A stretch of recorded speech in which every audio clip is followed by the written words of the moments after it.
Golden Pages Library proudly presents the full audiobook The House on the Borderland by William Hope Hodgson. Author's Introduction to the Manuscript. Many are the hours in which I have pondered upon the story that is set forth in the following pages.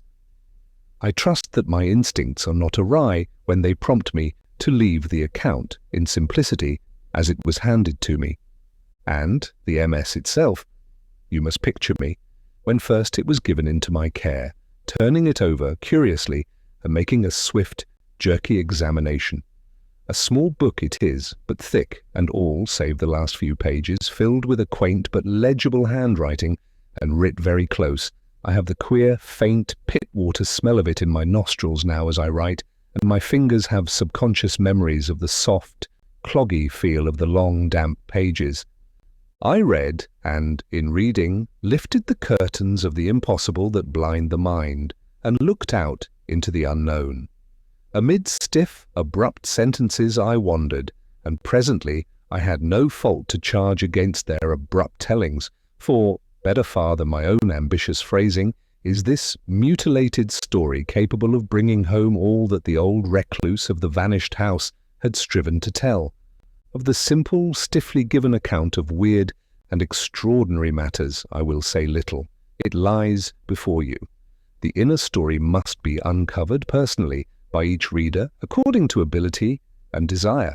And even should any fail to see, as now I see, the shadowed picture and conception of that to which one may well give the accepted titles of heaven and hell, yet can I promise certain thrills, merely taking the story as a story. William Hope Hodgson, December 17th, 1907. Chapter 1. The Finding of the Manuscript. Right away in the west of Ireland lies a tiny hamlet called Creighton. It is situated alone at the base of a low hill. Far around there spreads a waste of bleak and totally inhospitable country, where here and there at great intervals one may come upon the ruins of some long, desolate cottage, unthatched and stark. The whole land is bare and unpeopled, the very earth scarcely covering the rock that lies beneath it, and with which the country abounds in places rising out of the soil in wave-shaped ridges. Yet in spite of its desolation, my friend Tonneson and I had elected to spend our vacation there. He had stumbled on the place by mere chance the year previously, during the course of a long walking tour, and discovered the possibilities for the angler in a small and unnamed river that runs past the outskirts of the little village. I have said that the river is without name. I may add that no map that I have hitherto consulted has shown either village or stream. They seem to have entirely escaped observation. Indeed, they might never exist for all that the average guide tells one. Possibly this can be partly accounted for by the fact that the nearest railway station, Ardrahan, is some 40 miles distant. It was early one warm evening when my friend and I arrived in Creighton. We had reached Ardrahan the previous night, sleeping there in rooms hired at the village post office, and leaving in good time on the following morning, clinging insecurely to one of the typical jaunting cars.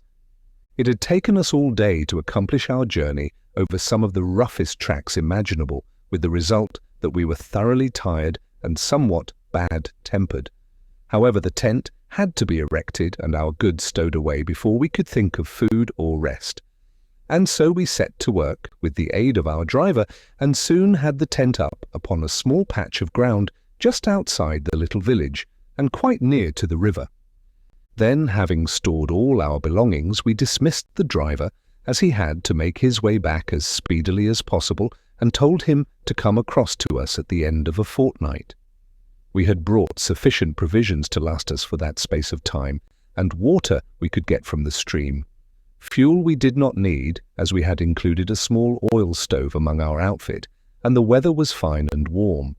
It was Tonneson's idea to camp out instead of getting lodgings in one of the cottages.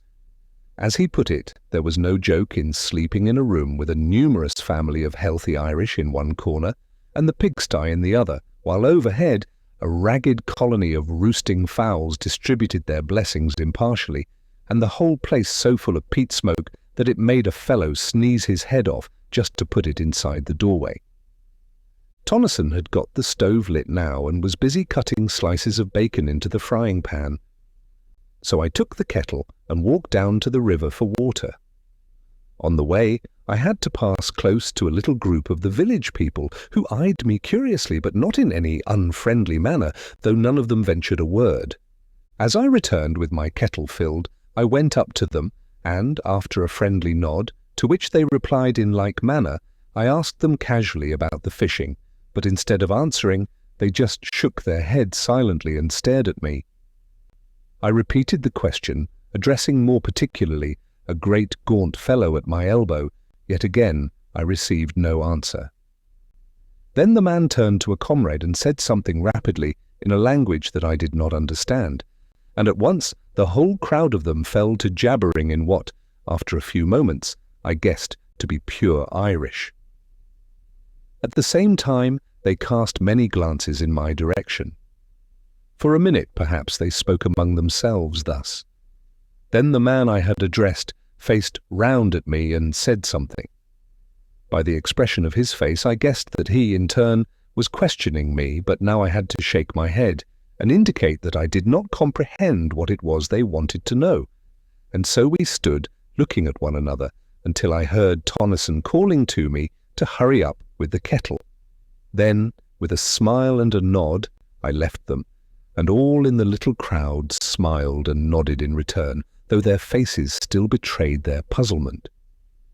It was evident, I reflected as I went toward the tent, that the inhabitants of these few huts in the wilderness did not know a word of English, and when I told Tonneson, he remarked that he was aware of the fact and, more, that it was not at all uncommon in that part of the country, where the people often lived and died in their isolated hamlets without ever coming in contact with the outside world. I wish we had got the driver to interpret for us before he left, I remarked as we sat down to our meal. It seems so strange for the people of this place not even to know what we've come for. Tonneson grunted an assent, and thereafter was silent for a while. Later, having satisfied our appetites somewhat, we began to talk, laying our plans for the morrow. Then after a smoke, we closed the flap of the tent and prepared to turn in. "I suppose there's no chance of those fellows outside taking anything?" I asked as we rolled ourselves in our blankets. Tonneson said that he did not think so, at least while we were about, and, as he went on to explain, we could lock up everything except the tent in the big chest that we had brought to hold our provisions. I agreed to this, and soon we were both asleep. Next morning, early, we rose and went for a swim in the river, after which we dressed and had breakfast. Then we roused out our fishing tackle and overhauled it, by which time, our breakfasts having settled somewhat, we made all secure within the tent and strode off in the direction my friend had explored on his previous visit. During the day we fished happily, working steadily upstream, and by evening we had one of the prettiest creels of fish that I had seen for a long while. Returning to the village, we made a good feed off our day's spoil, after which, having selected a few of the finer fish for our breakfast, we presented the remainder to the group of villagers who had assembled at a respectful distance to watch our doings. They seemed wonderfully grateful, and heaped mountains of what I presumed to be Irish blessings upon our heads. Thus we spent several days having splendid sport and first-rate appetites to do justice upon our prey. We were pleased to find how friendly the villagers were inclined to be, and that there was no evidence of their having ventured to meddle with our belongings during our absences. It was on a Tuesday that we arrived in Creighton, and it would be on the Sunday following that we made a great discovery. Hitherto we had always gone upstream. On that day, however, we laid aside our rods and, taking some provisions, set off for a long ramble in the opposite direction. The day was warm, and we trudged along leisurely enough, stopping about midday to eat our lunch upon a great flat rock near the riverbank. Afterward we sat and smoked a while, resuming our walk only when we were tired of inaction.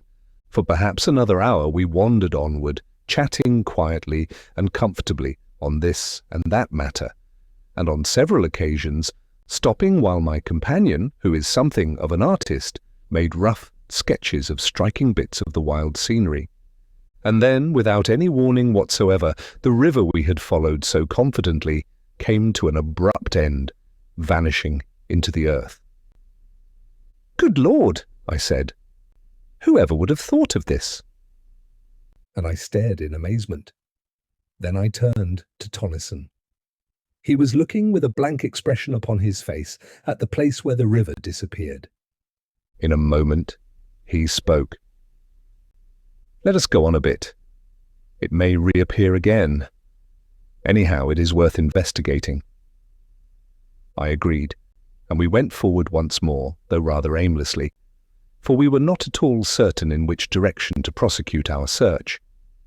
For perhaps a mile we moved onward, then Tonneson, who had been gazing about curiously, stopped and shaded his eyes. "See," he said after a moment, "isn't that mist or something over there to the right, away in a line with that great piece of rock?" And he indicated with his hand. I stared, and after a minute seemed to see something but could not be certain, and said so. "Anyway," my friend replied, "we'll just go across and have a glance." And he started off in the direction he had suggested, I following. Presently we came among bushes, and after a time out upon the top of a high, boulder-strewn bank from which we looked down into a wilderness of bushes and trees. "Seems as though we had come upon an oasis in this desert of stone," muttered Tonneson as he gazed interestedly. Then he was silent, his eyes fixed, and I looked also, for up from somewhere about the centre of the wooded lowland there rose high into the quiet air a great column of haze-like spray, upon which the sun shone, causing innumerable rainbows. "How beautiful!" I exclaimed. "Yes," answered Tonneson thoughtfully. "There must be a waterfall or something over there. Perhaps it's our river come to light again. Let's go and see." Down the sloping bank we made our way, and entered among the trees and shrubberies. The bushes were matted, and the trees overhung us, so that the place was disagreeably gloomy, though not dark enough to hide from me the fact that many of the trees were fruit trees, and that, here and there, one could trace indistinctly signs of a long-departed cultivation. Thus it came to me that we were making our way through the riot of a great and ancient garden. I said as much to Tonneson, and he agreed that there certainly seemed reasonable grounds for my belief. What a wild place it was, so dismal and sombre. Somehow, as we went forward, a sense of the silent loneliness and desertion of the old garden grew upon me, and I felt shivery. One could imagine things lurking among the tangled bushes, while in the very air of the place there seemed something uncanny. I think Tonneson was conscious of this also, though he said nothing. Suddenly we came to a halt. Through the trees there had grown upon our ears a distant sound. Tonneson bent forward, listening. I could hear it more plainly now. It was continuous and harsh, a sort of droning roar, seeming to come from far away. I experienced a queer, indescribable little feeling of nervousness. What sort of place was it into which we had got? I looked at my companion to see what he thought of the matter, and noted that there was only puzzlement in his face. And then, as I watched his features, an expression of comprehension crept over them, and he nodded his head. "That's a waterfall," he exclaimed with conviction. "I know the sound now." And he began to push vigorously through the bushes in the direction of the noise. As we went forward, the sound became plainer continually, showing that we were heading straight toward it.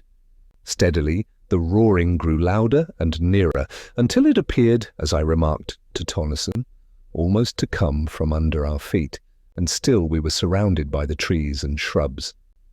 "Take care!" Tonneson called to me. "Look where you're going." And then, suddenly, we came out from among the trees onto a great open space where, not 6 paces in front of us, yawned the mouth of a tremendous chasm, from the depths of which the noise appeared to rise, along with the continuous mist-like spray that we had witnessed from the top of the distant bank. For quite a minute we stood in silence, staring in bewilderment at the sight. Then my friend went forward cautiously to the edge of the abyss. I followed, and together we looked down through a boil of spray at a monster cataract of frothing water that burst, spouting from the side of the chasm, nearly 100 feet below. "Good Lord," said Tonneson. I was silent and rather awed. The sight was so unexpectedly grand and eerie, though this latter quality came more upon me later. Presently I looked up and across to the further side of the chasm. There I saw something towering up among the spray. It looked like a fragment of a great ruin, and I touched Tonneson on the shoulder. He glanced round with a start, and I pointed toward the thing. His gaze followed my finger, and his eyes lighted up with a sudden flash of excitement as the object came within his field of view. "Come along," he shouted above the uproar. "We'll have a look at it. There's something queer about this place. I feel it in my bones." And he started off, round the edge of the crater-like abyss. As we neared this new thing, I saw that I had not been mistaken in my first impression. It was undoubtedly a portion of some ruined building, yet now I made out that it was not built upon the edge of the chasm itself, as I had at first supposed, but perched almost at the extreme end of a huge spur of rock that jutted out some 50 or 60 feet over the abyss. In fact, the jagged mass of ruin was literally suspended in mid-air. Arriving opposite it, we walked out onto the projecting arm of rock, and I must confess to having felt an intolerable sense of terror as I looked down from that dizzy perch into the unknown depths below us, into the deeps from which there rose ever the thunder of the falling water and the shroud of rising spray. Reaching the ruin, we clambered round it cautiously, and on the further side came upon a mass of fallen stones and rubble. The ruin itself seemed to me, as I proceeded now to examine it minutely, to be a portion of the outer wall of some prodigious structure. It was so thick and substantially built. Yet what it was doing in such a position I could by no means conjecture. Where was the rest of the house or castle or whatever there had been? I went back to the outer side of the wall and thence to the edge of the chasm, leaving Tonneson rooting systematically among the heap of stones and rubbish on the outer side. Then I commenced to examine the surface of the ground near the edge of the abyss to see whether there were not left other remnants of the building to which the fragment of ruin evidently belonged. But though I scrutinized the earth with the greatest care, I could see no signs of anything to show that there had ever been a building erected on the spot, and I grew more puzzled than ever. Then I heard a cry from Tonneson. He was shouting my name excitedly, and without delay I hurried along the rocky promontory to the ruin. I wondered whether he had hurt himself, and then the thought came that perhaps he had found something. I reached the crumbled wall and climbed round. There I found Tonneson standing within a small excavation that he had made among the debris. He was brushing the dirt from something that looked like a book, much crumpled and dilapidated, and opening his mouth every second or two to bellow my name. As soon as he saw that I had come, he handed his prize to me, telling me to put it into my satchel so as to protect it from the damp, while he continued his explorations. This I did first, however, running the pages through my fingers, and noting that they were closely filled with neat, old-fashioned writing which was quite legible, save in one portion, where many of the pages were almost destroyed, being muddied and crumpled, as though the book had been doubled back at that part. This, I found out from Tonneson, was actually as he had discovered it, and the damage was due, probably, to the fall of masonry upon the opened part. Curiously enough, the book was fairly dry, which I attributed to its having been so securely buried among the ruins. Having put the volume away safely, I turned to and gave Tonneson a hand with his self-imposed task of excavating. Yet, though we put in over an hour's hard work, turning over the whole of the upheaped stones and rubbish, we came upon nothing more than some fragments of broken wood that might have been parts of a desk or table. and so we gave up searching and went back along the rock once more to the safety of the land.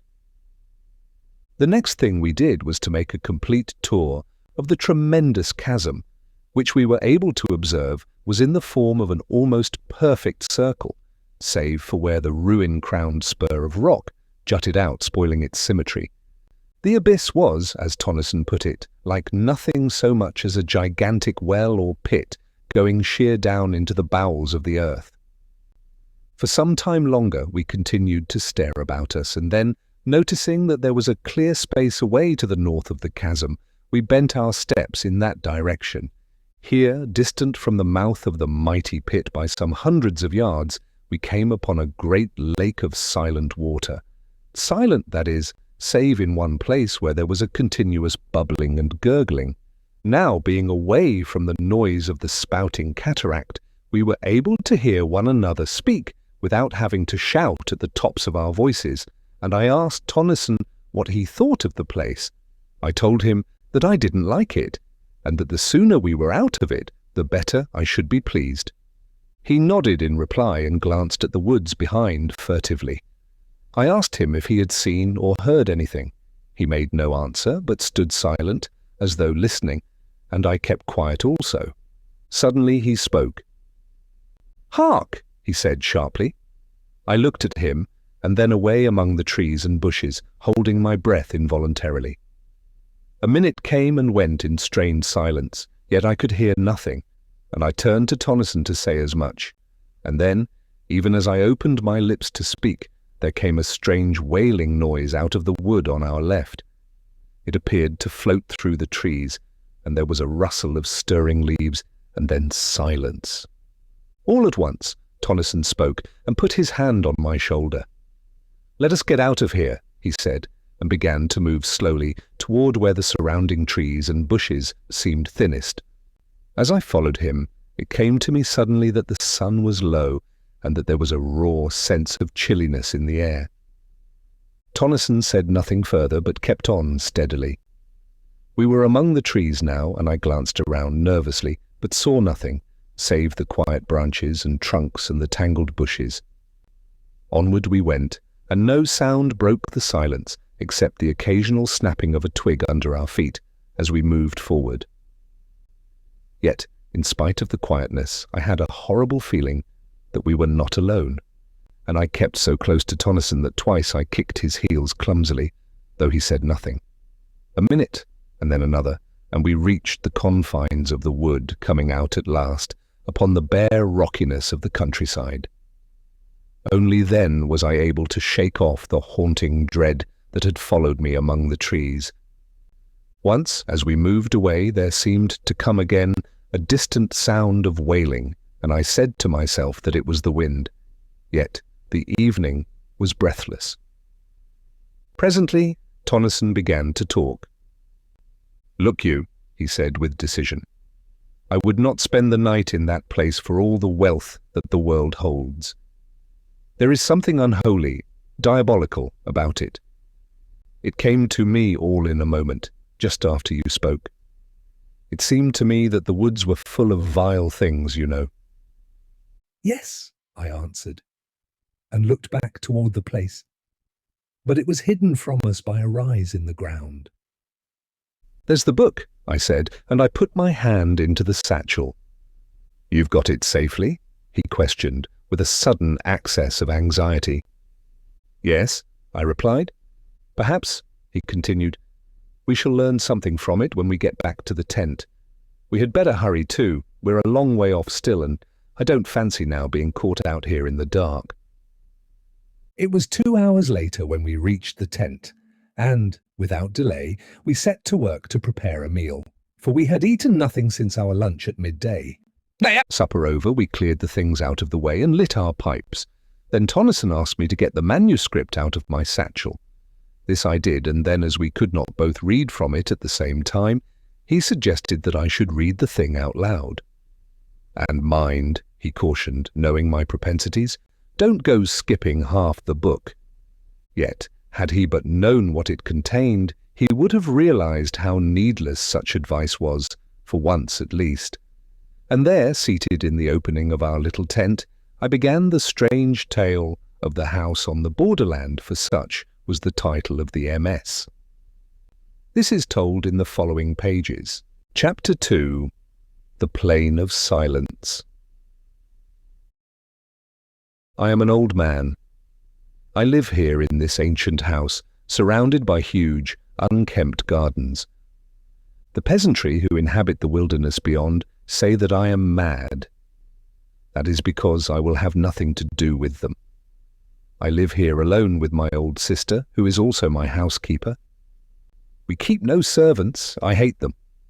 I have one friend, a dog. Yes, I would sooner have old Pepper than the rest of creation together. He, at least, understands me and has sense enough to leave me alone when I am in my dark moods. I have decided to start a kind of diary. It may enable me to record some of the thoughts and feelings that I cannot express to anyone. But beyond this, I am anxious to make some record of the strange things that I have heard and seen during many years of loneliness in this weird old building. For a couple of centuries, this house has had a reputation, a bad one, and, until I bought it, for more than 80 years, no one had lived here. Consequently, I got the old place at a ridiculously low figure. I am not superstitious. But I have ceased to deny that things happen in this old house, things that I cannot explain, and therefore I must needs ease my mind by writing down an account of them to the best of my ability. Though should this, my diary, ever be read when I am gone, the readers will but shake their heads and be the more convinced that I was mad. This house, how ancient it is, though its age strikes one less, perhaps, than the quaintness of its structure, which is curious and fantastic to the last degree. Little curved towers and pinnacles with outlines suggestive of leaping flames predominate, while the body of the building is in the form of a circle. I have heard that there is an old story told amongst the country people to the effect that the devil built the place. However that is as may be, true or not, I neither know nor care, save as it may have helped cheapen it ere I came. I must have been here some 10 years before I saw sufficient to warrant any belief in the stories current in the neighbourhood about this house. It is true that I had, on at least a dozen occasions, seen vaguely things that puzzled me and perhaps had felt more than I had seen. Then, as the years passed, bringing age upon me, I became often aware of something unseen, yet unmistakably present in the empty rooms and corridors. Still it was, as I have said, many years before I saw any real manifestations of the so-called supernatural. It was not Halloween. If I were telling a story for amusement's sake, I should probably place it on that night of nights, but this is a true record of my own experiences, and I would not put pen to paper to amuse anyone. Number: it was after midnight on the morning of the 21st day of January. I was sitting reading, as is often my custom, in my study.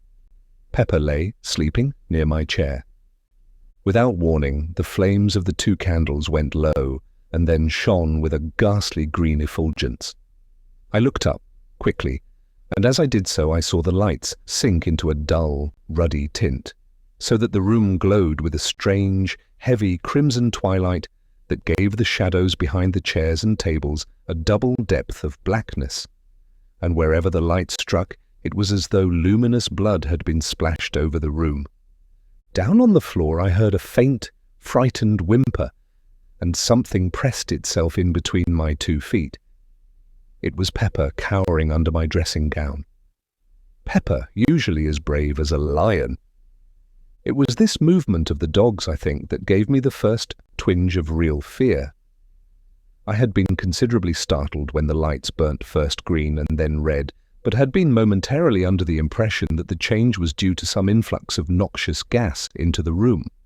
Now, however, I saw that it was not so, for the candles burned with a steady flame and showed no signs of going out, as would have been the case had the change been due to fumes in the atmosphere. I did not move. I felt distinctly frightened, but could think of nothing better to do than wait. For perhaps a minute I kept my glance about the room, nervously. Then I noticed that the lights had commenced to sink very slowly, until presently they showed minute specks of red fire like the gleamings of rubies in the darkness. Still I sat watching, while a sort of dreamy indifference seemed to steal over me, banishing altogether the fear that had begun to grip me. Away in the far end of the huge old-fashioned room, I became conscious of a faint glow.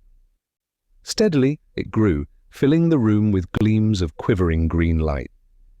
Then they sank quickly and changed, even as the candle flames had done, into a deep, sombre crimson that strengthened and lit up the room with a flood of awful glory. The light came from the end wall and grew ever brighter until its intolerable glare caused my eyes acute pain, and involuntarily I closed them. It may have been a few seconds before I was able to open them. The first thing I noticed was that the light had decreased greatly, so that it no longer tried my eyes. Then, as it grew still duller, I was aware all at once that instead of looking at the redness, I was staring through it and through the wall beyond. Gradually, as I became more accustomed to the idea, I realized that I was looking out onto a vast plain, lit with the same gloomy twilight that pervaded the room. The immensity of this plain scarcely can be conceived. In no part could I perceive its confines. It seemed to broaden and spread out, so that the eye failed to perceive any limitations. Slowly, the details of the nearer portions began to grow clear. Then, in a moment almost, the light died away, and the vision, if vision it were, faded and was gone. Suddenly I became conscious that I was no longer in the chair. Instead, I seemed to be hovering above it and looking down at a dim something, huddled and silent. In a little while, a cold blast struck me, and I was outside in the night, floating like a bubble up through the darkness. As I moved, an icy coldness seemed to enfold me, so that I shivered. After a time, I looked to right and left, and saw the intolerable blackness of the night, pierced by remote gleams of fire. Onward, outward, I drove. Once I glanced behind and saw the earth, a small crescent of blue light, receding away to my left. Further off, the sun, a splash of white flame, burned vividly against the dark. An indefinite period passed. Then, for the last time, I saw the earth, an enduring globule of radiant blue, swimming in an eternity of ether. And there I, a fragile flake of soul dust, flickered silently across the void, from the distant blue into the expanse of the unknown. A great while seemed to pass over me, and now I could nowhere see anything.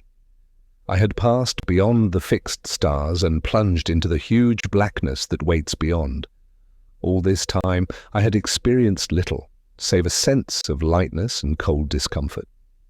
Now, however, the atrocious darkness seemed to creep into my soul, and I became filled with fear and despair. What was going to become of me? Where was I going? Even as the thoughts were formed, there grew against the impalpable blackness that wrapped me a faint tinge of blood. It seemed extraordinarily remote and mist-like. Yet at once, the feeling of oppression was lightened, and I no longer despaired. Slowly, the distant redness became plainer and larger, until, as I drew nearer, it spread out into a great, sombre glare, dull and tremendous. Still I fled onward, and presently I had come so close that it seemed to stretch beneath me like a great ocean of sombre red. I could see little, save that it appeared to spread out interminably in all directions. In a further space I found that I was descending upon it, and soon I sank into a great sea of sullen, red-hued clouds. Slowly I emerged from these, and there, below me, I saw the stupendous plain that I had seen from my room in this house that stands upon the borders of the silences. Presently I landed and stood, surrounded by a great waste of loneliness. The place was lit with a gloomy twilight that gave an impression of indescribable desolation. Afar to my right, within the sky, there burnt a gigantic ring of dull red fire, from the outer edge of which were projected huge, writhing flames, darted and jagged. The interior of this ring was black, black as the gloom of the outer night. I comprehended at once that it was from this extraordinary sun that the place derived its doleful light. From that strange source of light, I glanced down again to my surroundings. Everywhere I looked, I saw nothing but the same flat weariness of interminable plain. Nowhere could I descry any signs of life, not even the ruins of some ancient habitation. Gradually, I found that I was being borne forward, floating across the flat waste. For what seemed an eternity, I moved onward. I was unaware of any great sense of impatience, though some curiosity and a vast wonder were with me continually. Always I saw around me the breadth of that enormous plain, and always I searched for some new thing to break its monotony. But there was no change, only loneliness, silence, and desert. Presently, in a half-conscious manner, I noticed that there was a faint mistiness, ruddy in hue, lying over its surface. Still, when I looked more intently, I was unable to say that it was really mist, for it appeared to blend with the plain, giving it a peculiar unrealness, and conveying to the senses the idea of unsubstantiality. Gradually I began to weary with the sameness of the thing. Yet it was a great time before I perceived any signs of the place toward which I was being conveyed. At first I saw it, far ahead, like a long hillock on the surface of the plain. Then, as I drew nearer, I perceived that I had been mistaken, for, instead of a low hill, I made out now a chain of great mountains whose distant peaks towered up into the red gloom until they were almost lost to sight. Chapter 3. The House in the Arena. And so, after a time, I came to the mountains. Then the course of my journey was altered, and I began to move along their bases until, all at once, I saw that I had come opposite to a vast rift, opening into the mountains. Through this I was borne, moving at no great speed. On either side of me, huge scarped walls of rock-like substance rose sheer. Far overhead I discerned a thin ribbon of red where the mouth of the chasm opened among inaccessible peaks. Within was gloom, deep and sombre, and chilly silence. For a while I went onward steadily, and then, at last, I saw ahead a deep red glow that told me I was near upon the further opening of the gorge. A minute came and went, and I was at the exit of the chasm, staring out upon an enormous amphitheatre of mountains. Yet, of the mountains and the terrible grandeur of the place, I recked nothing, for I was confounded with amazement to behold, at a distance of several miles and occupying the centre of the arena, a stupendous structure built apparently of green jade. Yet in itself it was not the discovery of the building that had so astonished me, but the fact, which became every moment more apparent, that in no particular, save in colour and its enormous size, did the lonely structure vary from this house in which I live. For a while I continued to stare fixedly. Even then I could scarcely believe that I saw aright. In my mind a question formed, reiterating incessantly, "What does it mean? What does it mean?" And I was unable to make answer, even out of the depths of my imagination. I seemed capable only of wonder and fear. For a time longer I gazed, noting continually some fresh point of resemblance that attracted me. At last, wearied and sorely puzzled, I turned from it to view the rest of the strange place onto which I had intruded. Hitherto I had been so engrossed in my scrutiny of the house that I had given only a cursory glance round. Now, as I looked, I began to realize upon what sort of a place I had come. The arena, for so I have termed it, appeared a perfect circle of about 10 to 12 miles in diameter, the house, as I have mentioned before, standing in the centre. The surface of the place, like to that of the plain, had a peculiar, misty appearance that was yet not mist. From a rapid survey, my glance passed quickly upward along the slopes of the circling mountains. How silent they were! I think that this same abominable stillness was more trying to me than anything that I had so far seen or imagined. I was looking up now at the great crags, towering so loftily. Up there, the impalpable redness gave a blurred appearance to everything. And then, as I peered, curiously, a new terror came to me. For away up among the dim peaks to my right, I had descried a vast shape of blackness, giant-like. It grew upon my sight. It had an enormous equine head with gigantic ears and seemed to peer steadfastly down into the arena.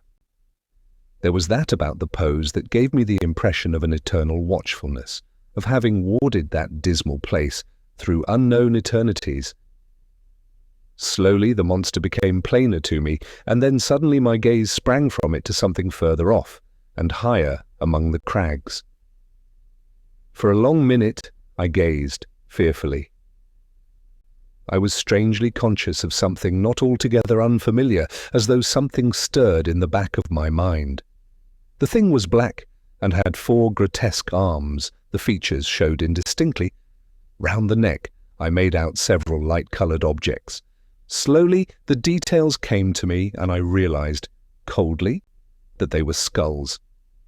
Further down the body was another circling belt, showing less dark against the black trunk. Then, even as I puzzled to know what the thing was, a memory slid into my mind, and straightway I knew that I was looking at a monstrous representation of Kali, the Hindu goddess of death. Other remembrances of my old student days drifted into my thoughts. My glance fell back upon the huge, beast-headed thing. Simultaneously I recognized it for the ancient Egyptian god Set, or Seth, the destroyer of souls. With the knowledge there came a great sweep of questioning. I stopped and endeavored to think. Things beyond my imagination peered into my frightened mind. I saw obscurely. The old gods of mythology I tried to comprehend. To what it was all pointing, my gaze dwelt flickeringly between the two. An idea came swiftly, and I turned and glanced rapidly upward, searching the gloomy crags away to my left. Something loomed out under a great peak, a shape of greyness. I wondered I had not seen it earlier, and then remembered I had not yet viewed that portion. I saw it more plainly now. It was, as I have said, grey. It had a tremendous head, but no eyes. That part of its face was blank. Now I saw that there were other things up among the mountains. Further off, reclining on a lofty ledge, I made out a livid mass, irregular and ghoulish. It seemed without form, save for an unclean half-animal face that looked out, vilely, from somewhere about its middle. And then I saw others. There were hundreds of them. They seemed to grow out of the shadows. Several I recognized almost immediately as mythological deities. Others were strange to me, utterly strange, beyond the power of a human mind to conceive. On each side I looked and saw more, continually. The mountains were full of strange things, beast gods and horrors so atrocious and bestial that possibility and decency deny any further attempt to describe them, and I was filled with a terrible sense of overwhelming horror and fear and repugnance. Yet, spite of these, I wondered exceedingly. Was there then, after all, something in the old heathen worship, something more than the mere deifying of men, animals, and elements? The thought gripped me. Was there? Later, a question repeated itself. What were they, those beast gods and the others? At first, they had appeared to me just sculptured monsters placed indiscriminately among the inaccessible peaks and precipices of the surrounding mountains. Now, as I scrutinized them with greater intentness, my mind began to reach out to fresh conclusions. There was something about them, an indescribable sort of silent vitality that suggested, to my broadening consciousness, a state of life in death, a something that was by no means life, as we understand it, but rather an inhuman form of existence that well might be likened to a deathless trance, a condition in which it was possible to imagine their continuing eternally. Immortal. The word rose in my thoughts unbidden, and straightway I grew to wondering whether this might be the immortality of the gods. And then, in the midst of my wondering and musing, something happened. Until then, I had been staying just within the shadow of the exit of the great rift. Now, without volition on my part, I drifted out of the semi-darkness and began to move slowly across the arena toward the house. At this, I gave up all thoughts of those prodigious shapes above me and could only stare, frightenedly, at the tremendous structure toward which I was being conveyed so remorselessly. Yet though I searched earnestly, I could discover nothing that I had not already seen, and so became gradually calmer. Presently, I had reached a point more than halfway between the house and the gorge. All around was spread the stark loneliness of the place and the unbroken silence. Steadily, I neared the great building. Then all at once, something caught my vision, something that came round one of the huge buttresses of the house, and so into full view. It was a gigantic thing, and moved with a curious lope, going almost upright, after the manner of a man. It was quite unclothed and had a remarkable luminous appearance, yet it was the face that attracted and frightened me the most. It was the face of a swine. Silently, intently, I watched this horrible creature and forgot my fear, momentarily, in my interest in its movements. It was making its way cumbrously round the building, stopping as it came to each window to peer in and shake at the bars, with which, as in this house, they were protected, and whenever it came to a door, it would push at it, fingering the fastening stealthily. Evidently it was searching for an ingress into the house. I had come now to within less than a quarter of a mile of the great structure, and still I was compelled forward. Abruptly, the thing turned and gazed hideously in my direction. It opened its mouth, and, for the first time, the stillness of that abominable place was broken by a deep, booming note that sent an added thrill of apprehension through me. Then immediately I became aware that it was coming toward me, swiftly and silently. In an instant it had covered half the distance that lay between, and still I was borne helplessly to meet it. Only 100 yards, and the brutish ferocity of the giant face numbed me with a feeling of unmitigated horror. I could have screamed in the supremeness of my fear. And then in the very moment of my extremity and despair, I became conscious that I was looking down upon the arena from a rapidly increasing height. I was rising. In an inconceivably short while, I had reached an altitude of many hundred feet. Beneath me, the spot that I had just left was occupied by the foul swine creature.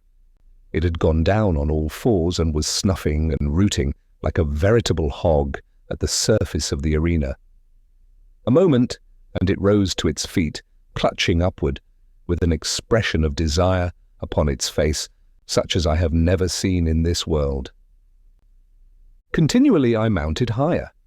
A few minutes, it seemed, and I had risen above the great mountains, floating, alone, afar in the redness. At a tremendous distance below, the arena showed, dimly, with the mighty house looking no larger than a tiny spot of green. The swine thing was no longer visible. Presently I passed over the mountains, out above the huge breadth of the plain. Far away on its surface, in the direction of the ring-shaped sun, there showed a confused blur. I looked toward it indifferently. It reminded me, somewhat, of the first glimpse I had caught of the mountain amphitheatre. With a sense of weariness, I glanced upward at the immense ring of fire. What a strange thing it was! Then, as I stared, out from the dark centre, there spurted a sudden flare of extraordinary vivid fire. Compared with the size of the black centre, it was as naught, yet, in itself, stupendous. With awakened interest, I watched it carefully, noting its strange boiling and glowing. Then, in a moment, the whole thing grew dim and unreal, and so passed out of sight. Much amazed, I glanced down to the plain from which I was still rising. Thus I received a fresh surprise.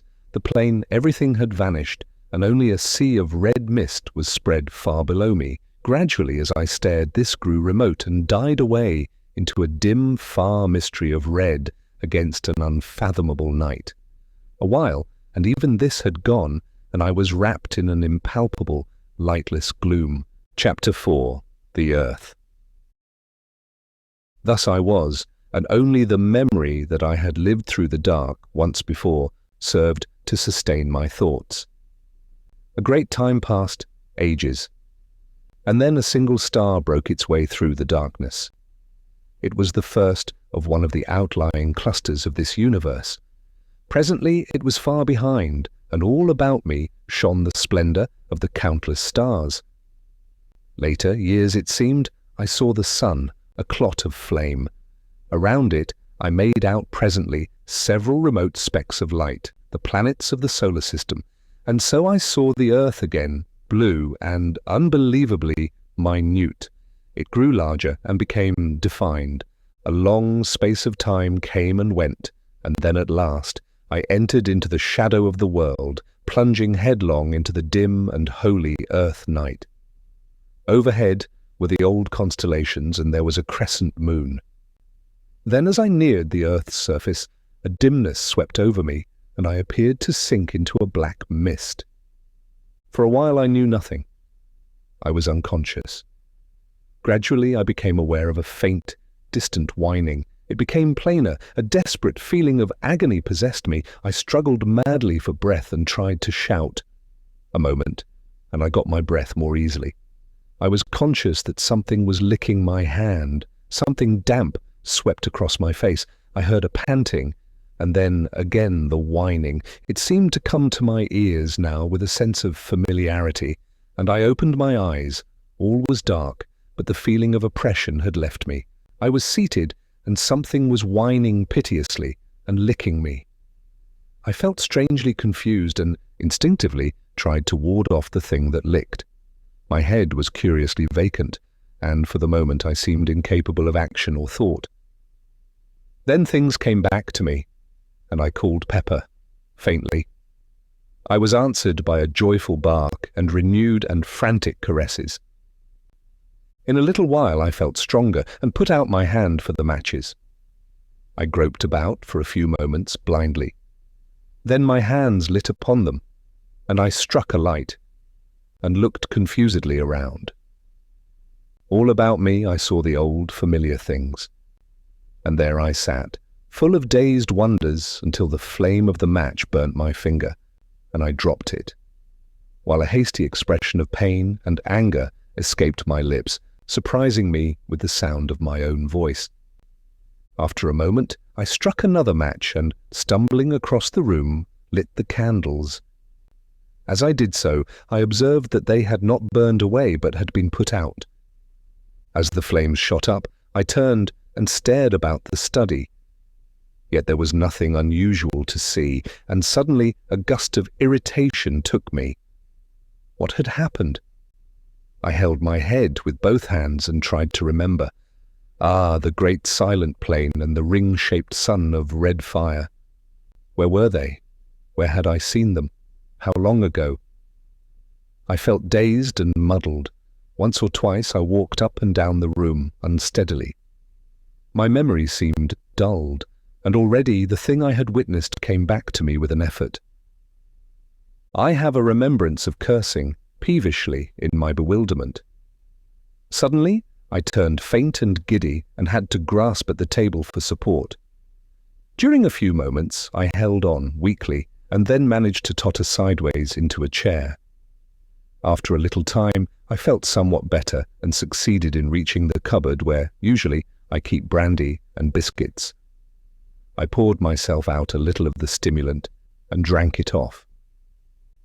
Then, taking a handful of biscuits, I returned to my chair and began to devour them ravenously. I was vaguely surprised at my hunger.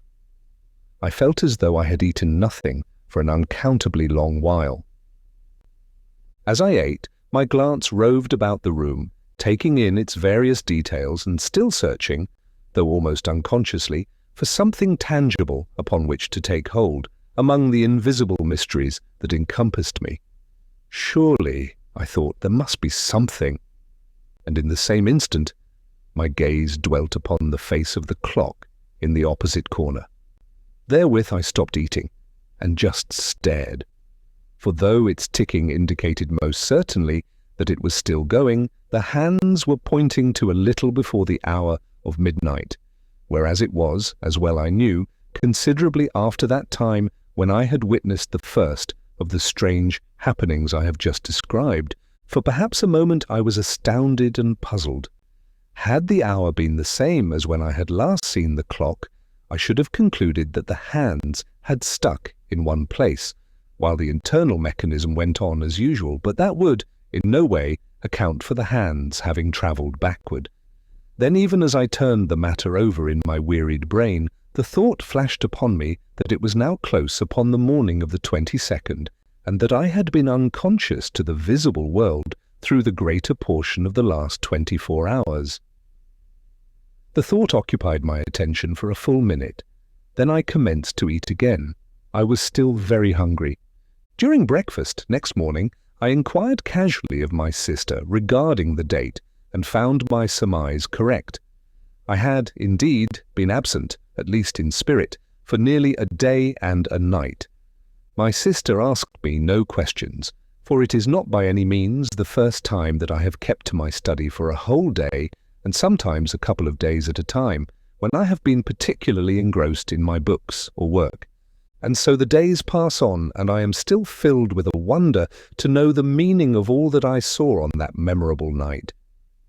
Yet, well, I know that my curiosity is little likely to be satisfied. Chapter 5. The Thing in the Pit. This house is, as I have said before, surrounded by a huge estate, and wild and uncultivated gardens. Away at the back, distant some 300 yards, is a dark, deep ravine, spoken of as the pit by the peasantry. At the bottom runs a sluggish stream, so overhung by trees as scarcely to be seen from above. In passing, I must explain that this river has a subterranean origin, emerging suddenly at the east end of the ravine, and disappearing as abruptly beneath the cliffs that form its western extremity. It was some months after my vision, if vision it were, of the great plain that my attention was particularly attracted to the pit. I happened, one day, to be walking along its southern edge, when, suddenly, several pieces of rock and shale were dislodged from the face of the cliff immediately beneath me, and fell with a sullen crash through the trees. I heard them splash in the river at the bottom, and then silence. I should not have given this incident more than a passing thought, had not Pepper at once begun to bark savagely. Nor would he be silent when I bade him, which is most unusual behaviour on his part. Feeling that there must be someone or something in the pit, I went back to the house, quickly, for a stick. When I returned, Pepper had ceased his barks and was growling and smelling, uneasily, along the top. Whistling to him to follow me, I started to descend cautiously. The depth to the bottom of the pit must be about 150 feet, and some time as well as considerable care was expended before we reached the bottom in safety. Once down, Pepper and I started to explore along the banks of the river. It was very dark there due to the overhanging trees, and I moved warily, keeping my glance about me and my stick ready. Pepper was quiet now and kept close to me all the time. Thus we searched right up one side of the river without hearing or seeing anything. Then we crossed over by the simple method of jumping and commenced to beat our way back through the underbrush. We had accomplished perhaps half the distance when I heard again the sound of falling stones on the other side, the side from which we had just come. One large rock came thundering down through the treetops, struck the opposite bank, and bounded into the river, driving a great jet of water right over us. At this, Pepper gave out a deep growl, then stopped and pricked up his ears. I listened also. A second later, a loud, half-human, half-pig-like squeal sounded from among the trees, apparently about halfway up the south cliff. It was answered by a similar note from the bottom of the pit. At this, Pepper gave a short, sharp bark, and springing across the little river, disappeared into the bushes. Immediately afterward, I heard his barks increase in depth and number, and in between there sounded a noise of confused jabbering. This ceased, and in the succeeding silence, there rose a semi-human yell of agony. Almost immediately Pepper gave a long-drawn howl of pain, and then the shrubs were violently agitated, and he came running out with his tail down and glancing as he ran over his shoulder. As he reached me, I saw that he was bleeding from what appeared to be a great claw wound in the side that had almost laid bare his ribs. Seeing Pepper thus mutilated, a furious feeling of anger seized me, and whirling my staff I sprang across and into the bushes from which Pepper had emerged. As I forced my way through, I thought I heard a sound of breathing. Next instant I had burst into a little clear space, just in time to see something, livid white in colour, disappear among the bushes on the opposite side. With a shout, I ran toward it, but though I struck and probed among the bushes with my stick, I neither saw nor heard anything further, and so returned to Pepper. There, after bathing his wound in the river, I bound my wetted handkerchief round his body, having done which, we retreated up the ravine and into the daylight again. On reaching the house, my sister inquired what had happened to Pepper, and I told her he had been fighting with a wildcat, of which I had heard there were several about. I felt it would be better not to tell her how it had really happened, though to be sure I scarcely knew myself. But this I did know, that the thing I had seen run into the bushes was no wildcat. It was much too big and had, so far as I had observed, a skin like a hog's, only of a dead, unhealthy white colour. And then it had run upright, or nearly so, upon its hind feet, with a motion somewhat resembling that of a human being. This much I had noticed in my brief glimpse, and truth to tell, I felt a good deal of uneasiness besides curiosity as I turned the matter over in my mind. It was in the morning that the above incident had occurred. Then it would be after dinner, as I sat reading, that happening to look up suddenly I saw something peering in over the window ledge, the eyes and ears alone showing. "A pig, by Jove," I said, and rose to my feet. Thus I saw the thing more completely, but it was no pig. God alone knows what it was. It reminded me vaguely of the hideous thing that had haunted the great arena.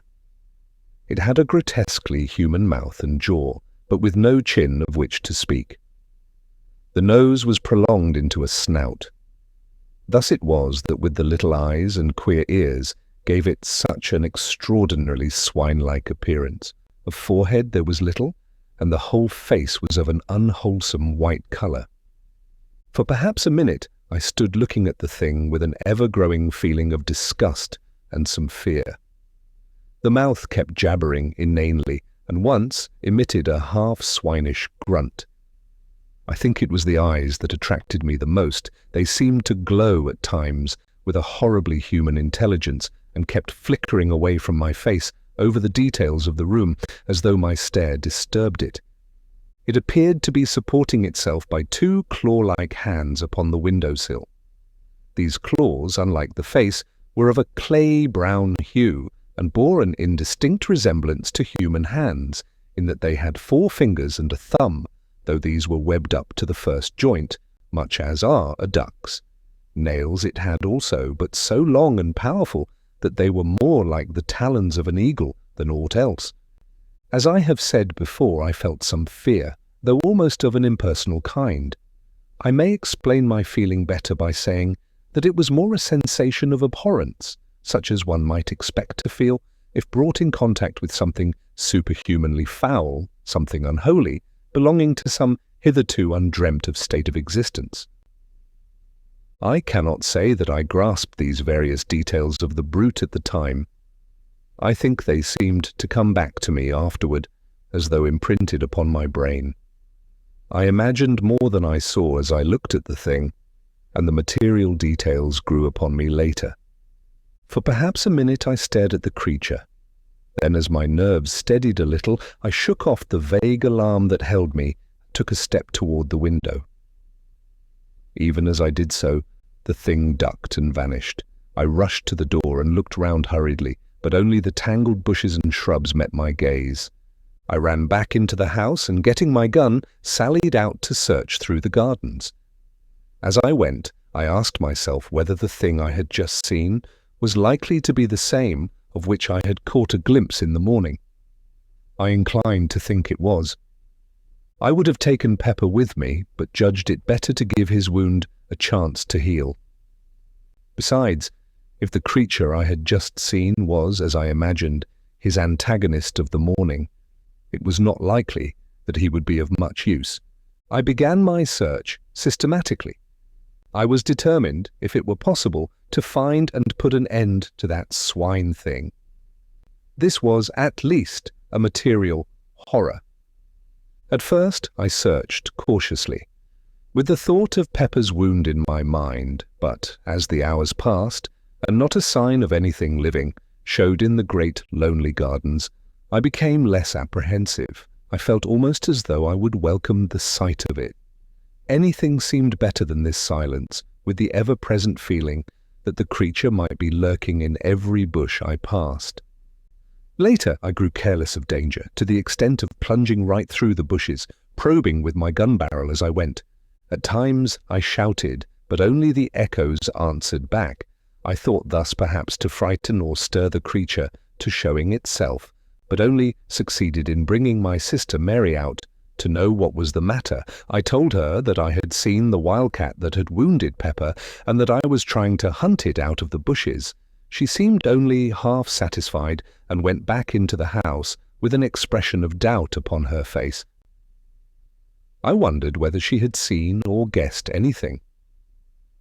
For the rest of the afternoon I prosecuted the search anxiously. I felt that I should be unable to sleep with that bestial thing haunting the shrubberies, and yet, when evening fell, I had seen nothing. Then as I turned homeward, I heard a short, unintelligible noise among the bushes to my right. Instantly I turned, and aiming quickly fired in the direction of the sound. Immediately afterward I heard something scuttling away among the bushes. It moved rapidly, and in a minute had gone out of hearing. After a few steps I ceased my pursuit, realizing how futile it must be in the fast-gathering gloom, and so, with a curious feeling of depression, I entered the house. That night, after my sister had gone to bed, I went round to all the windows and doors on the ground floor, and saw to it that they were securely fastened. This precaution was scarcely necessary as regards the windows, as all of those on the lower story are strongly barred, but with the doors, of which there are 5, it was wisely thought, as not one was locked. Having secured these, I went to my study, yet somehow, for once, the place jarred upon me. It seemed so huge and echoey. For some time I tried to read, but at last, finding it impossible, I carried my book down to the kitchen where a large fire was burning, and sat there.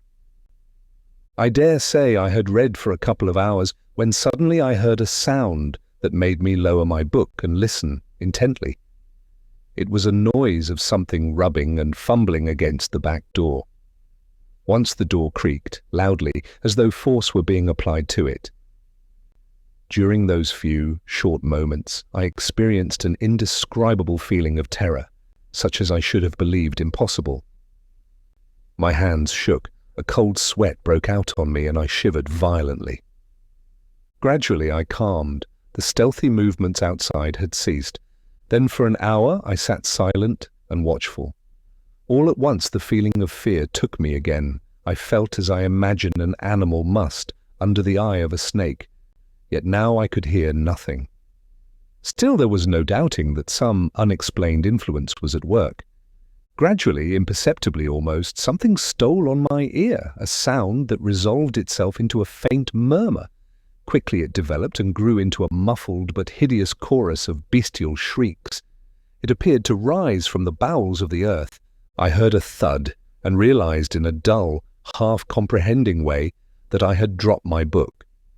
After that I just sat, and thus the daylight found me when it crept wanly in through the barred high windows of the great kitchen. With the dawning light, the feeling of stupor and fear left me, and I came more into possession of my senses. Thereupon I picked up my book and crept to the door to listen. Not a sound broke the chilly silence. For some minutes I stood there.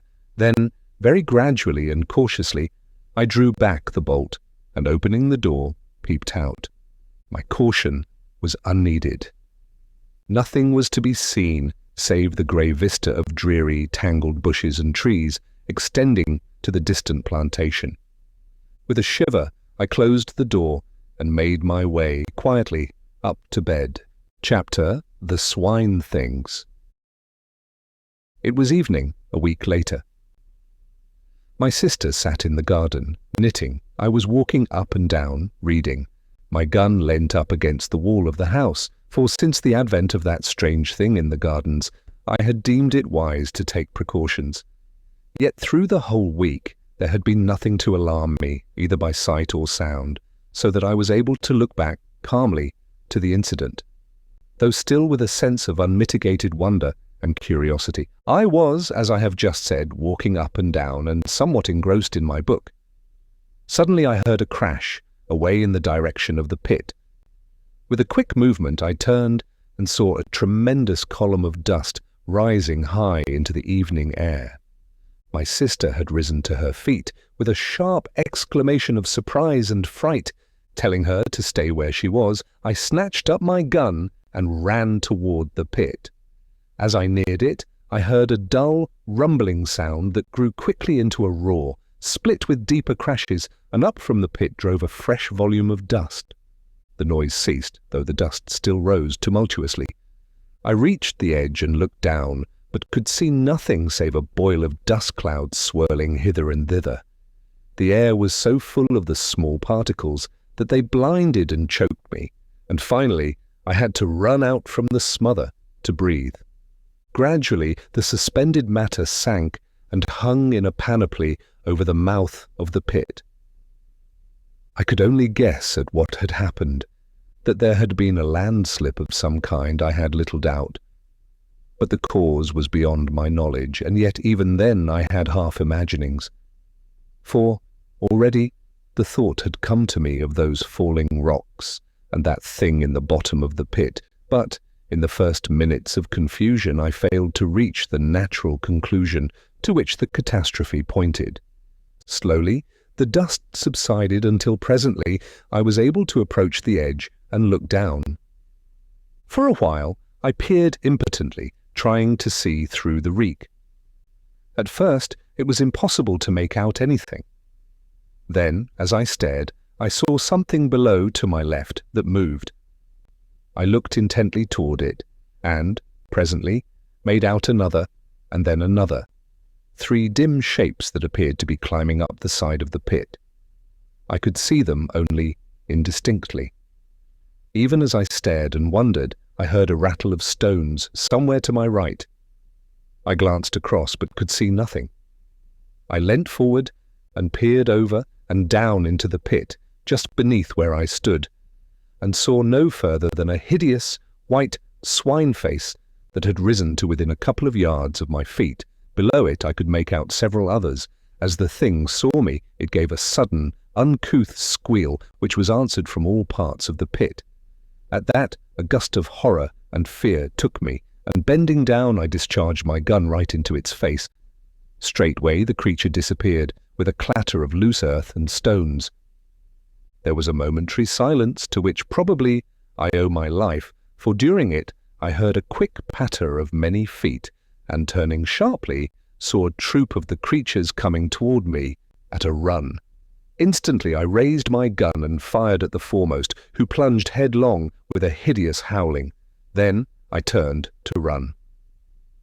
More than halfway from the house to the pit, I saw my sister. She was coming toward me.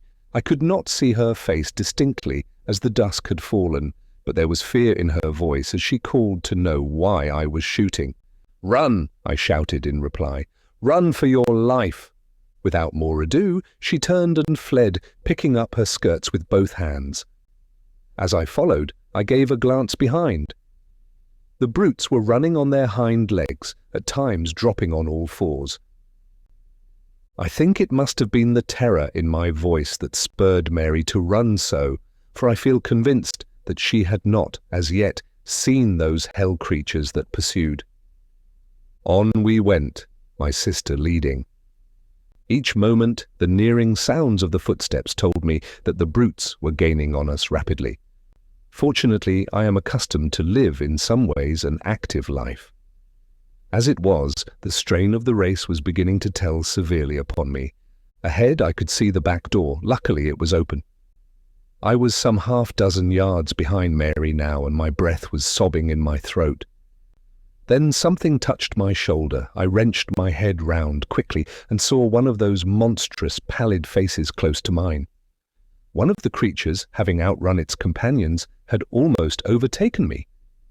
Even as I turned, it made a fresh grab. With a sudden effort, I sprang to one side and, swinging my gun by the barrel, brought it crashing down upon the foul creature's head. The thing dropped with an almost human groan. Even this short delay had been nearly sufficient to bring the rest of the brutes down upon me, so that without an instant's waste of time, I turned and ran for the door. Reaching it, I burst into the passage, then, turning quickly, slammed and bolted the door just as the first of the creatures rushed against it with a sudden shock.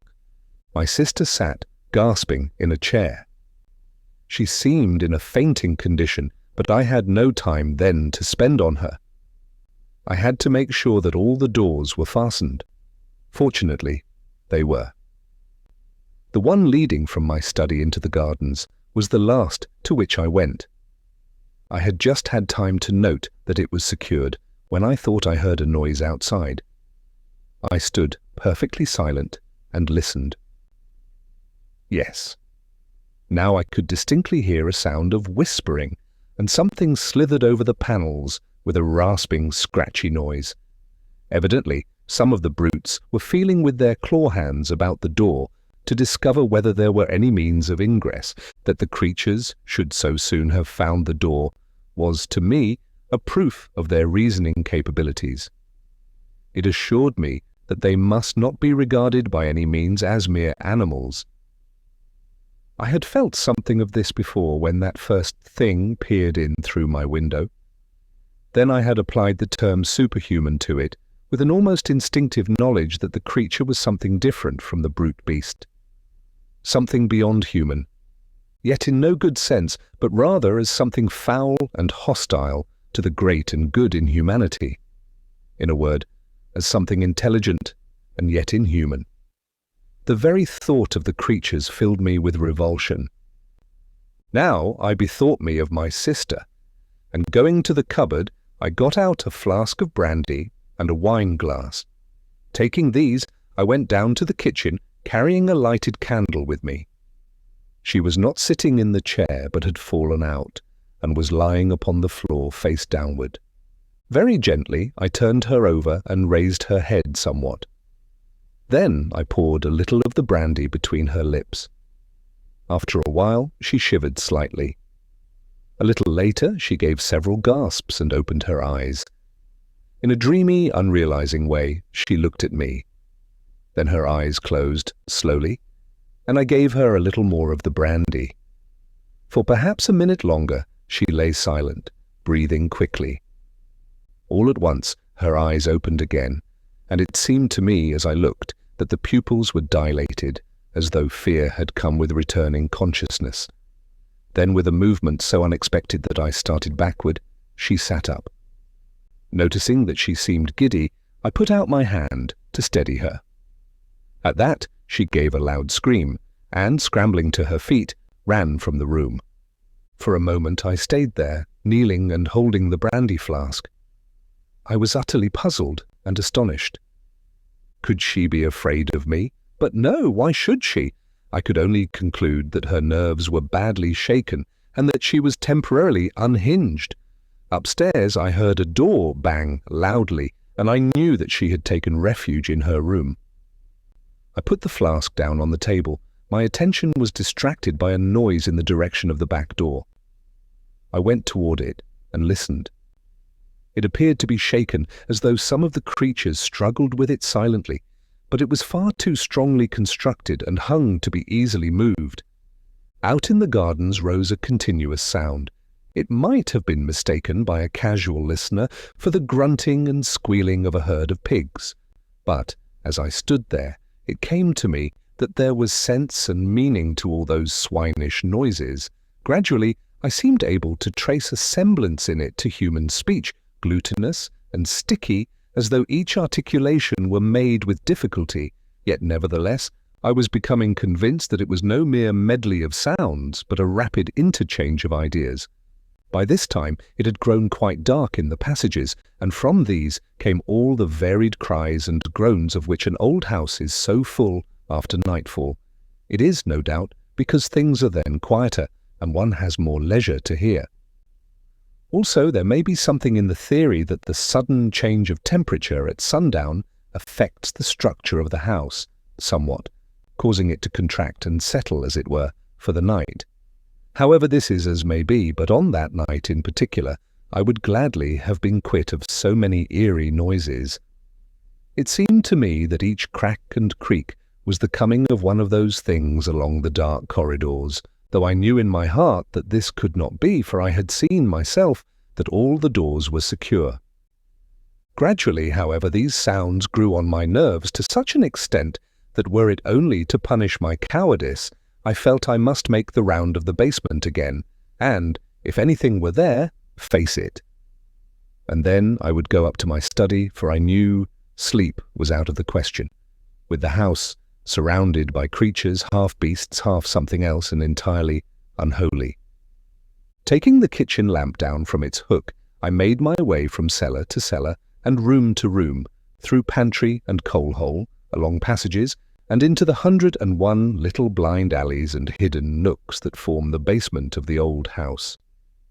Then, when I knew I had been in every corner and cranny large enough to conceal aught of any size, I made my way to the stairs. With my foot on the first step, I paused. It seemed to me I heard a movement, apparently from the buttery, which is to the left of the staircase. It had been one of the first places I searched, and yet I felt certain my ears had not deceived me. My nerves were strung now, and with hardly any hesitation I stepped up to the door, holding the lamp above my head. In a glance I saw that the place was empty, save for the heavy stone slabs supported by brick pillars, and I was about to leave it, convinced that I had been mistaken, when, in turning, my light was flashed back from two bright spots outside the window and high up. For a few moments I stood there, staring. Then they moved, revolving slowly and throwing out alternate scintillations of green and red, at least so it appeared to me. I knew then that they were eyes. Slowly I traced the shadowy outline of one of the things. It appeared to be holding on to the bars of the window, and its attitude suggested climbing. I went nearer to the window and held the light higher. There was no need to be afraid of the creature. The bars were strong, and there was little danger of its being able to move them.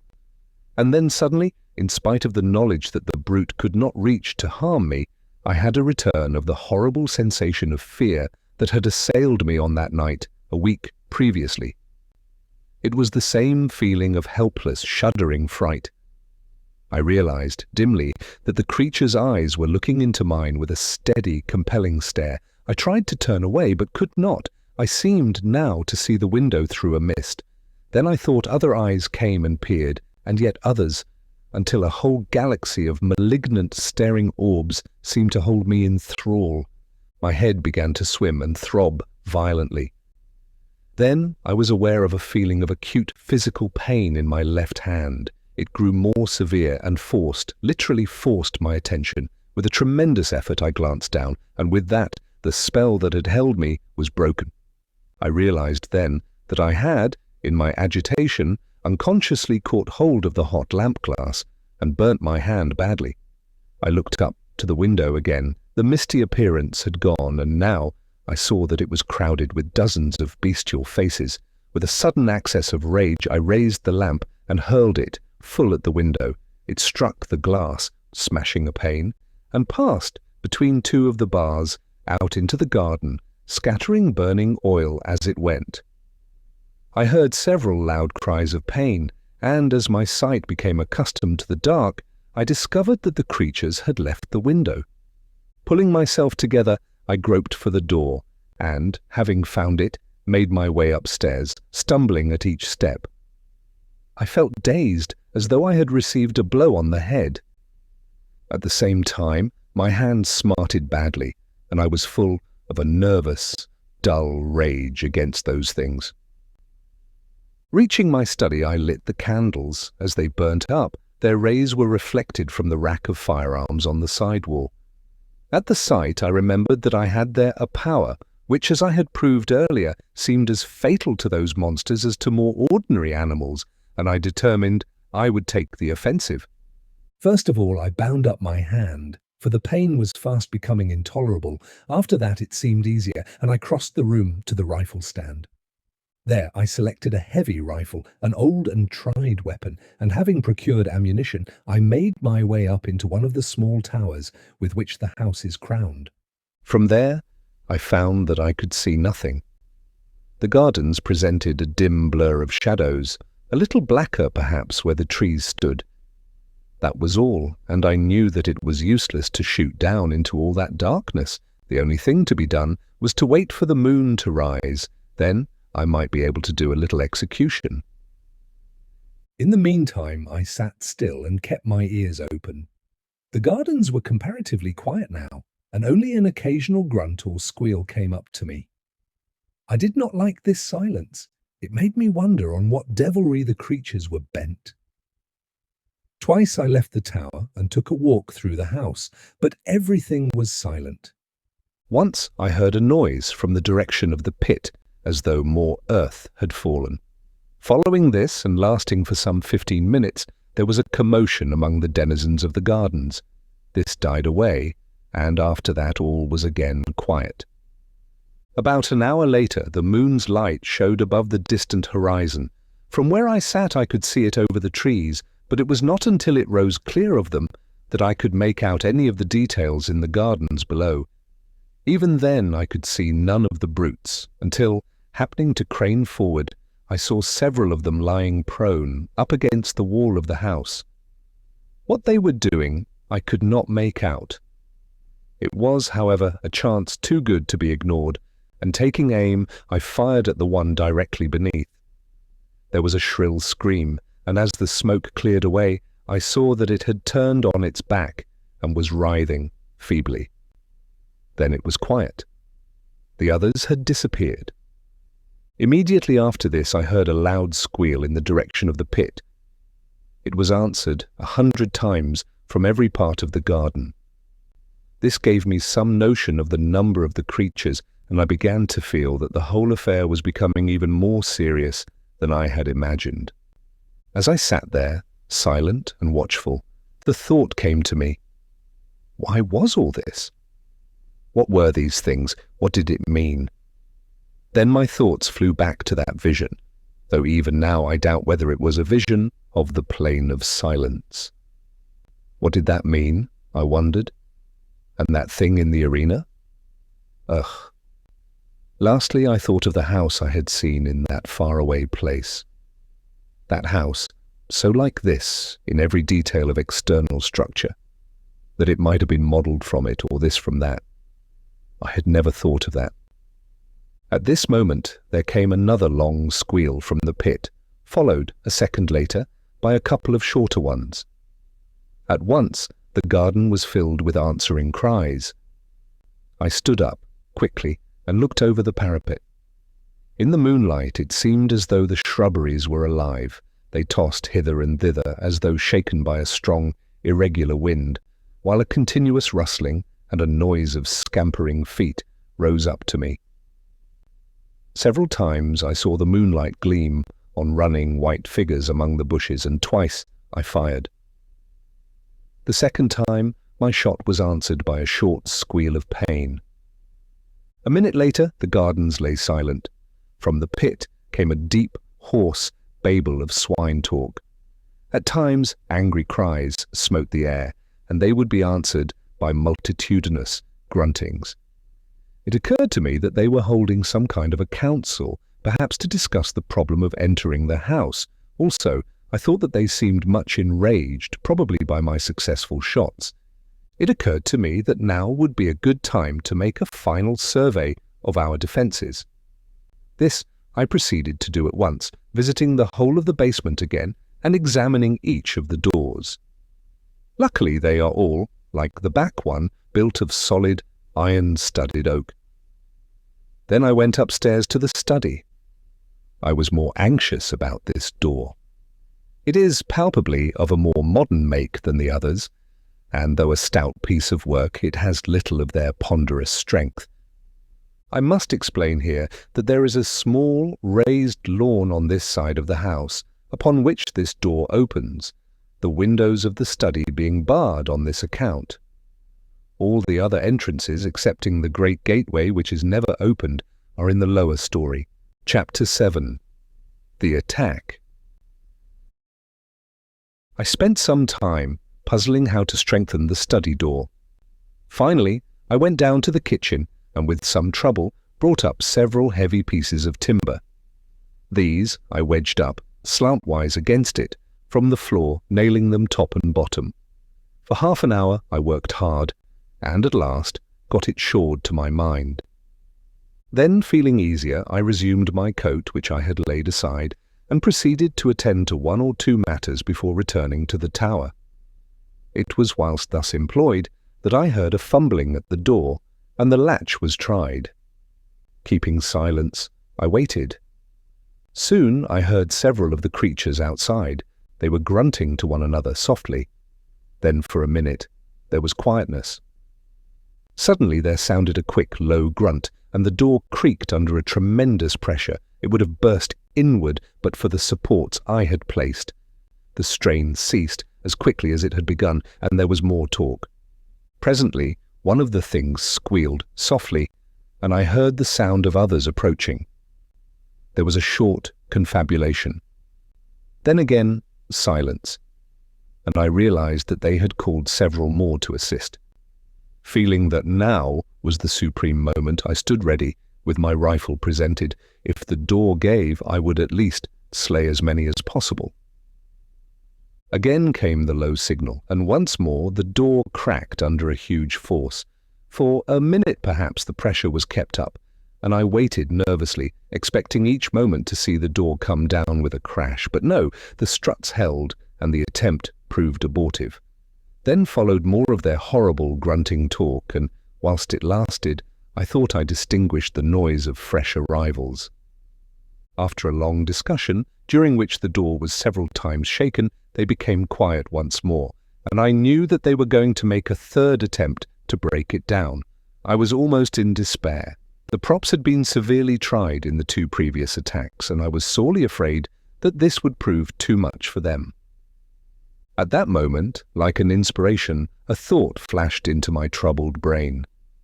Instantly, for it was no time to hesitate, I ran from the room, and up stair after stair.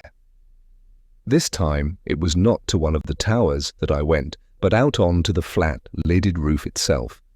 Once there, I raced across to the parapet that walls it round and looked down. As I did so, I heard the short, grunted signal, and even up there caught the crying of the door under the assault. There was not a moment to lose, and leaning over, I aimed quickly and fired. The report rang sharply, and almost blending with it came the loud splud of the bullet striking its mark. From below rose a shrill wail, and the door ceased its groaning. Then, as I took my weight from off the parapet, a huge piece of the stone coping slid from under me and fell with a crash among the disorganized throng beneath. Several horrible shrieks quavered through the night air, and then I heard a sound of scampering feet. Cautiously I looked over. In the moonlight I could see the great coping stone lying right across the threshold of the door. I thought I saw something under it, several things white, but I could not be sure. And so a few minutes passed. As I stared, I saw something come round, out of the shadow of the house. It was one of the things. It went up to the stone, silently, and bent down. I was unable to see what it did. In a minute it stood up. It had something in its talons which it put to its mouth and tore at. For the moment I did not realize. Then slowly I comprehended. The thing was stooping again. It was horrible. I started to load my rifle. When I looked again, the monster was tugging at the stone, moving it to one side. I leant the rifle on the coping and pulled the trigger. The brute collapsed on its face and kicked slightly. Simultaneously, almost, with the report, I heard another sound, that of breaking glass. Waiting, only to recharge my weapon, I ran from the roof and down the first 2 flights of stairs. Here I paused to listen. As I did so, there came another tinkle of falling glass. It appeared to come from the floor below. Excitedly, I sprang down the steps and, guided by the rattle of the window sash, reached the door of one of the empty bedrooms at the back of the house. I thrust it open. The room was but dimly illuminated by the moonlight, most of the light being blotted out by moving figures at the window. Even as I stood, one crawled through into the room. Leveling my weapon, I fired point blank at it, filling the room with a deafening bang. When the smoke cleared, I saw that the room was empty and the window free. The room was much lighter. The night air blew in coldly through the shattered panes. Down below in the night, I could hear a soft moaning and a confused murmur of swine voices. Stepping to one side of the window, I reloaded and then stood there, waiting. Presently, I heard a scuffling noise. From where I stood in the shadow, I could see without being seen. Nearer came the sounds, and then I saw something come up above the sill and clutch at the broken window frame. It caught a piece of the woodwork, and now I could make out that it was a hand and arm. A moment later, the face of one of the swine creatures rose into view. Then, before I could use my rifle or do anything, there came a sharp crack, crack, and the window frame gave way under the weight of the thing. Next instant, a squashing thud and a loud outcry told me that it had fallen to the ground. With a savage hope that it had been killed, I went to the window.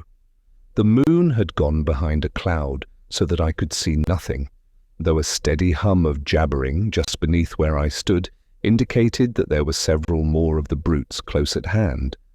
As I stood there, looking down, I marveled how it had been possible for the creatures to climb so far, for the wall is comparatively smooth, while the distance to the ground must be at least 80 feet. All at once, as I bent, peering, I saw something, indistinctly, that cut the grey shadow of the house side with a black line. It passed the window to the left at a distance of about 2 feet. Then I remembered that it was a gutter pipe that had been put there some years ago to carry off the rainwater. I had forgotten about it. I could see now how the creatures had managed to reach the window. Even as the solution came to me, I heard a faint, slithering, scratching noise and knew that another of the brutes was coming. I waited some odd moments, then leant out of the window and felt the pipe.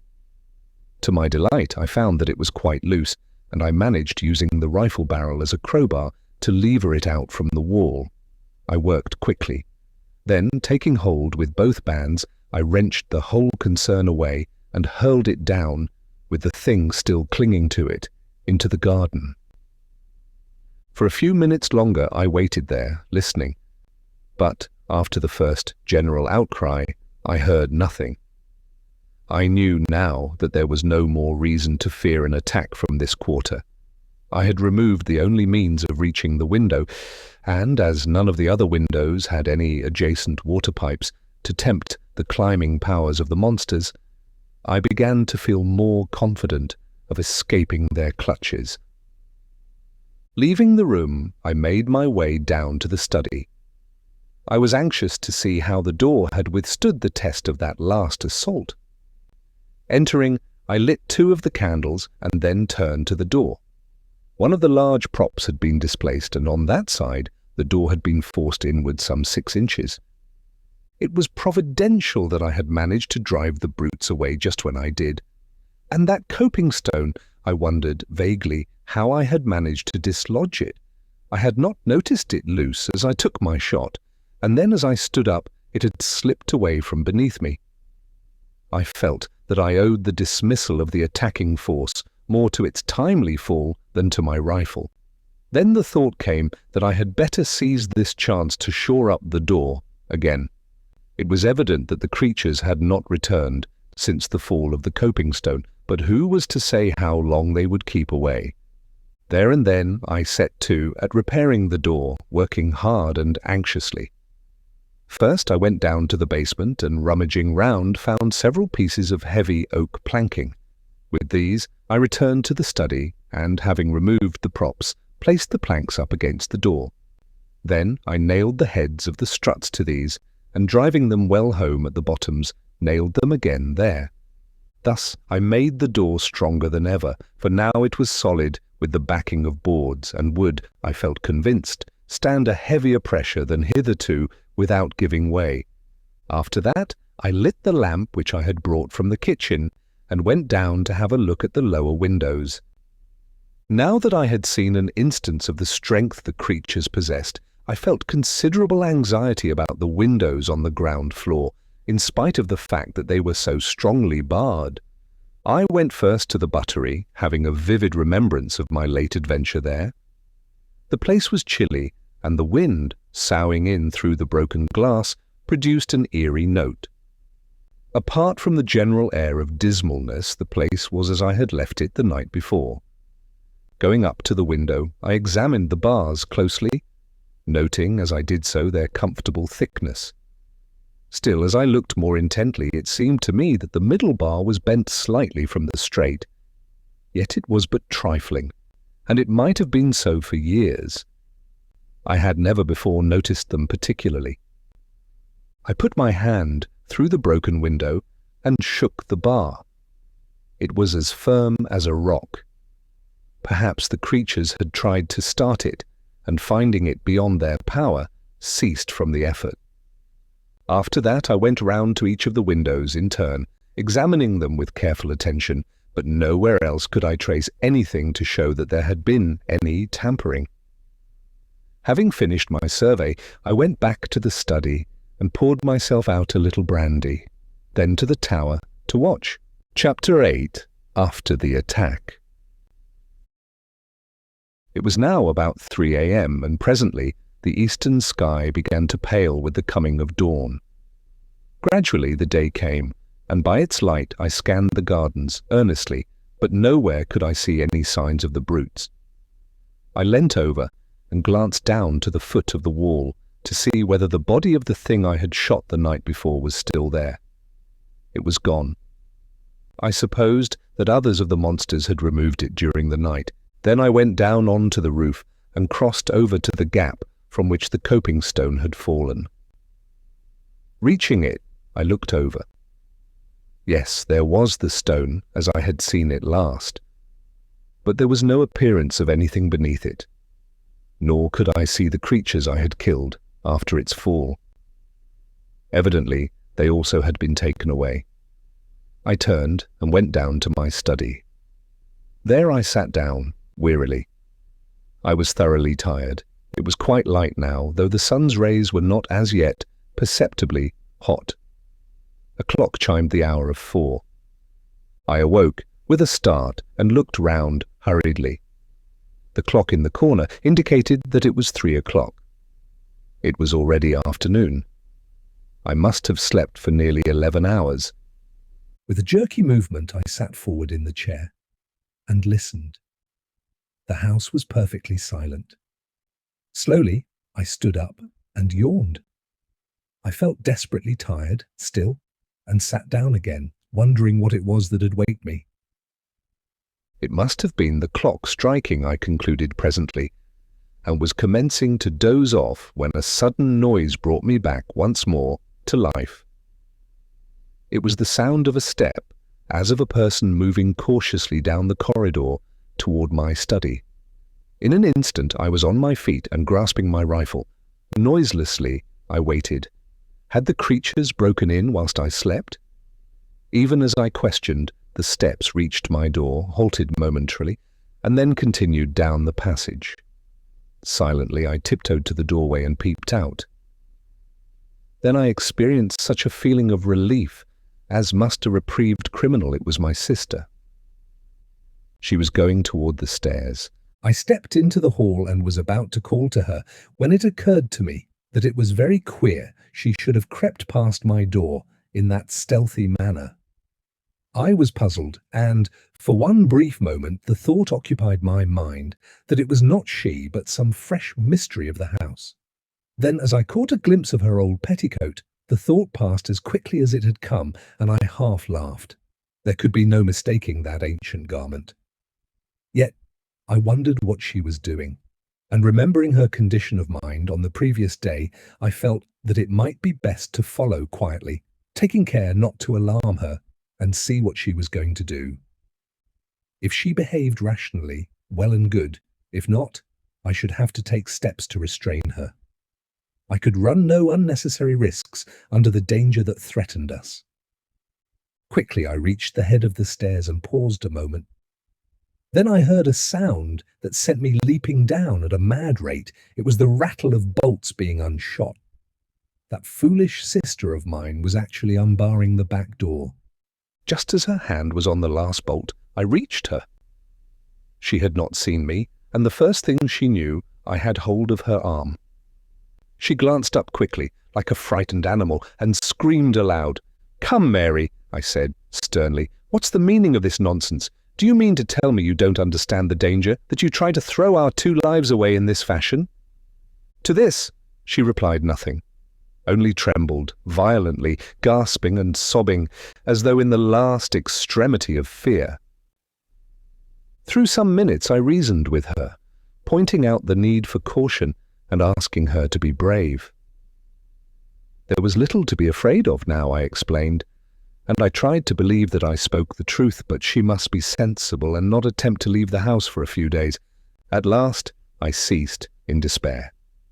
It was no use talking to her. She was obviously not quite herself for the time being. Finally, I told her she had better go to her room if she could not behave rationally. Still, she took not any notice, so without more ado I picked her up in my arms and carried her there. At first she screamed wildly, but had relapsed into silent trembling by the time I reached the stairs. Arriving at her room, I laid her upon the bed. She lay there quietly enough, neither speaking nor sobbing, just shaking in a very ague of fear. I took a rug from a chair nearby and spread it over her. I could do nothing more for her, and so crossed to where Pepper lay in a big basket. My sister had taken charge of him since his wound, to nurse him, for it had proved more severe than I had thought, and I was pleased to note that in spite of her state of mind, she had looked after the old dog carefully. Stooping, I spoke to him, and, in reply, he licked my hand feebly. He was too ill to do more. Then going to the bed, I bent over my sister and asked her how she felt. But she only shook the more, and, much as it pained me, I had to admit that my presence seemed to make her worse. And so I left her, locking the door and pocketing the key. It seemed to be the only course to take. The rest of the day I spent between the tower and my study. For food I brought up a loaf from the pantry, and on this and some claret I lived for that day. What a long, weary day it was.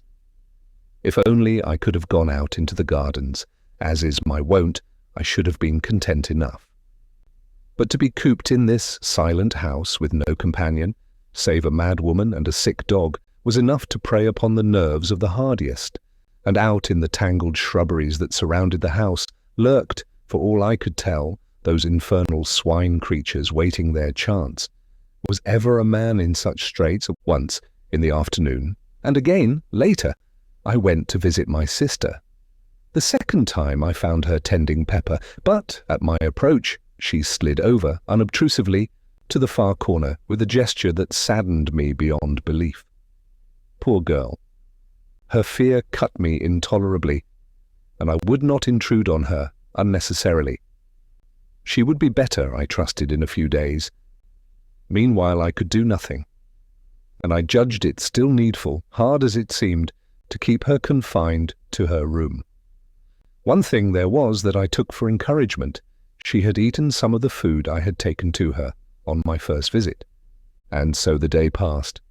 As the evening drew on, the air grew chilly, and I began to make preparations for passing a second night in the tower, taking up 2 additional rifles and a heavy ulster. The rifles I loaded and laid alongside my other, as I intended to make things warm for any of the creatures who might show during the night. I had plenty of ammunition, and I thought to give the brutes such a lesson as should show them the uselessness of attempting to force an entrance.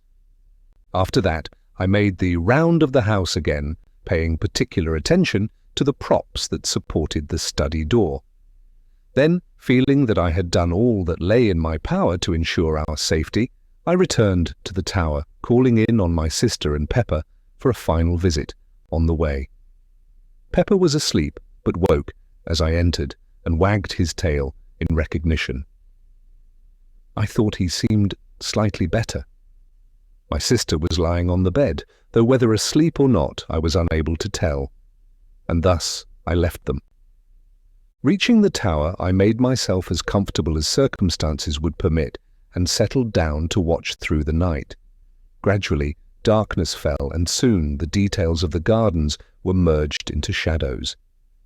During the first few hours I sat, alert, listening for any sound that might help to tell me if anything was stirring down below.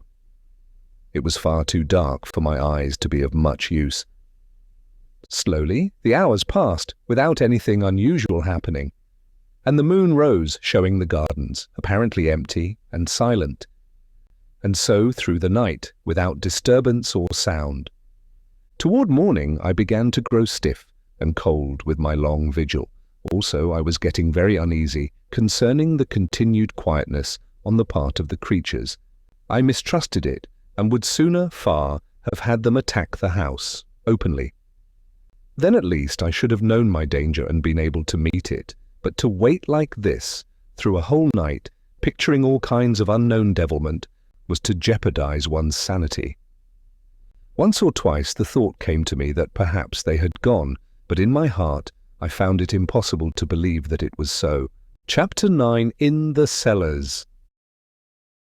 At last, what with being tired and cold, and the uneasiness that possessed me, I resolved to take a walk through the house, first calling in at the study for a glass of brandy to warm me. This I did, and while there, I examined the door carefully, but found all as I had left it the night before. The day was just breaking as I left the tower, though it was still too dark in the house to be able to see without a light, and I took one of the study candles with me on my round. By the time I had finished the ground floor, the daylight was creeping in, wanly, through the barred windows.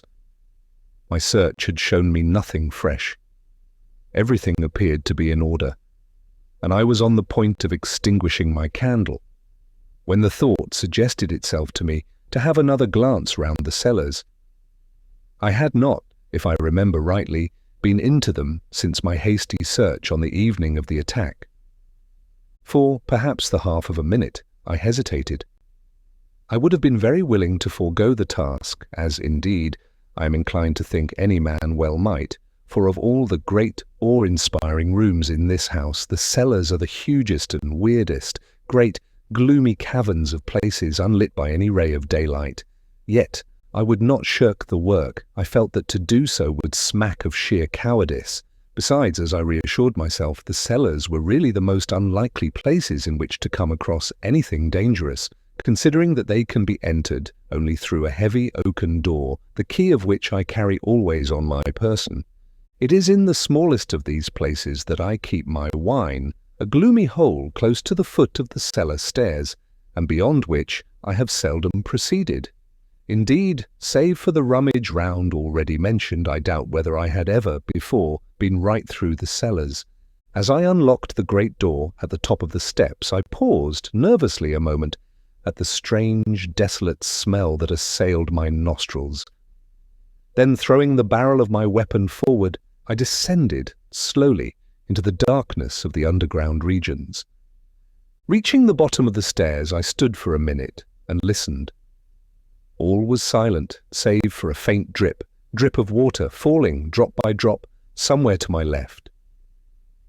As I stood, I noticed how quietly the candle burnt. Never a flicker nor flare, so utterly windless was the place. Quietly, I moved from cellar to cellar. I had but a very dim memory of their arrangement. The impressions left by my first search were blurred. I had recollections of a succession of great cellars, and of one greater than the rest, the roof of which was upheld by pillars. Beyond that my mind was hazy, and predominated by a sense of cold and darkness and shadows. Now, however, it was different, for, although nervous, I was sufficiently collected to be able to look about me and note the structure and size of the different vaults I entered. Of course, with the amount of light given by my candle, it was not possible to examine each place minutely, but I was enabled to notice, as I went along, that the walls appeared to be built with wonderful precision and finish, while here and there an occasional massive pillar shot up to support the vaulted roof. Thus I came at last to the great cellar that I remembered. It is reached through a huge arched entrance on which I observed strange, fantastic carvings which threw queer shadows under the light of my candle. As I stood and examined these thoughtfully, it occurred to me how strange it was that I should be so little acquainted with my own house. Yet this may be easily understood when one realizes the size of this ancient pile and the fact that only my old sister and I live in it, occupying a few of the rooms, such as our wants decide. Holding the light high, I passed on into the cellar and, keeping to the right, paced slowly up until I reached the further end.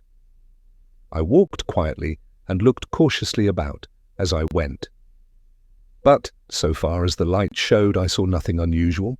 At the top, I turned to the left, still keeping to the wall, and so continued until I had traversed the whole of the vast chamber.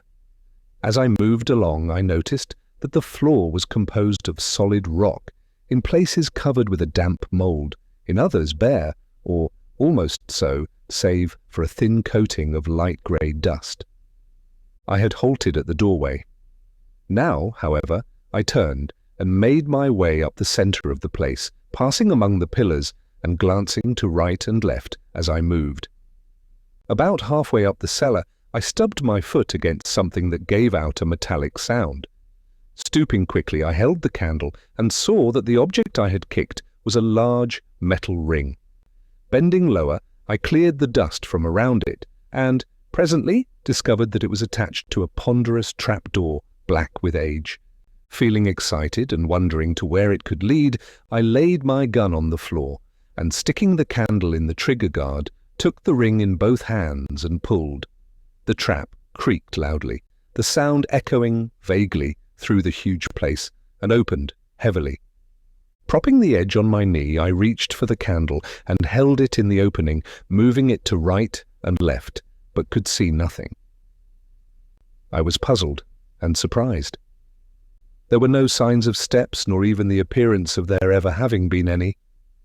Nothing, save an empty blackness. I might have been looking down into a bottomless, sideless well. Then, even as I stared, full of perplexity, I seemed to hear, far down, as though from untold depths, a faint whisper of sound. I bent my head quickly more into the opening, and listened intently. It may have been fancy, but I could have sworn to hearing a soft titter that grew into a hideous, chuckling faint and distant. Startled, I leapt backward, letting the trap fall with a hollow clang that filled the place with echoes. Even then I seemed to hear that mocking, suggestive laughter, but this, I knew, must be my imagination. The sound I had heard was far too slight to penetrate through the cumbrous trap. For a full minute I stood there, quivering, glancing nervously behind and before. But the great cellar was silent as a grave, and, gradually, I shook off the frightened sensation. With a calmer mind, I became again curious to know into what that trap opened, but could not then summon sufficient courage to make a further investigation. One thing I felt, however, was that the trap ought to be secured. This I accomplished by placing upon it several large pieces of dressed stone, which I had noticed in my tour along the east wall. Then, after a final scrutiny of the rest of the place, I retraced my way through the cellars to the stairs, and so reached the daylight with an infinite feeling of relief that the uncomfortable task was accomplished. Chapter 10. The Time of Waiting. The sun was now warm and shining brightly, forming a wondrous contrast to the dark and dismal cellars, and it was with comparatively light feelings that I made my way up to the tower to survey the gardens. There I found everything quiet, and after a few minutes went down to Mary's room. Here, having knocked and received a reply, I unlocked the door. My sister was sitting quietly on the bed as though waiting. She seemed quite herself again and made no attempt to move away as I approached.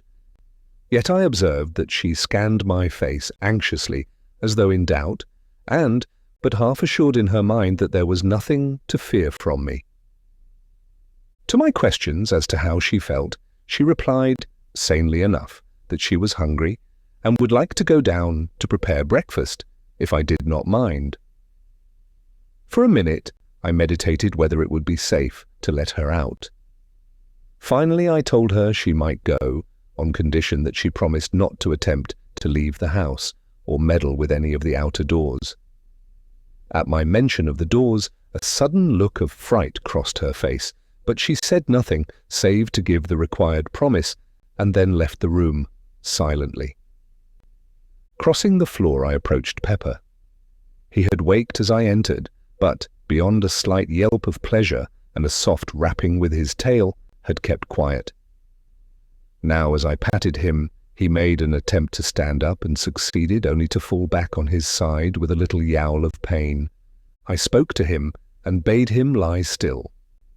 I was greatly delighted with his improvement, and also with the natural kindness of my sister's heart in taking such good care of him, in spite of her condition of mind. After a while I left him and went downstairs to my study. In a little time Mary appeared, carrying a tray on which smoked a hot breakfast. As she entered the room, I saw her gaze fasten on the props that supported the study door. Her lips tightened, and I thought she paled slightly, but that was all. Putting the tray down at my elbow, she was leaving the room, quietly, when I called her back. She came, it seemed, a little timidly, as though startled, and I noted that her hand clutched at her apron, nervously. "Come, Mary," I said. "Cheer up. Things look brighter. I've seen none of the creatures since yesterday morning, early." She looked at me in a curiously puzzled manner, as though not comprehending. Then intelligence swept into her eyes and fear. But she said nothing, beyond an unintelligible murmur of acquiescence. After that I kept silence. It was evident that any reference to the swine things was more than her shaken nerves could bear. Breakfast over, I went up to the tower. Here, during the greater part of the day, I maintained a strict watch over the gardens. Once or twice I went down to the basement to see how my sister was getting along. Each time I found her quiet and curiously submissive. Indeed, on the last occasion, she even ventured to address me on her own account with regard to some household matter that needed attention. Though this was done with an almost extraordinary timidity, I hailed it with happiness as being the first word voluntarily spoken since the critical moment when I had caught her unbarring the back door to go out among those waiting brutes. I wondered whether she was aware of her attempt and how near a thing it had been, but refrained from questioning her, thinking it best to let well alone. That night I slept in a bed, the first time for 2 nights. In the morning I rose early and took a walk through the house. All was as it should be, and I went up to the tower to have a look at the gardens. Here, again, I found perfect quietness. At breakfast, when I met Mary, I was greatly pleased to see that she had sufficiently regained command over herself to be able to greet me in a perfectly natural manner. She talked sensibly and quietly, only keeping carefully from any mention of the past couple of days. In this, I humoured her to the extent of not attempting to lead the conversation in that direction. Earlier in the morning, I had been to see Pepper. He was mending rapidly and bade fair to be on his legs, in earnest, in another day or 2.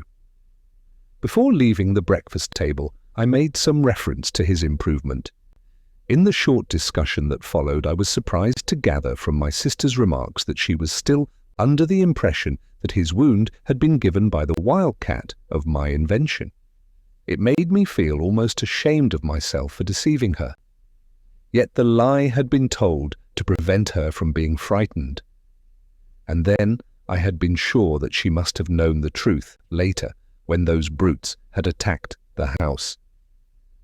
During the day, I kept on the alert, spending much of my time, as on the previous day, in the tower. But not a sign could I see of the swine creatures, nor hear any sound. Several times the thought had come to me that the things had, at last, left us. But up to this time I had refused to entertain the idea seriously. Now, however, I began to feel that there was reason for hope. It would soon be 3 days since I had seen any of the things, but still I intended to use the utmost caution. For all that I could tell, this protracted silence might be a ruse to tempt me from the house, perhaps right into their arms.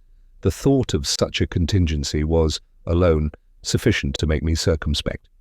So it was that the 4th, 5th, and 6th days went by, quietly, without my making any attempt to leave the house. On the 6th day, I had the pleasure of seeing Pepper once more upon his feet, and, though still very weak, he managed to keep me company during the whole of that day. Chapter 11. The Searching of the Gardens. How slowly the time went, and never a thing to indicate that any of the brutes still infested the gardens. It was on the 9th day that finally I decided to run the risk, if any there were, and sally out. With this purpose in view, I loaded one of the shotguns carefully, choosing it as being more deadly than a rifle at close quarters. And then, after a final scrutiny of the grounds from the tower, I called Pepper to follow me and made my way down to the basement. At the door, I must confess to hesitating a moment. The thought of what might be awaiting me among the dark shrubberies was by no means calculated to encourage my resolution. It was but a second, though, and then I had drawn the bolts and was standing on the path outside the door. Pepper followed, stopping at the doorstep to sniff suspiciously and carrying his nose up and down the jambs as though following a scent. Then suddenly he turned, sharply, and started to run here and there, in semicircles and circles, all around the door, finally returning to the threshold. Here he began again to nose about. Hitherto I had stood watching the dog. Yet all the time with half my gaze on the wild tangle of gardens stretching round me. Now I went toward him, and bending down, examined the surface of the door where he was smelling. I found that the wood was covered with a network of scratches, crossing and recrossing one another in inextricable confusion. In addition to this, I noticed that the doorposts themselves were gnawed in places. Beyond these I could find nothing, and so standing up, I began to make the tour of the house wall. Pepper, as soon as I walked away, left the door and ran ahead, still nosing and sniffing as he went along. At times he stopped to investigate. Here it would be a bullet hole in the pathway, or perhaps a powder-stained wad. Anon it might be a piece of torn sod, or a disturbed patch of weedy path, but, save for such trifles, he found nothing. I observed him critically as he went along, and could discover nothing of uneasiness in his demeanour to indicate that he felt the nearness of any of the creatures. By this, I was assured that the gardens were empty, at least for the present, of those hateful things. Pepper could not be easily deceived, and it was a relief to feel that he would know and give me timely warning if there were any danger. Reaching the place where I had shot that first creature, I stopped and made a careful scrutiny, but could see nothing. From there, I went on to where the great coping stone had fallen. It lay on its side, apparently just as it had been left when I shot the brute that was moving it. A couple of feet to the right of the nearer end was a great dent in the ground, showing where it had struck. The other end was still within the indentation, half in and half out. Going nearer, I looked at the stone more closely. What a huge piece of masonry it was. And that creature had moved it, single-handed, in its attempt to reach what lay below. I went round to the further end of the stone. Here I found that it was possible to see under it for a distance of nearly a couple of feet. Still I could see nothing of the stricken creatures, and I felt much surprised. I had, as I have before said, guessed that the remains had been removed, yet I could not conceive that it had been done so thoroughly as not to leave some certain sign beneath the stone indicative of their fate. I had seen several of the brutes struck down beneath it with such force that they must have been literally driven into the earth, and now not a vestige of them was to be seen, not even a bloodstain. I felt more puzzled than ever as I turned the matter over in my mind, but could think of no plausible explanation, and so finally gave it up as one of the many things that were unexplainable. From there, I transferred my attention to the study door. I could see now, even more plainly, the effects of the tremendous strain to which it had been subjected, and I marvelled how, even with the support afforded by the props, it had withstood the attack so well.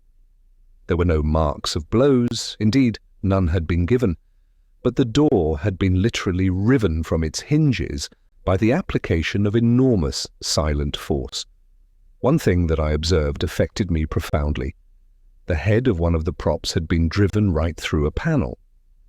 This was of itself sufficient to show how huge an effort the creatures had made to break down the door, and how nearly they had succeeded. Leaving, I continued my tour round the house, finding little else of interest, save at the back, where I came across the piece of piping I had torn from the wall, lying among the long grass underneath the broken window.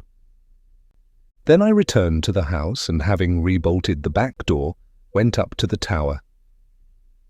Here I spent the afternoon reading and occasionally glancing down into the gardens. I had determined, if the night passed quietly, to go as far as the pit on the morrow. Perhaps I should be able to learn then something of what had happened. The day slipped away and the night came, and went much as the last few nights had gone.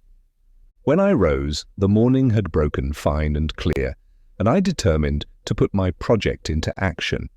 During breakfast I considered the matter carefully, after which I went to the study for my shotgun. In addition, I loaded and slipped into my pocket a small but heavy pistol.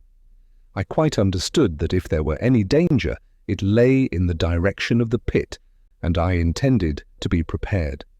Leaving the study, I went down to the back door, followed by Pepper. Once outside, I took a quick survey of the surrounding gardens and then set off toward the pit. On the way, I kept a sharp outlook, holding my gun handily. Pepper was running ahead, I noticed, without any apparent hesitation. From this, I augured that there was no imminent danger to be apprehended, and I stepped out more quickly in his wake. He had reached the top of the pit now, and was nosing his way along the edge. A minute later, I was beside him, looking down into the pit. For a moment, I could scarcely believe that it was the same place, so greatly was it changed.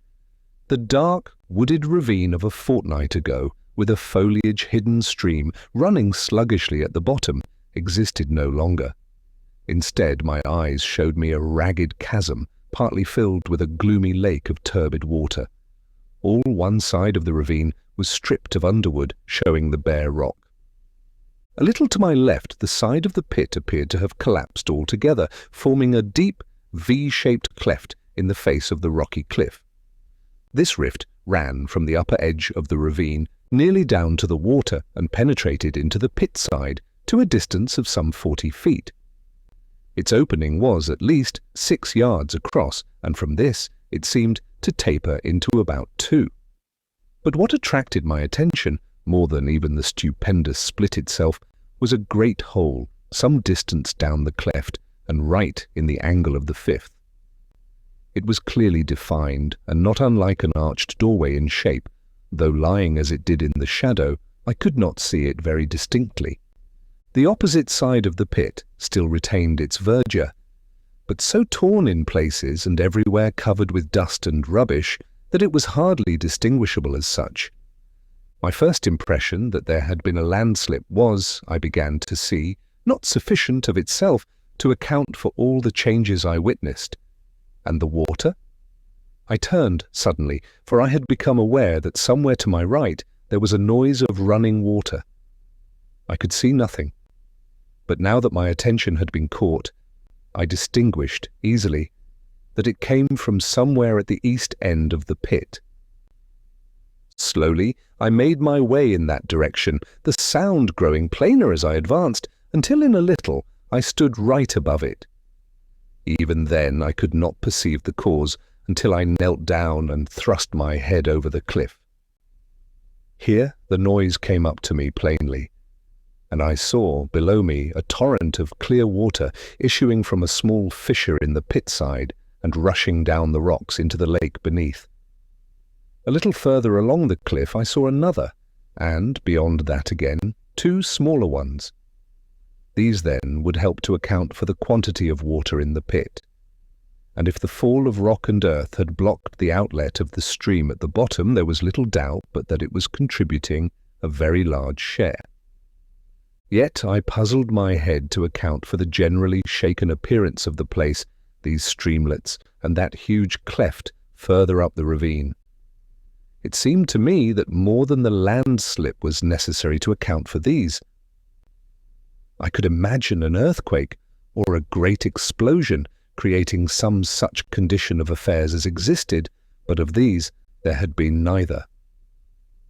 Then I stood up quickly, remembering that crash and the cloud of dust that had followed, directly rushing high into the air. But I shook my head unbelievingly. No, it must have been the noise of the falling rocks and earth I had heard. Of course the dust would fly, naturally.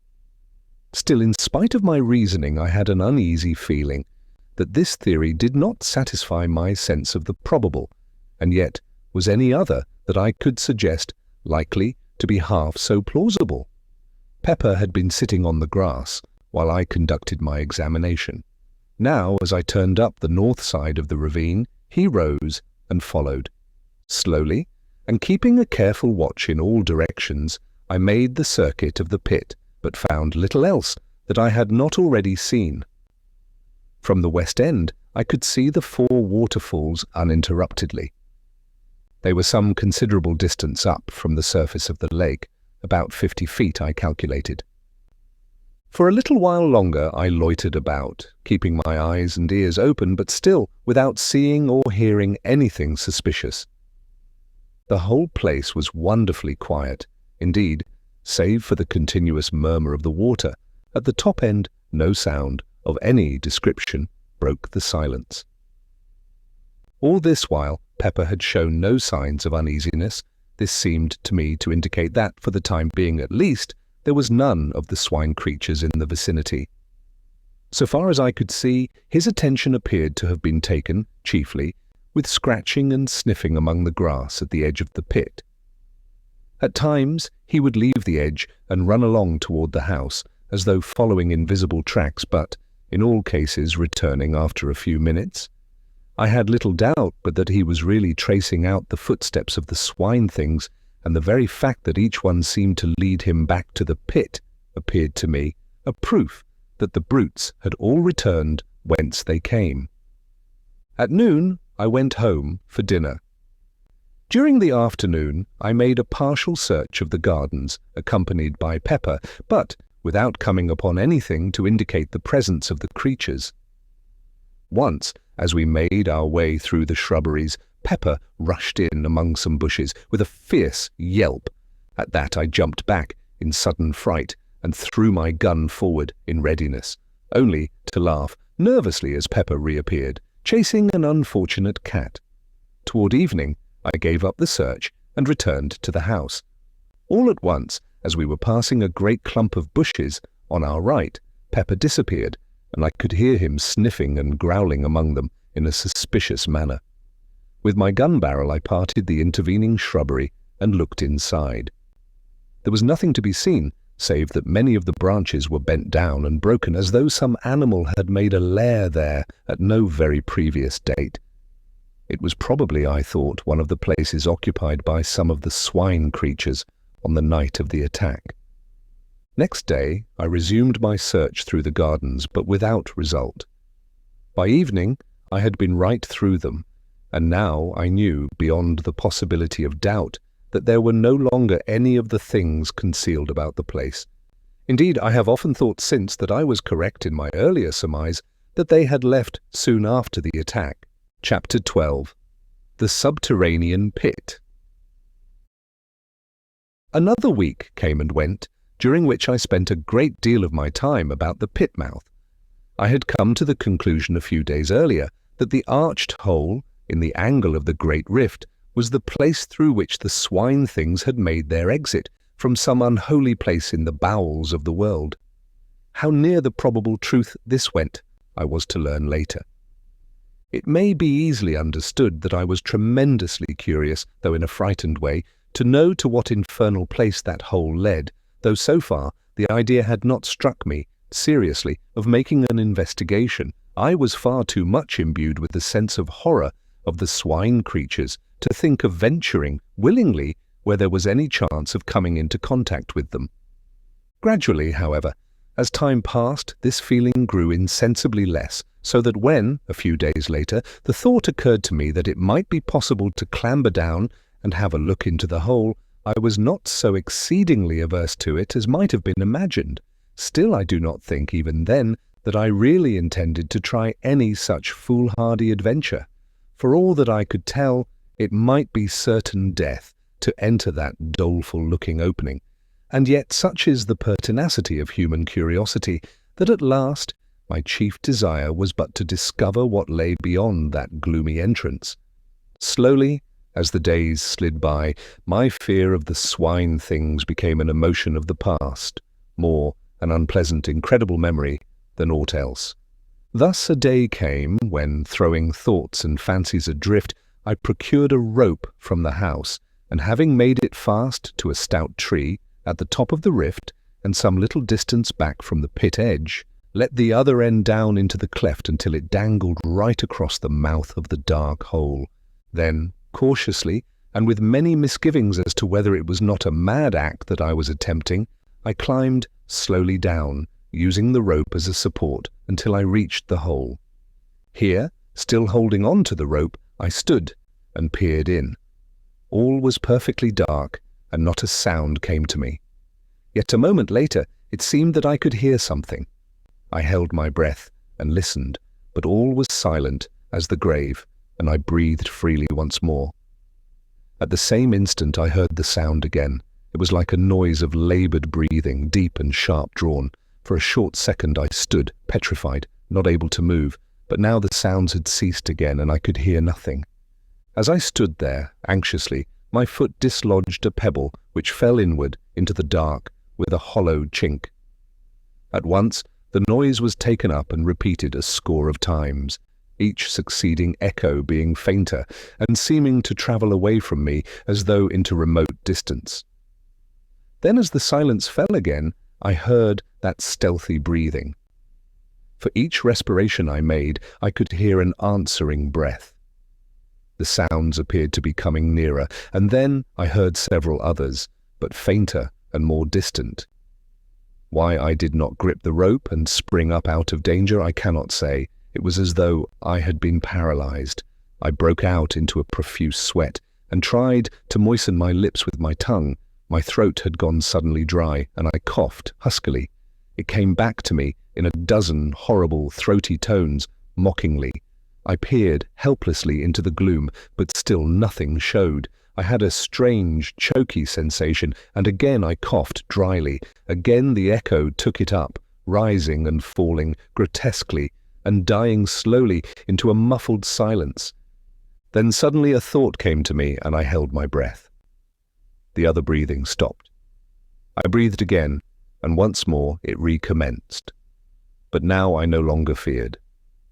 I knew that the strange sounds were not made by any lurking swine creature, but were simply the echo of my own respirations. Yet I had received such a fright that I was glad to scramble up the rift and haul up the rope. I was far too shaken and nervous to think of entering that dark hole then, and so returned to the house. I felt more myself next morning, but even then I could not summon up sufficient courage to explore the place. All this time the water in the pit had been creeping slowly up, and now stood but a little below the opening. At the rate at which it was rising, it would be level with the floor in less than another week. And I realized that unless I carried out my investigations soon, I should probably never do so at all, as the water would rise and rise until the opening itself was submerged. It may have been that this thought stirred me to act, but whatever it was, a couple of days later saw me standing at the top of the cleft, fully equipped for the task. This time I was resolved to conquer my shirking and go right through with the matter. With this intention, I had brought, in addition to the rope, a bundle of candles, meaning to use them as a torch, also my double-barreled shotgun. In my belt I had a heavy horse pistol loaded with buckshot. As before, I fastened the rope to the tree, then, having tied my gun across my shoulders with a piece of stout cord, I lowered myself over the edge of the pit. At this movement, Pepper, who had been eyeing my actions watchfully, rose to his feet and ran to me with a half-bark, half-wail, it seemed to me, of warning. But I was resolved on my enterprise and bade him lie down. I would much have liked to take him with me, but this was next to impossible in the existing circumstances. As my face dropped level with the pit edge, he licked me right across the mouth, and then, seizing my sleeve between his teeth, began to pull back, strongly. It was very evident that he did not want me to go. Yet having made up my mind, I had no intention of giving up the attempt, and with a sharp word to Pepper to release me, I continued my descent, leaving the poor old fellow at the top, barking and crying like a forsaken pup. Carefully, I lowered myself from projection to projection. I knew that a slip might mean a wetting. Reaching the entrance, I let go the rope and untied the gun from my shoulders. Then, with a last look at the sky, which I noticed was clouding over rapidly, I went forward a couple of paces so as to be shielded from the wind and lit one of the candles. Holding it above my head and grasping my gun firmly, I began to move on, slowly, throwing my glances in all directions. For the first minute, I could hear the melancholy sound of Pepper's howling coming down to me. Gradually, as I penetrated further into the darkness, it grew fainter, until in a little while I could hear nothing. The path tended downward somewhat and to the left. Thence it kept on, still running to the left, until I found that it was leading me right in the direction of the house. Very cautiously, I moved onward, stopping every few steps to listen. I had gone perhaps 100 yards when, suddenly, it seemed to me that I caught a faint sound somewhere along the passage behind. With my heart thudding heavily, I listened. The noise grew plainer and appeared to be approaching rapidly. I could hear it distinctly now. It was the soft padding of running feet. In the first moments of fright I stood, irresolute, not knowing whether to go forward or backward. Then, with a sudden realization of the best thing to do, I backed up to the rocky wall on my right, and holding the candle above my head, waited, gun in hand, cursing my foolhardy curiosity for bringing me into such a strait. I had not long to wait, but a few seconds, before two eyes reflected back from the gloom the rays of my candle. I raised my gun, using my right hand only, and aimed quickly. Even as I did so, something leapt out of the darkness, with a blustering bark of joy that woke the echoes like thunder. It was Pepper. How he had contrived to scramble down the cleft I could not conceive. As I brushed my hand nervously over his coat, I noticed that he was dripping, and concluded that he must have tried to follow me and fallen into the water, from which he would not find it very difficult to climb. Having waited a minute or so to steady myself, I proceeded along the way, Pepper following quietly. I was curiously glad to have the old fellow with me. He was company, and somehow, with him at my heels, I was less afraid. Also, I knew how quickly his keen ears would detect the presence of any unwelcome creature, should there be such, amid the darkness that wrapped us. For some minutes we went slowly along, the path still leading straight toward the house. Soon, I concluded, we should be standing right beneath it, did the path but carry far enough. I led the way, cautiously, for another 50 yards or so. Then I stopped and held the light high. And reason enough I had to be thankful that I did so. For there, not 3 paces forward, the path vanished, and, in place, showed a hollow blackness that sent sudden fear through me. Very cautiously, I crept forward and peered down, but could see nothing. Then I crossed to the left of the passage to see whether there might be any continuation of the path. Here, right against the wall, I found that a narrow track some 3 feet wide led onward.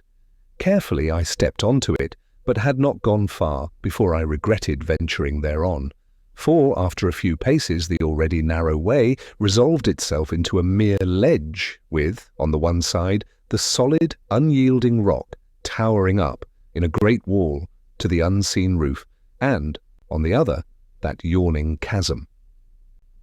I could not help reflecting how helpless I was, should I be attacked there, with no room to turn, and where even the recoil of my weapon might be sufficient to drive me headlong into the depths below. To my great relief, a little further on, the track suddenly broadened out again to its original breadth. Gradually, as I went onward, I noticed that the path trended steadily to the right, and so, after some minutes, I discovered that I was not going forward, but simply circling the huge abyss. I had evidently come to the end of the great passage. 5 minutes later, I stood on the spot from which I had started, having been completely round what I guessed now to be a vast pit, the mouth of which must be at least 100 yards across. For some little time I stood there, lost in perplexing thought. "What does it all mean?" was the cry that had begun to reiterate through my brain. A sudden idea struck me, and I searched round for a piece of stone. Presently I found a bit of rock, about the size of a small loaf. Sticking the candle upright in a crevice of the floor, I went back from the edge, somewhat, and, taking a short run, launched the stone forward into the chasm, my idea being to throw it far enough to keep it clear of the sides. Then I stooped forward and listened, but though I kept perfectly quiet for at least a full minute, no sound came back to me from out of the dark. I knew then that the depth of the hole must be immense, for the stone, had it struck anything, was large enough to have set the echoes of that weird place whispering for an indefinite period. Even as it was, the cavern had given back the sounds of my footfalls multitudinously. The place was awesome, and I would willingly have retraced my steps and left the mysteries of its solitudes unsolved, only to do so meant admitting defeat. Then a thought came to try to get a view of the abyss. It occurred to me that if I placed my candles round the edge of the hole, I should be able to get at least some dim sight of the place. I found, on counting, that I had brought 15 candles in the bundle, my first intention having been, as I have already said, to make a torch of the lot. These I proceeded to place round the pit mouth, with an interval of about 20 yards between each. Having completed the circle, I stood in the passage and endeavoured to get an idea of how the place looked. But I discovered immediately that they were totally insufficient for my purpose. They did little more than make the gloom visible. One thing they did, however, and that was, they confirmed my opinion of the size of the opening. And although they showed me nothing that I wanted to see, yet the contrast they afforded to the heavy darkness pleased me curiously. It was as though 15 tiny stars shone through the subterranean night. Then, even as I stood, Pepper gave a sudden howl that was taken up by the echoes and repeated with ghastly variations, dying away slowly. With a quick movement, I held aloft the one candle that I had kept and glanced down at the dog, At the same moment I seemed to hear a noise, like a diabolical chuckle, rise up from the hitherto silent depths of the pit. I started. Then I recollected that it was probably the echo of Pepper's howl. Pepper had moved away from me up the passage a few steps. He was nosing along the rocky floor, and I thought I heard him lapping. I went toward him, holding the candle low. As I moved, I heard my boot go sop, sop, and the light was reflected from something that glistened and crept past my feet, swiftly toward the pit. I bent lower and looked, then gave vent to an expression of surprise. From somewhere, higher up the path, a stream of water was running quickly in the direction of the great opening and growing in size every second. Again, Pepper gave vent to that deep-drawn howl and, running at me, seized my coat and attempted to drag me up the path toward the entrance. With a nervous gesture, I shook him off and crossed quickly over to the left-hand wall. If anything were coming, I was going to have the wall at my back. Then as I stared anxiously up the pathway, my candle caught a gleam far up the passage. At the same moment I became conscious of a murmurous roar that grew louder and filled the whole cavern with deafening sound. From the pit came a deep, hollow echo like the sob of a giant. Then I had sprung to one side onto the narrow ledge that ran round the abyss, and turning, saw a great wall of foam sweep past me and leap tumultuously into the waiting chasm. A cloud of spray burst over me, extinguishing my candle and wetting me to the skin. I still held my gun. The 3 nearest candles went out, but the further ones gave only a short flicker. After the first rush, the flow of water eased down to a steady stream, maybe a foot in depth, though I could not see this until I had procured one of the lighted candles and, with it, started to reconnoitre. Pepper had fortunately followed me as I leapt for the ledge and now, very much subdued, kept close behind. A short examination showed me that the water reached right across the passage and was running at a tremendous rate. Already, even as I stood there, it had deepened. I could make only a guess at what had happened. Evidently, the water in the ravine had broken into the passage by some means. If that were the case, it would go on increasing in volume until I should find it impossible to leave the place. The thought was frightening. It was evident that I must make my exit as hurriedly as possible. Taking my gun by the stock, I sounded the water. It was a little under knee-deep. The noise it made, plunging down into the pit, was deafening. Then, with a call to Pepper, I stepped out into the flood, using the gun as a staff.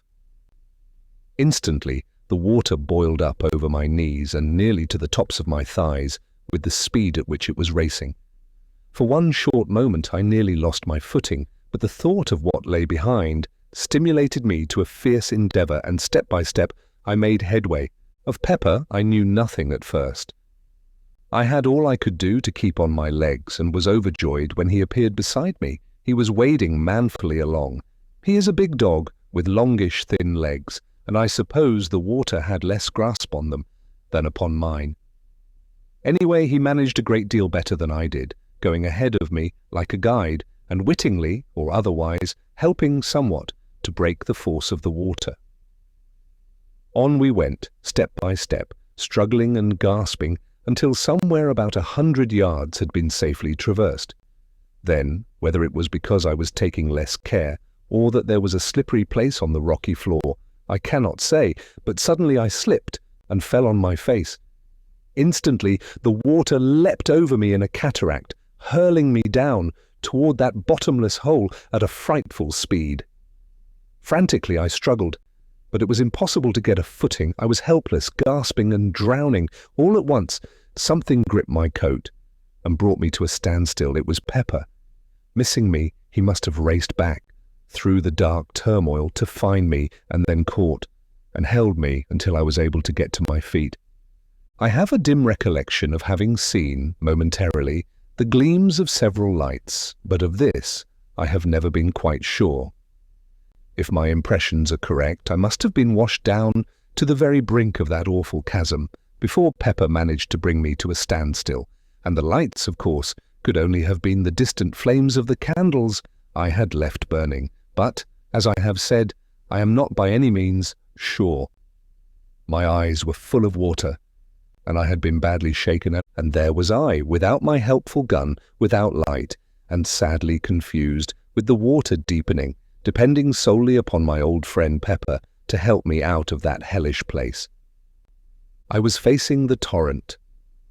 Naturally, it was the only way in which I could have sustained my position a moment, for even old Pepper could not have held me long against that terrific strain without assistance, however blind, from me. Perhaps a minute passed, during which it was touch and go with me. Then, gradually, I recommenced my tortuous way up the passage. And so began the grimmest fight with death, from which ever I hope to emerge victorious. Slowly, furiously, almost hopelessly I strove, and that faithful Pepper led me, dragged me, upward and onward, until at last, ahead, I saw a gleam of blessed light. It was the entrance. Only a few yards further, and I reached the opening, with the water surging and boiling hungrily around my loins. And now I understood the cause of the catastrophe. It was raining heavily, literally in torrents. The surface of the lake was level with the bottom of the opening. Nay, more than level, it was above it. Evidently, the rain had swollen the lake and caused this premature rise, for, at the rate the ravine had been filling, it would not have reached the entrance for a couple more days.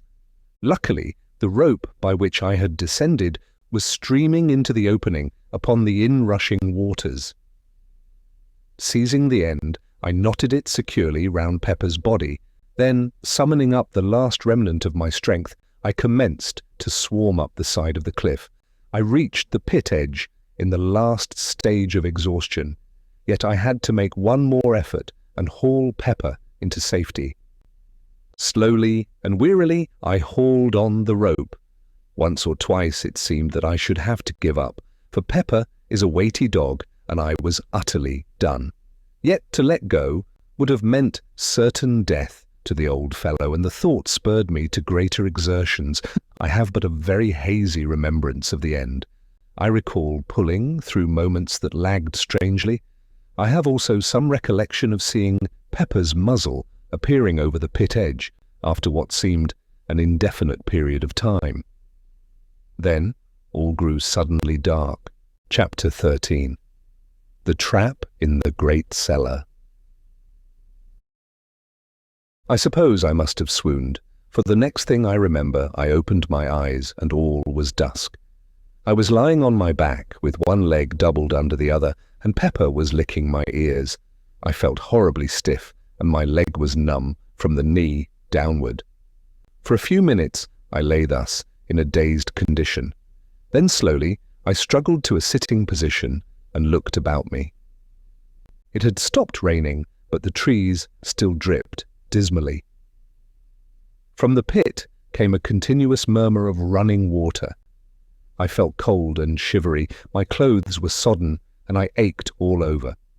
Very slowly the life came back into my numbed leg, and after a little I essayed to stand up.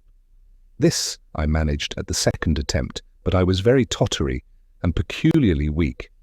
It seemed to me that I was going to be ill, and I made shift to stumble my way toward the house. My steps were erratic, and my head confused. At each step that I took, sharp pains shot through my limbs. I had gone perhaps some 30 paces when a cry from Pepper drew my attention, and I turned stiffly toward him. The old dog was trying to follow me, but could come no further, owing to the rope with which I had hauled him up being still tied round his body, the other end not having been unfastened from the tree. For a moment I fumbled with the knots weakly, but they were wet and hard, and I could do nothing. Then I remembered my knife, and in a minute the rope was cut. How I reached the house I scarcely know, and of the days that followed I remember still less. Of one thing I am certain, that had it not been for my sister's untiring love and nursing, I had not been writing at this moment. When I recovered my senses, it was to find that I had been in bed for nearly 2 weeks. Yet another week passed before I was strong enough to totter out into the gardens. Even then I was not able to walk so far as the pit. I would have liked to ask my sister how high the water had risen, but felt it was wiser not to mention the subject to her. Indeed, since then I have made a rule never to speak to her about the strange things that happen in this great old house. It was not until a couple of days later that I managed to get across to the pit. There I found that, in my few weeks' absence, there had been wrought a wondrous change. Instead of the 3 parts filled ravine, I looked out upon a great lake whose placid surface reflected the light coldly. The water had risen to within 6 feet of the pit edge. Only in one part was the lake disturbed, and that was above the place where, far down under the silent waters, yawned the entrance to the vast underground pit. Here there was a continuous bubbling, and occasionally a curious sort of sobbing gurgle would find its way up from the depth. Beyond these, there was nothing to tell of the things that were hidden beneath.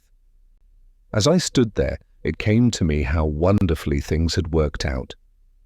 The entrance to the place whence the swine creatures had come was sealed up by a power that made me feel there was nothing more to fear from them. And yet, with the feeling, there was a sensation that now I should never learn anything further of the place from which those dreadful things had come. It was completely shut off and concealed from human curiosity forever. Strange, in the knowledge of that underground hellhole, how apposite has been the naming of the pit.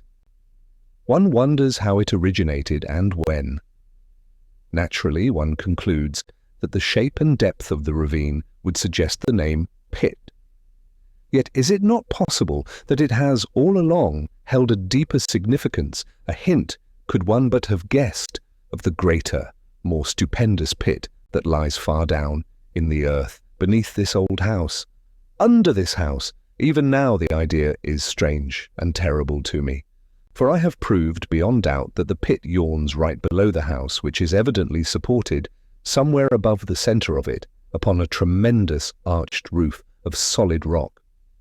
It happened in this wise that, having occasion to go down to the cellars, the thought occurred to me to pay a visit to the great vault where the trap is situated, and see whether everything was as I had left it. Reaching the place, I walked slowly up the centre until I came to the trap. There it was, with the stones piled upon it, just as I had seen it last. I had a lantern with me, and the idea came to me that now would be a good time to investigate whatever lay under the great oak slab. Placing the lantern on the floor, I tumbled the stones off the trap and, grasping the ring, pulled the door open. As I did so, the cellar became filled with the sound of a murmurous thunder that rose from far below. At the same time, a damp wind blew up into my face, bringing with it a load of fine spray.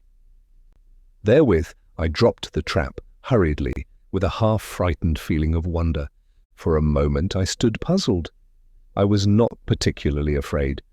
The haunting fear of the swine things had left me long ago, but I was certainly nervous and astonished. Then a sudden thought possessed me, and I raised the ponderous door with a feeling of excitement. Leaving it standing upon its end, I seized the lantern and, kneeling down, thrust it into the opening. As I did so, the moist wind and spray drove in my eyes, making me unable to see for a few moments.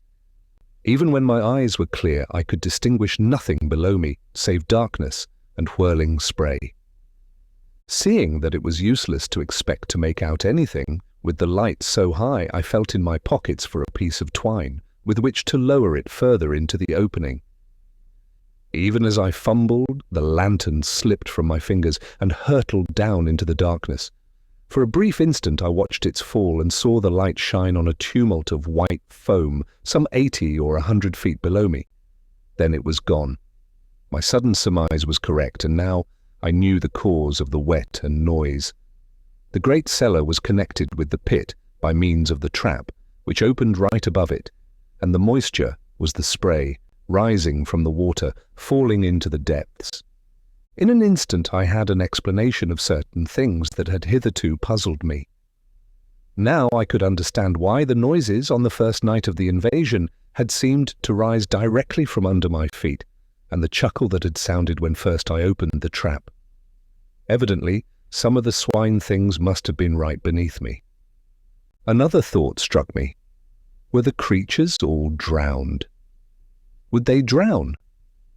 I remembered how unable I had been to find any traces to show that my shooting had been really fatal. Had they life, as we understand life, or were they ghouls? These thoughts flashed through my brain as I stood in the dark, searching my pockets for matches. I had the box in my hand now, and striking a light, I stepped to the trapdoor and closed it. Then I piled the stones back upon it, after which I made my way out from the cellars.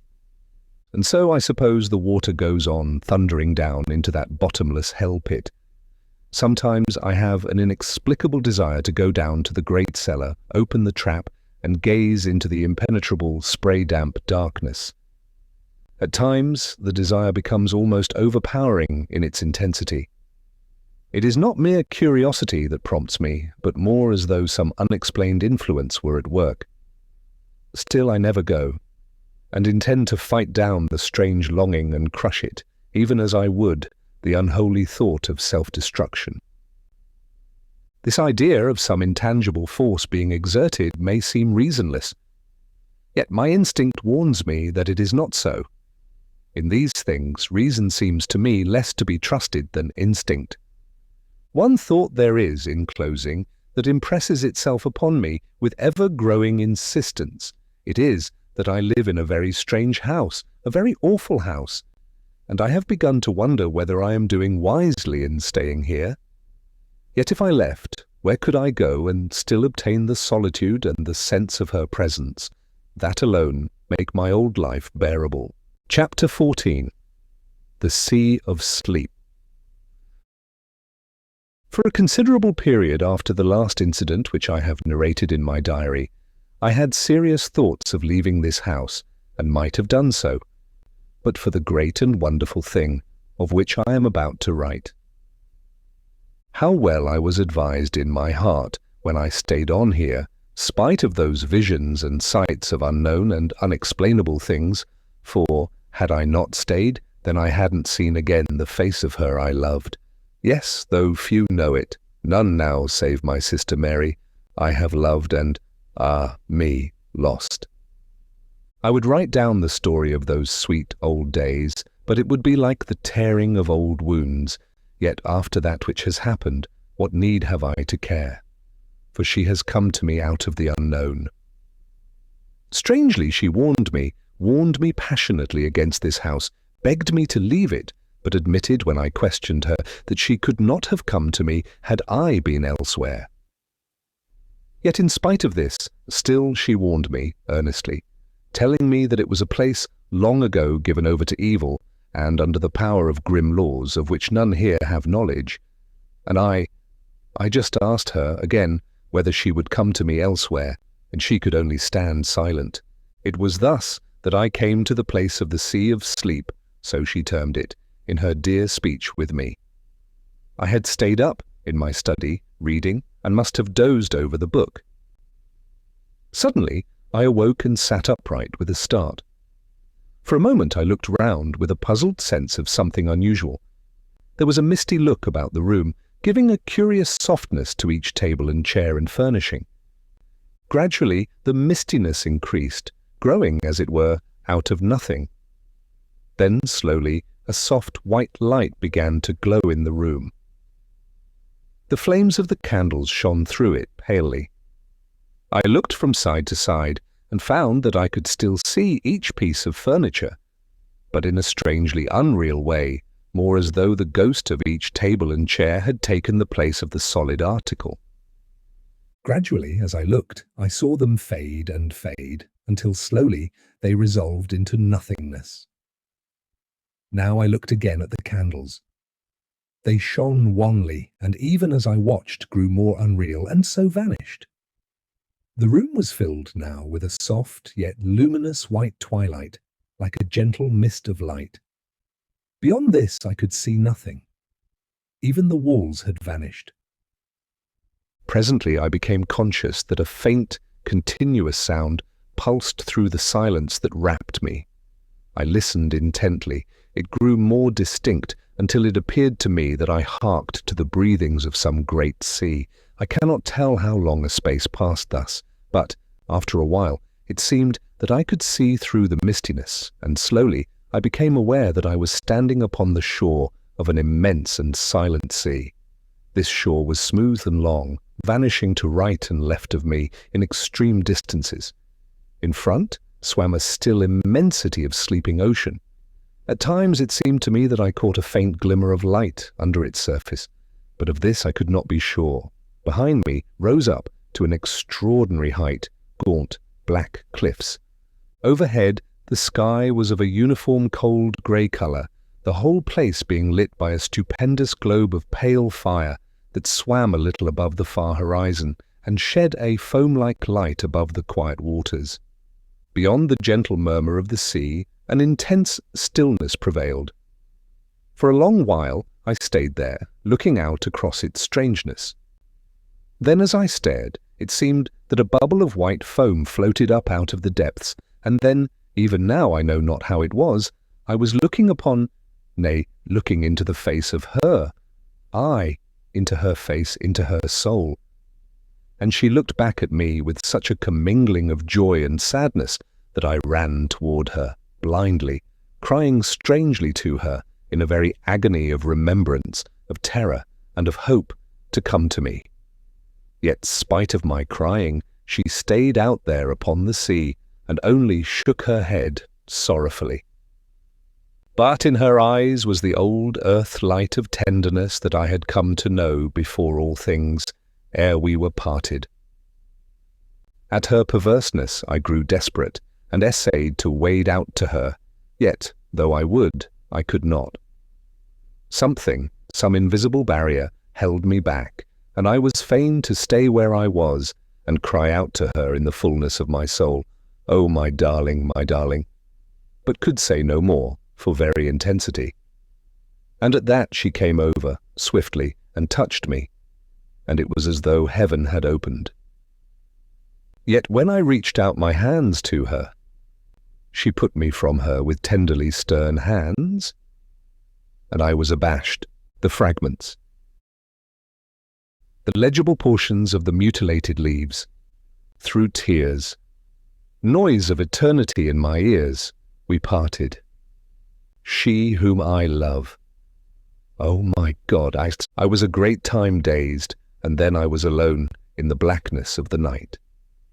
I knew that I journeyed back once more to the known universe. Presently I emerged from that enormous darkness. I had come among the stars, vast time, the sun far and remote. I entered into the gulf that separates our system from the outer suns. As I sped across the dividing dark, I watched, steadily, the ever-growing brightness and size of our sun. Once I glanced back to the stars and saw them shift, as it were, in my wake, against the mighty background of night. So vast was the speed of my passing spirit. I drew nigher to our system, and now I could see the shine of Jupiter. Later, I distinguished the cold, blue gleam of the earthlight. I had a moment of bewilderment. All about the sun there seemed to be bright objects moving in rapid orbits. Inward, nigh to the savage glory of the sun, there circled two darting points of light, and, further off, there flew a blue, shining speck that I knew to be the earth. It circled the sun in a space that seemed to be no more than an earth minute. Nearer, with great speed, I saw the radiances of Jupiter and Saturn spinning with incredible swiftness in huge orbits, and ever I drew more nigh and looked out upon this strange sight, the visible circling of the planets about the mother sun.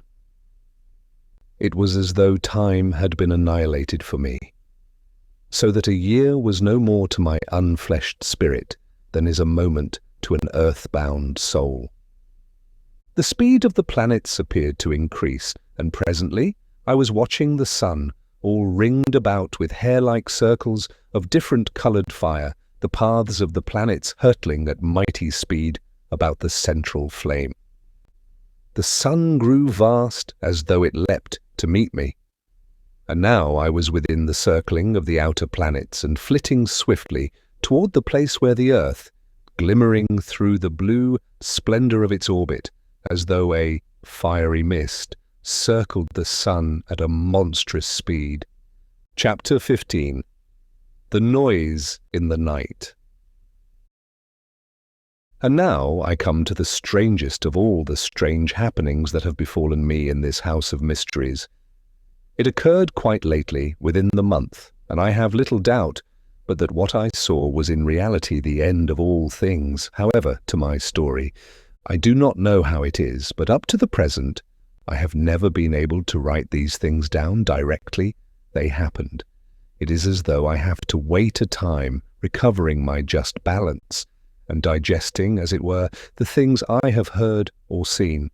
No doubt this is as it should be, for by waiting I see the incidents more truly, and write of them in a calmer and more judicial frame of mind. This, by the way, it is now the end of November. My story relates to what happened in the first week of the month. It was night, about 11 o'clock. Pepper and I kept one another company in the study, that great old room of mine where I read and work. I was reading, curiously enough, the Bible. I have begun, in these later days, to take a growing interest in that great and ancient book. Suddenly, a distinct tremor shook the house, and there came a faint and distant whirring buzz that grew rapidly into a far, muffled screaming. It reminded me, in a queer, gigantic way, of the noise that a clock makes when the catch is released and it is allowed to run down. The sound appeared to come from some remote height, somewhere up in the night. There was no repetition of the shock. I looked across at Pepper. He was sleeping peacefully. Gradually, the whirring noise decreased, and there came a long silence. All at once, a glow lit up the end window, which protrudes far out from the side of the house, so that, from it, one may look both east and west. I felt puzzled, and, after a moment's hesitation, walked across the room and pulled aside the blind.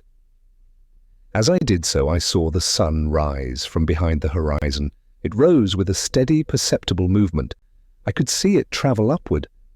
In a minute, it seemed, it had reached the tops of the trees through which I had watched it. Up, up. It was broad daylight now. Behind me, I was conscious of a sharp, mosquito-like buzzing. I glanced round and knew that it came from the clock. Even as I looked, it marked off an hour. The minute hand was moving round the dial, faster than an ordinary second hand. The hour hand moved quickly from space to space. I had a numb sense of astonishment. A moment later, so it seemed, the two candles went out, almost together.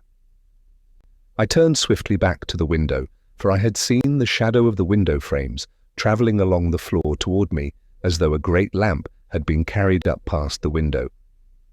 I saw now that the sun had risen high into the heavens and was still visibly moving. It passed above the house with an extraordinary sailing kind of motion.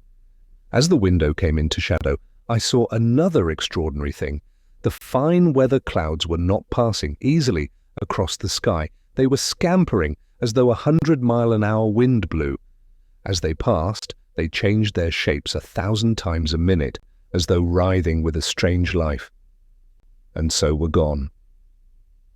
And presently others came, and whisked away likewise. To the west I saw the sun drop with an incredible smooth, swift motion. Eastward the shadows of every seen thing crept toward the coming greyness, and the movement of the shadows was visible to me, a stealthy, writhing creep of the shadows of the wind-stirred trees. It was a strange sight. Quickly the room began to darken. The sun slid down to the horizon and seemed, as it were, to disappear from my sight almost with a jerk. Through the greyness of the swift evening, I saw the silver crescent of the moon falling out of the southern sky toward the west. The evening seemed to merge into an almost instant night. Above me, the many constellations passed in a strange, noiseless circling, westward. The moon fell through that last 1,000 fathoms of the night gulf, and there was only the starlight.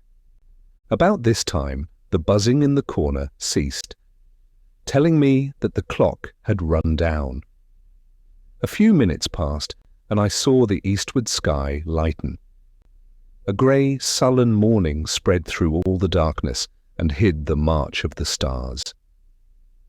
Overhead there moved, with a heavy, everlasting rolling, a vast, seamless sky of grey clouds, a cloud sky that would have seemed motionless through all the length of an ordinary Earth day. The sun was hidden from me, but, from moment to moment, the world would brighten and darken beneath waves of subtle light and shadow. The light shifted ever westward, and the night fell upon the earth. A vast rain seemed to come with it, and a wind of a most extraordinary loudness, as though the howling of a night-long gale were packed into the space of no more than a minute. This noise passed almost immediately, and the clouds broke, so that once more I could see the sky. The stars were flying westward with astounding speed. It came to me now, for the first time, that though the noise of the wind had passed, yet a constant, blurred sound was in my ears. Now that I noticed it, I was aware that it had been with me all the time. It was the world noise. And then, even as I grasped at so much comprehension, there came the eastward light. No more than a few heartbeats, and the sun rose swiftly. Through the trees I saw it, and then it was above the trees. Up, up, it soared, and all the world was light.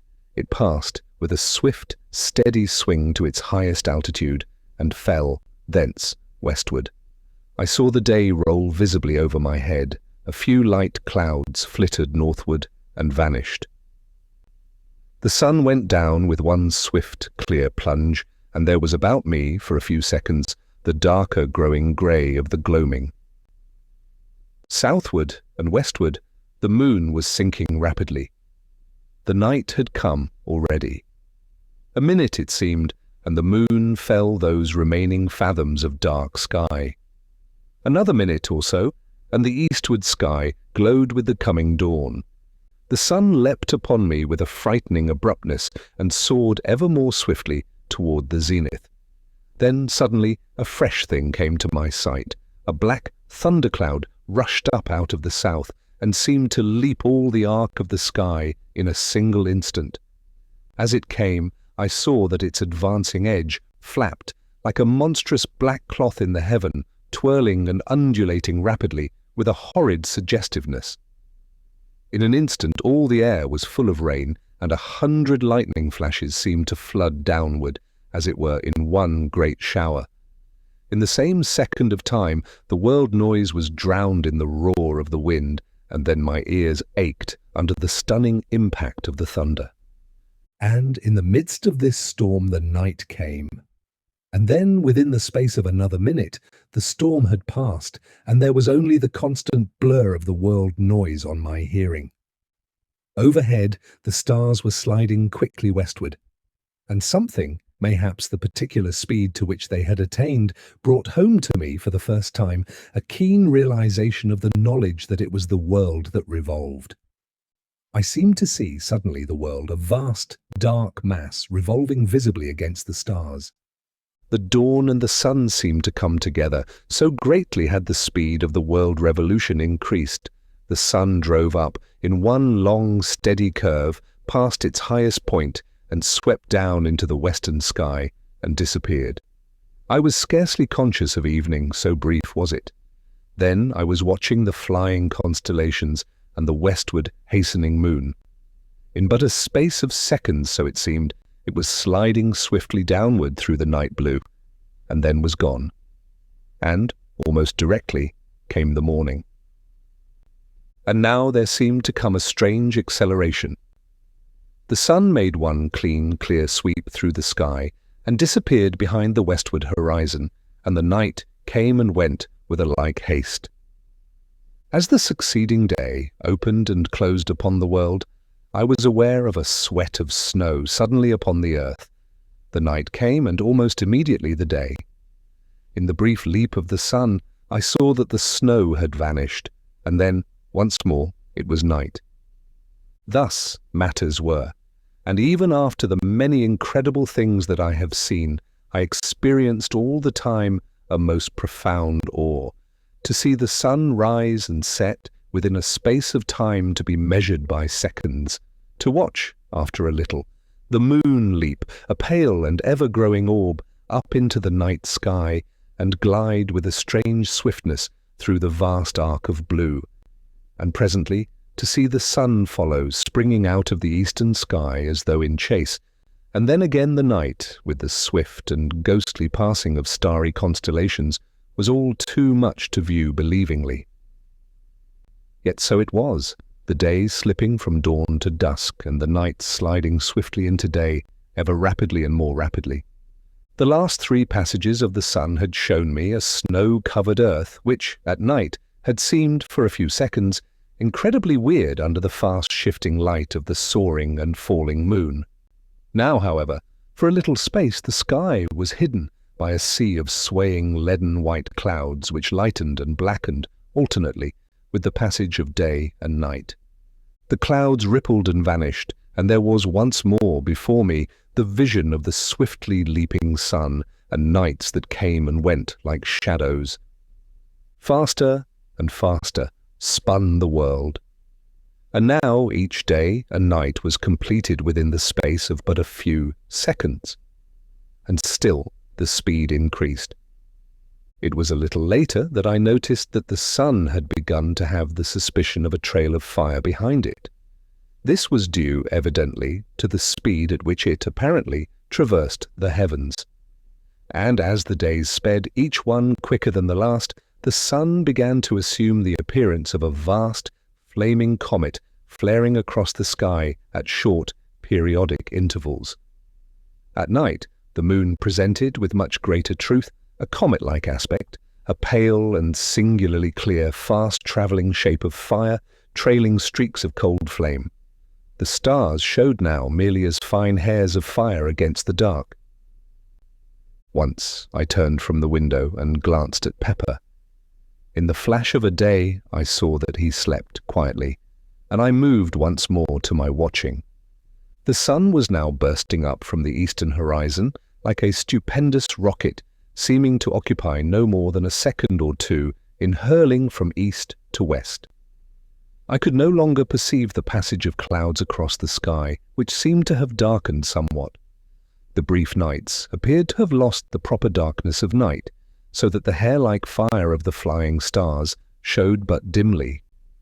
As the speed increased, the sun began to sway very slowly in the sky from south to north, and then slowly again from north to south. So, amid a strange confusion of mind, the hours passed.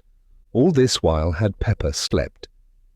Presently, feeling lonely and distraught, I called to him softly, but he took no notice. Again I called, raising my voice slightly. Still he moved not. I walked over to where he lay and touched him with my foot, to rouse him. At the action, gentle though it was, he fell to pieces. That is what happened. He literally and actually crumbled into a mouldering heap of bones and dust. For the space of perhaps a minute, I stared down at the shapeless heap that had once been Pepper. I stood feeling stunned. What can have happened? I asked myself, not at once grasping the grim significance of that little hill of ash. Then as I stirred the heap with my foot, it occurred to me that this could only happen in a great space of time. Years and years. Outside, the weaving, fluttering light held the world. Inside I stood, trying to understand what it meant, what that little pile of dust and dry bones on the carpet meant. But I could not think coherently. I glanced away round the room, and now, for the first time, noticed how dusty and old the place looked. Dust and dirt everywhere, piled in little heaps in the corners and spread about upon the furniture. The very carpet itself was invisible beneath a coating of the same, all-pervading material. As I walked, little clouds of the stuff rose up from under my footsteps and assailed my nostrils with a dry, bitter odour that made me wheeze huskily. Suddenly, as my glance fell again upon Pepper's remains, I stood still and gave voice to my confusion, questioning aloud whether the years were indeed passing, whether this, which I had taken to be a form of vision, was, in truth, a reality. I paused. A new thought had struck me.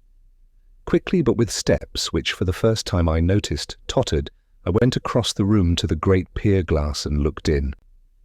It was too covered with grime to give back any reflection, and with trembling hands I began to rub off the dirt. Presently I could see myself. The thought that had come to me was confirmed. Instead of the great hale man who scarcely looked 50, I was looking at a bent, decrepit man, whose shoulders stooped and whose face was wrinkled with the years of a century. The hair, which a few short hours ago had been nearly coal black, was now silvery white. Only the eyes were bright. Gradually I traced, in that ancient man, a faint resemblance to myself of other days. I turned away and tottered to the window. I knew now that I was old, and the knowledge seemed to confirm my trembling walk. For a little space, I stared moodily out into the blurred vista of changeful landscape. Even in that short time, a year passed, and with a petulant gesture, I left the window. As I did so, I noticed that my hand shook with the palsy of old age, and a short sob choked its way through my lips. For a little while I paced, tremulously, between the window and the table, my gaze wandering hither and thither uneasily. How dilapidated the room was! Everywhere lay the thick dust, thick, sleepy, and black. The fender was a shape of rust. The chains that held the brass clock weights had rusted through long ago, and now the weights lay on the floor beneath, themselves 2 cones of verdigris. As I glanced about, it seemed to me that I could see the very furniture of the room rotting and decaying before my eyes. Nor was this fancy on my part, for, all at once, the bookshelf along the side wall collapsed with a cracking and rending of rotten wood, precipitating its contents upon the floor and filling the room with a smother of dusty atoms.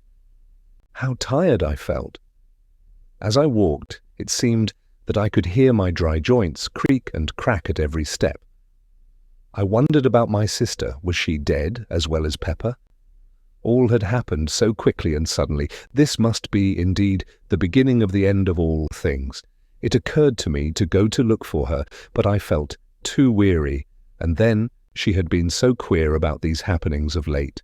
Of late, I repeated the words and laughed feebly, mirthlessly, as the realization was borne in upon me that I spoke of a time, half a century gone. Half a century! It might have been twice as long. I moved slowly to the window and looked out once more across the world. I can best describe the passage of day and night at this period as a sort of gigantic, ponderous flicker. Moment by moment, the acceleration of time continued, so that at nights now I saw the moon only as a swaying trail of palish fire that varied from a mere line of light to a nebulous path, and then dwindled again, disappearing periodically. The flicker of the days and nights quickened. The days had grown perceptibly darker, and a queer quality of dusk lay, as it were, in the atmosphere. The nights were so much lighter that the stars were scarcely to be seen, saving here and there an occasional hair-like line of fire that seemed to sway a little with the moon. Quicker and ever quicker ran the flicker of day and night, and suddenly it seemed I was aware that the flicker had died out, and instead there reigned a comparatively steady light which was shed upon all the world, from an eternal river of flame that swung up and down, north and south, in stupendous, mighty swings. The sky was now grown very much darker, and there was in the blue of it a heavy gloom, as though a vast blackness peered through it upon the earth. Yet there was in it also a strange and awful clearness and emptiness. Periodically, I had glimpses of a ghostly track of fire that swayed thin and darkly toward the sun stream, vanished and reappeared, It was the scarcely visible moon stream. Looking out at the landscape, I was conscious again of a blurring sort of flitter that came either from the light of the ponderous swinging sun stream or was the result of the incredibly rapid changes of the Earth's surface, and every few moments, so it seemed, the snow would lie suddenly upon the world and vanish as abruptly as though an invisible giant flitted a white sheet off and on the earth. Time fled, and the weariness that was mine grew insupportable. I turned from the window and walked once across the room, the heavy dust deadening the sound of my footsteps. Each step that I took seemed a greater effort than the one before. An intolerable ache knew me in every joint and limb as I trod my way with a weary uncertainty. By the opposite wall I came to a weak pause and wondered, dimly, what was my intent. I looked to my left and saw my old chair. The thought of sitting in it brought a faint sense of comfort to my bewildered wretchedness, yet because I was so weary and old and tired, I would scarcely brace my mind to do anything but stand and wish myself past those few yards. I rocked as I stood. The floor even seemed a place for rest, but the dust lay so thick and sleepy and black. I turned, with a great effort of will, and made toward my chair. I reached it with a groan of thankfulness. I sat down. Everything about me appeared to be growing dim. It was all so strange and unthought of. Last night I was a comparatively strong, though elderly man, and now, only a few hours later, I looked at the little dust heap that had once been Pepper. Hours! And I laughed, a feeble, bitter laugh, a shrill, cackling laugh that shocked my dimming senses. For a while I must have dozed. Then I opened my eyes with a start. Somewhere across the room there had been a muffled noise of something falling. I looked and saw, vaguely, a cloud of dust hovering above a pile of debris. Nearer the door something else tumbled with a crash. It was one of the cupboards, but I was tired and took little notice.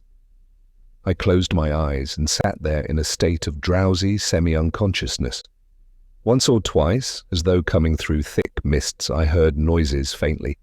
Then I must have slept. Chapter 16. The Awakening. I awoke with a start. For a moment I wondered where I was. Then memory came to me. The room was still lit with that strange light, half sun, half moon, light. I felt refreshed, and the tired, weary ache had left me. I went slowly across to the window and looked out. Overhead, the river of flame drove up and down, north and south, in a dancing semicircle of fire. As a mighty sleigh in the loom of time, it seemed, in a sudden fancy of mine, to be beating home the picks of the years.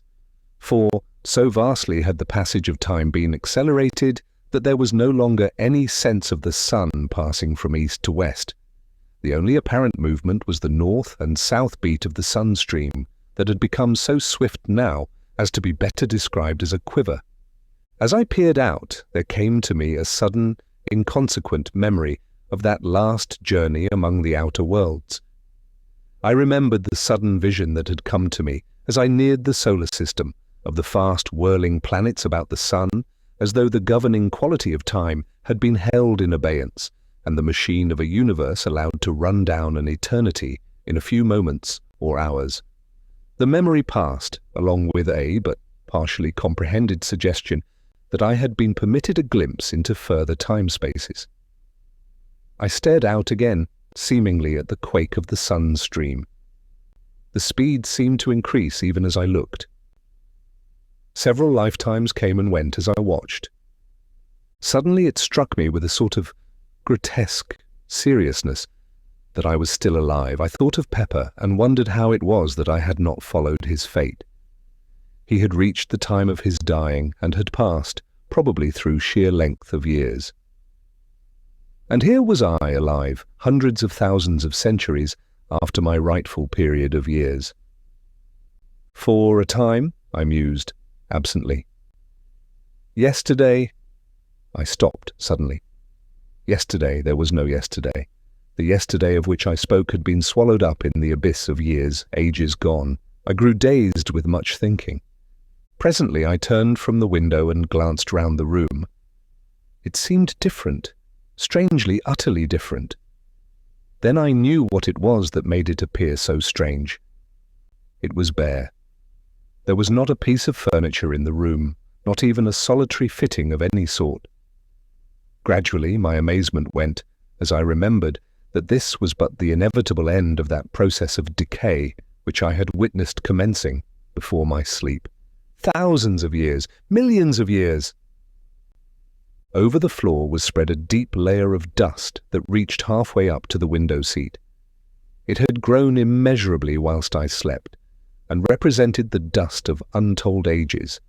Undoubtedly, atoms of the old, decayed furniture helped to swell its bulk, and somewhere among it all mouldered the long-ago dead pepper.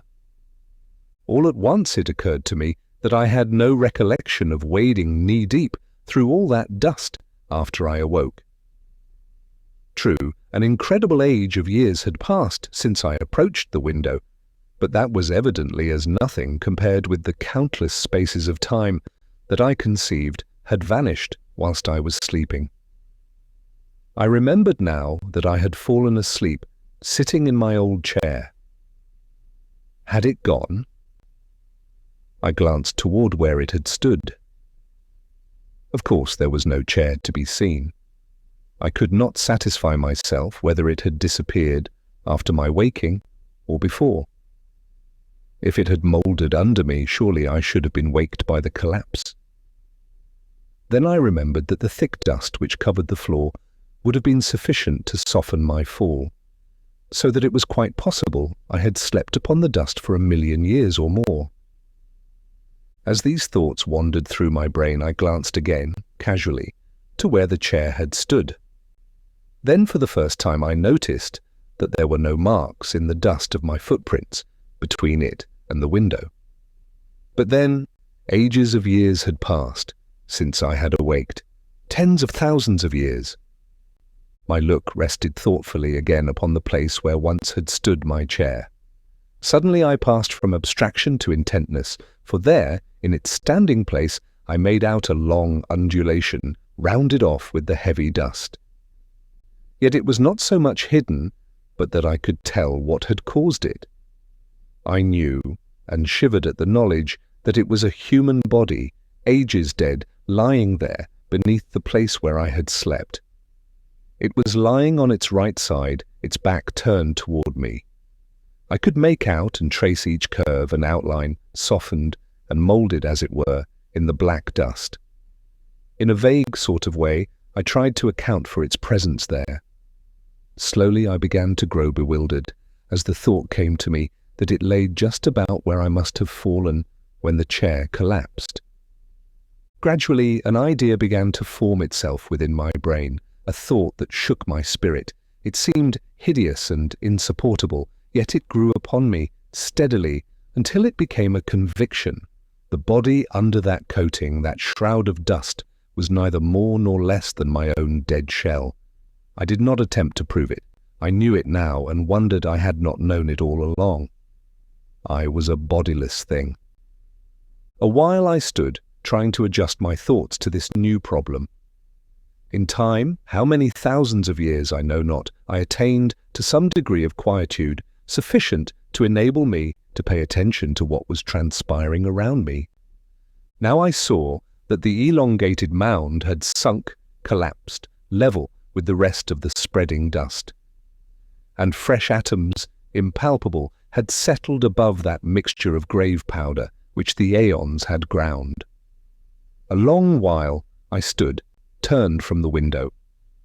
Gradually I grew more collected, while the world slipped across the centuries into the future.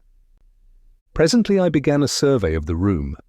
Now I saw that time was beginning its destructive work, even on this strange old building.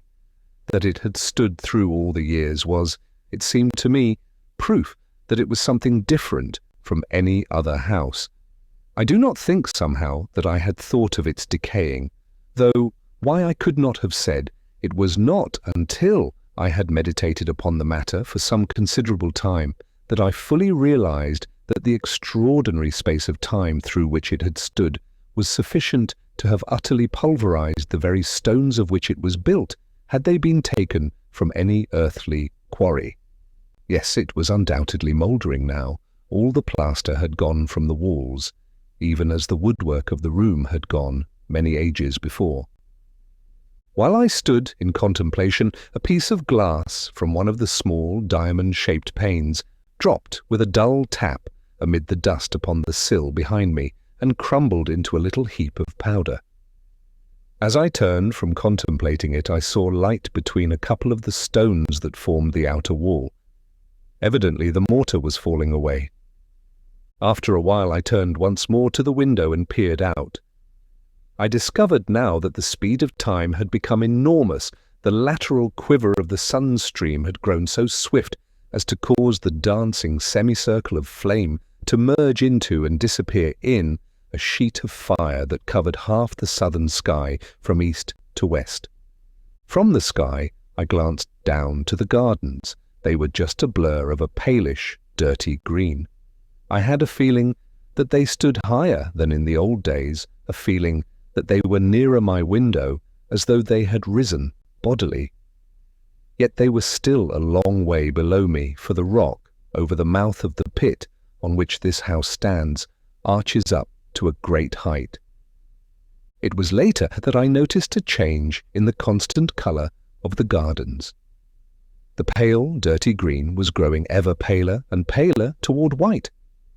At last, after a great space, they became greyish-white, and stayed thus for a very long time.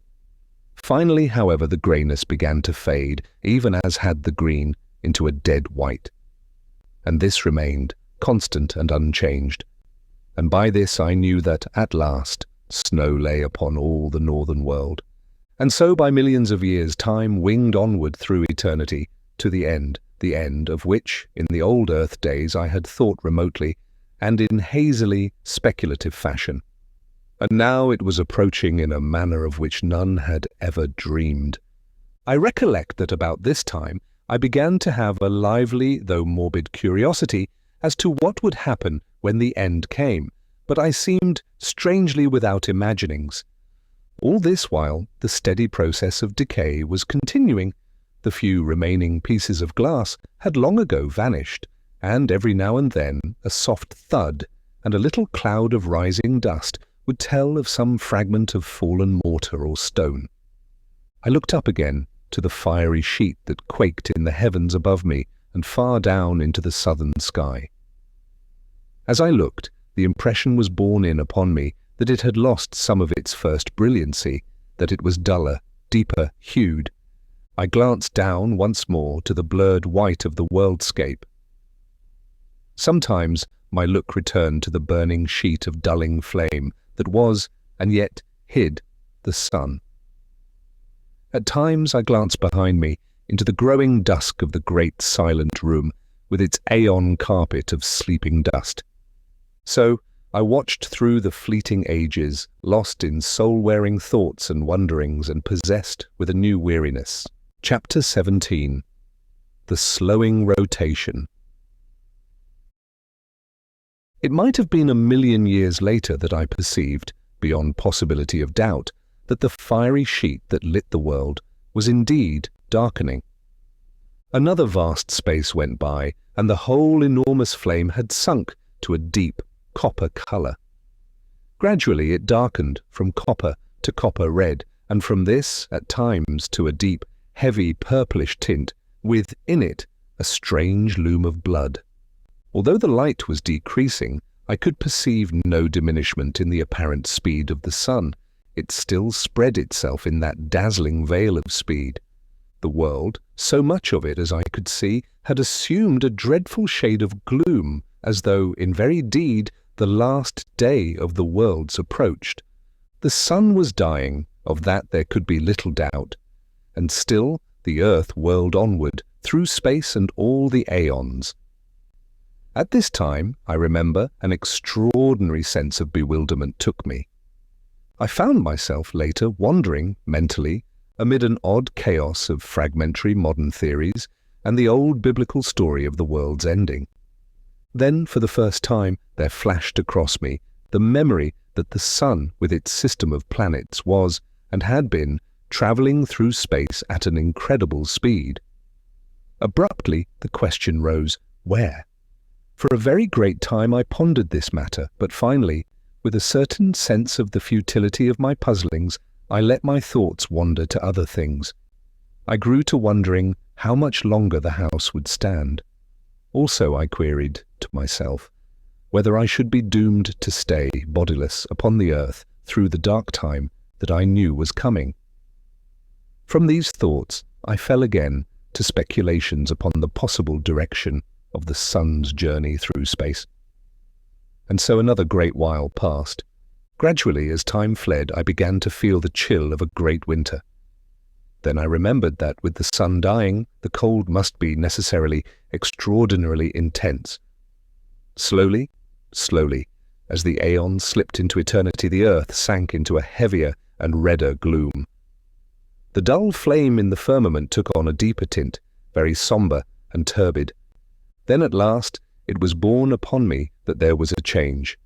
The fiery, gloomy curtain of flame that hung quaking overhead and down away into the southern sky began to thin and contract, and in it, as one sees the fast vibrations of a jarred harp string, I saw once more the sun stream quivering giddily north and south. Slowly, the likeness to a sheet of fire disappeared, and I saw, plainly, the slowing beat of the sun stream. Yet even then the speed of its swing was inconceivably swift, and all the time the brightness of the fiery arc grew ever duller. Underneath, the world loomed dimly, an indistinct, ghostly region. Overhead, the river of flame swayed slower and even slower, until at last it swung to the north and south in great ponderous beats that lasted through seconds. A long space went by, and now each sway of the great belt lasted nigh a minute, so that after a great while I ceased to distinguish it as a visible movement, and the streaming fire ran in a steady river of dull flame across the deadly-looking sky. An indefinite period passed, and it seemed that the arc of fire became less sharply defined. It appeared to me to grow more attenuated, and I thought blackish streaks showed occasionally. Presently, as I watched, the smooth onward flow ceased, and I was able to perceive that there came a momentary but regular darkening of the world. This grew until once more night descended, in short but periodic intervals upon the wearying earth. Longer and longer became the nights, and the days equalled them, so that at last the day and the night grew to the duration of seconds in length, and the sun showed once more like an almost invisible coppery red-coloured ball within the glowing mistiness of its flight. Corresponding to the dark lines showing at times in its trail, there were now distinctly to be seen on the half-visible sun itself great, dark belts. Year after year flashed into the past, and the days and nights spread into minutes. The sun had ceased to have the appearance of a tail, and now rose and set, a tremendous globe of a glowing copper-bronze hue, in parts ringed with blood-red bands, in others with the dusky ones that I have already mentioned. These circles, both red and black, were of varying thicknesses. For a time I was at a loss to account for their presence. Then it occurred to me that it was scarcely likely that the sun would cool evenly all over, and that these markings were due, probably, to differences in temperature of the various areas. The red representing those parts where the heat was still fervent, and the black those portions which were already comparatively cool. It struck me as a peculiar thing that the sun should cool in evenly defined rings, until I remembered that possibly they were but isolated patches to which the enormous rotatory speed of the sun had imparted a belt-like appearance. The sun itself was very much greater than the sun I had known in the old world days, and from this I argued that it was considerably nearer.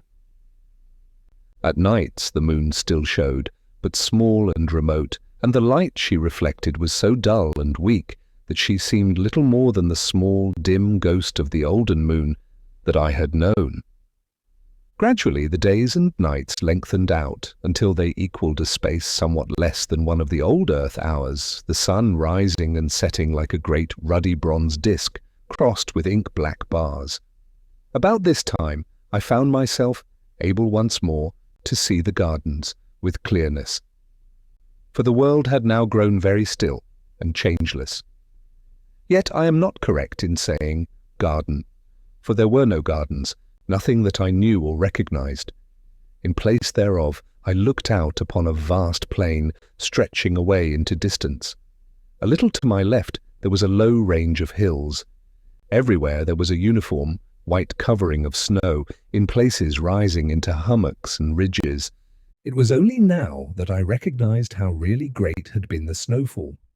In places it was vastly deep, as was witnessed by a great, upleaping, wave-shaped hill away to my right, though it is not impossible that this was due, in part, to some rise in the surface of the ground. Strangely enough, the range of low hills to my left, already mentioned, was not entirely covered with the universal snow. Instead, I could see their bare, dark sides showing in several places. And everywhere and always there reigned an incredible death silence and desolation. The immutable, awful quiet of a dying world. All this time, the days and nights were lengthening perceptibly. Already, each day occupied maybe some 2 hours from dawn to dusk. At night I had been surprised to find that there were very few stars overhead, and these small, though of an extraordinary brightness, which I attributed to the peculiar but clear blackness of the night time. Away to the north I could discern a nebulous sort of mistiness, not unlike in appearance a small portion of the Milky Way. It might have been an extremely remote star cluster, or, the thought came to me suddenly, perhaps it was the sidereal universe that I had known and now left far behind, forever, a small, dimly glowing mist of stars far in the depths of space. Still the days and nights lengthened slowly. Each time the sun rose duller than it had set, and the dark belts increased in breadth. About this time there happened a fresh thing. The sun, earth, and sky were suddenly darkened and, apparently, blotted out for a brief space. I had a sense, a certain awareness, I could learn little by sight, that the earth was enduring a very great fall of snow. Then in an instant the veil that had obscured everything vanished, and I looked out once more. A marvellous sight met my gaze. The hollow in which this house with its gardens stands was brimmed with snow. It lipped over the sill of my window. Everywhere it lay, a great level stretch of white, which caught and reflected gloomily the sombre, coppery glows of the dying sun. The world had become a shadowless plain from horizon to horizon. I glanced up at the sun. It shone with an extraordinary dull clearness. I saw it now as one who, until then, had seen it only through a partially obscuring medium. All about it, the sky had become black, with a clear, deep blackness, frightful in its nearness, and its unmeasured deep, and its utter unfriendliness. For a great time I looked into it, newly and shaken and fearful. It was so near. Had I been a child, I might have expressed some of my sensation and distress by saying that the sky had lost its roof. Later I turned and peered about me into the room. Everywhere it was covered with a thin shroud of the all-pervading white. I could see it but dimly by reason of the sombre light that now lit the world. It appeared to cling to the ruined walls, and the thick, soft dust of the years that covered the floor knee-deep was nowhere visible. The snow must have blown in through the open framework of the windows. Yet in no place had it drifted, but lay everywhere about the great old room, smooth and level. Moreover, there had been no wind these many thousand years, but there was the snow, as I have told, and all the earth was silent, and there was a cold, such as no living man can ever have known. The earth was now illuminated by day with a most doleful light beyond my power to describe. It seemed as though I looked at the great plain through the medium of a bronze-tinted sea. It was evident that the earth's rotatory movement was departing steadily. The end came all at once. The night had been the longest yet, and when the dying sun showed at last above the world's edge, I had grown so wearied of the dark that I greeted it as a friend. It rose steadily until about 20 degrees above the horizon. Then it stopped suddenly, and after a strange retrograde movement, hung motionless, a great shield in the sky. Only the circular rim of the sun showed bright, only this, and one thin streak of light near the equator. Gradually, even this thread of light died out, and now all that was left of our great and glorious sun was a vast dead disk, rimmed with a thin circle of bronze-red light. Chapter 18. The Green Star. The world was held in a savage gloom, cold and intolerable. Outside all was quiet, quiet. From the dark room behind me came the occasional soft thud of falling matter, fragments of rotting stone. So time passed and night grasped the world, wrapping it in wrappings of impenetrable blackness. There was no night sky as we know it. Even the few straggling stars had vanished conclusively. I might have been in a shuttered room, without a light, for all that I could see. Only in the impalpableness of gloom opposite burnt that vast encircling hair of dull fire. Beyond this, there was no ray in all the vastitude of night that surrounded me, save that, far in the north, that soft, mist-like glow still shone. Silently, years moved on.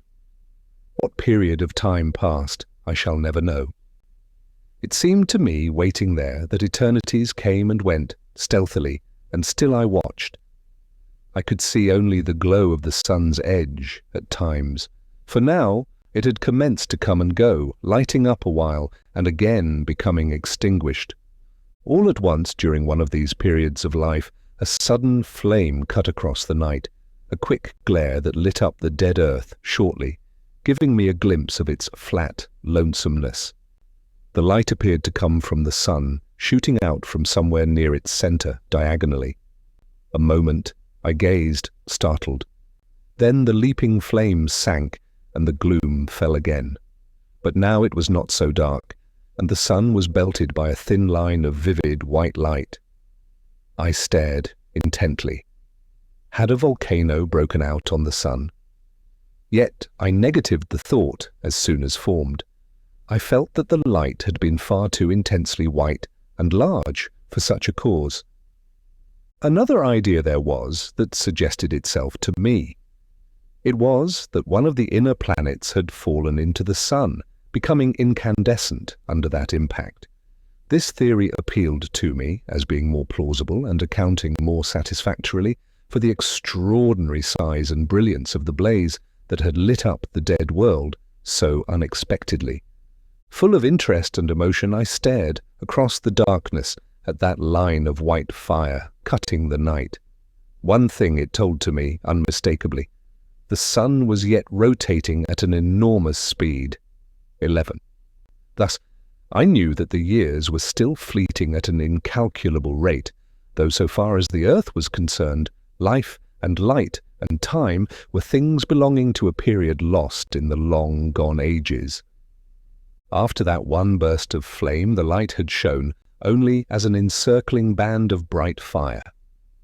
Now, however, as I watched, it began slowly to sink into a ruddy tint, and later to a dark copper-red color, much as the sun had done. Presently it sank to a deeper hue, and in a still further space of time it began to fluctuate, having periods of glowing and anon dying. Thus, after a great while, it disappeared. Long before this, the smouldering edge of the sun had deadened into blackness, and so in that supremely future time, the world, dark and intensely silent, rode on its gloomy orbit around the ponderous mass of the dead sun. My thoughts at this period can be scarcely described. At first they were chaotic and wanting in coherence, but later, as the ages came and went, my soul seemed to imbibe the very essence of the oppressive solitude and dreariness that held the earth. With this feeling, there came a wonderful clearness of thought, and I realized despairingly that the world might wander forever through that enormous night. For a while, the unwholesome idea filled me with a sensation of overbearing desolation, so that I could have cried like a child. In time, however, this feeling grew, almost insensibly, less, and an unreasoning hope possessed me. Patiently I waited. From time to time, the noise of dropping particles behind in the room came dully to my ears. Once I heard a loud crash and turned instinctively to look, forgetting for the moment the impenetrable night in which every detail was submerged. In a while, my gaze sought the heavens, turning, unconsciously, toward the north. Yes, the nebulous glow still showed. Indeed, I could have almost imagined that it looked somewhat plainer. For a long time I kept my gaze fixed upon it, feeling in my lonely soul that its soft haze was in some way a tie with the past. Strange, the trifles from which one can suck comfort. And yet, had I but known, but I shall come to that in its proper time. For a very long space I watched, without experiencing any of the desire for sleep that would so soon have visited me in the old earth days. How I should have welcomed it, if only to have passed the time away from my perplexities and thoughts. Several times the comfortless sound of some great piece of masonry falling disturbed my meditations, and once it seemed I could hear whispering in the room behind me. Yet it was utterly useless to try to see anything. Such blackness as existed scarcely can be conceived. It was palpable and hideously brutal to the sense, as though something dead pressed up against me, something soft and icily cold. Under all this, there grew up within my mind a great and overwhelming distress of uneasiness that left me but to drop me into an uncomfortable brooding. I felt that I must fight against it, and presently, hoping to distract my thoughts, I turned to the window and looked up toward the north in search of the nebulous whiteness, which still I believed to be the far and misty glowing of the universe we had left. Even as I raised my eyes, I was thrilled with a feeling of wonder, for now the hazy light had resolved into a single great star of vivid green. As I stared, astonished, the thought flashed into my mind that the earth must be travelling toward the star, not away as I had imagined. Next, that it could not be the universe the earth had left, but possibly an outlying star belonging to some vast star cluster hidden in the enormous depths of space. With a sense of commingled awe and curiosity, I watched it, wondering what new thing was to be revealed to me. For a while, vague thoughts and speculations occupied me, during which my gaze dwelt insatiably upon that one spot of light in the otherwise pit-like darkness. Hope grew up within me, banishing the oppression of despair that had seemed to stifle me. Wherever the earth was travelling, it was, at least, going once more toward the realms of light. Light? One must spend an eternity wrapped in soundless night to understand the full horror of being without it. Slowly but surely the star grew upon my vision, until in time it shone as brightly as had the planet Jupiter in the old earth days. With increased size, its colour became more impressive, reminding me of a huge emerald scintillating rays of fire across the world. Years fled away in silence, and the green star grew into a great splash of flame in the sky. A little later, I saw a thing that filled me with amazement. It was the ghostly outline of a vast crescent in the night, a gigantic new moon seeming to be growing out of the surrounding gloom. Utterly bemused, I stared at it. It appeared to be quite close, comparatively, and I puzzled to understand how the earth had come so near to it without my having seen it before. The light thrown by the star, grew stronger, and presently I was aware that it was possible to see the earthscape again, though indistinctly. A while I stared, trying to make out whether I could distinguish any detail of the world's surface, but I found the light insufficient. In a little, I gave up the attempt and glanced once more toward the star. Even in the short space that my attention had been diverted, it had increased considerably, and seemed now, to my bewildered sight, about a quarter of the size of the full moon. The light it threw was extraordinarily powerful, yet its colour was so abominably unfamiliar that such of the world as I could see showed unreal, more as though I looked out upon a landscape of shadow than aught else. All this time the great crescent was increasing in brightness and began now to shine with a perceptible shade of green.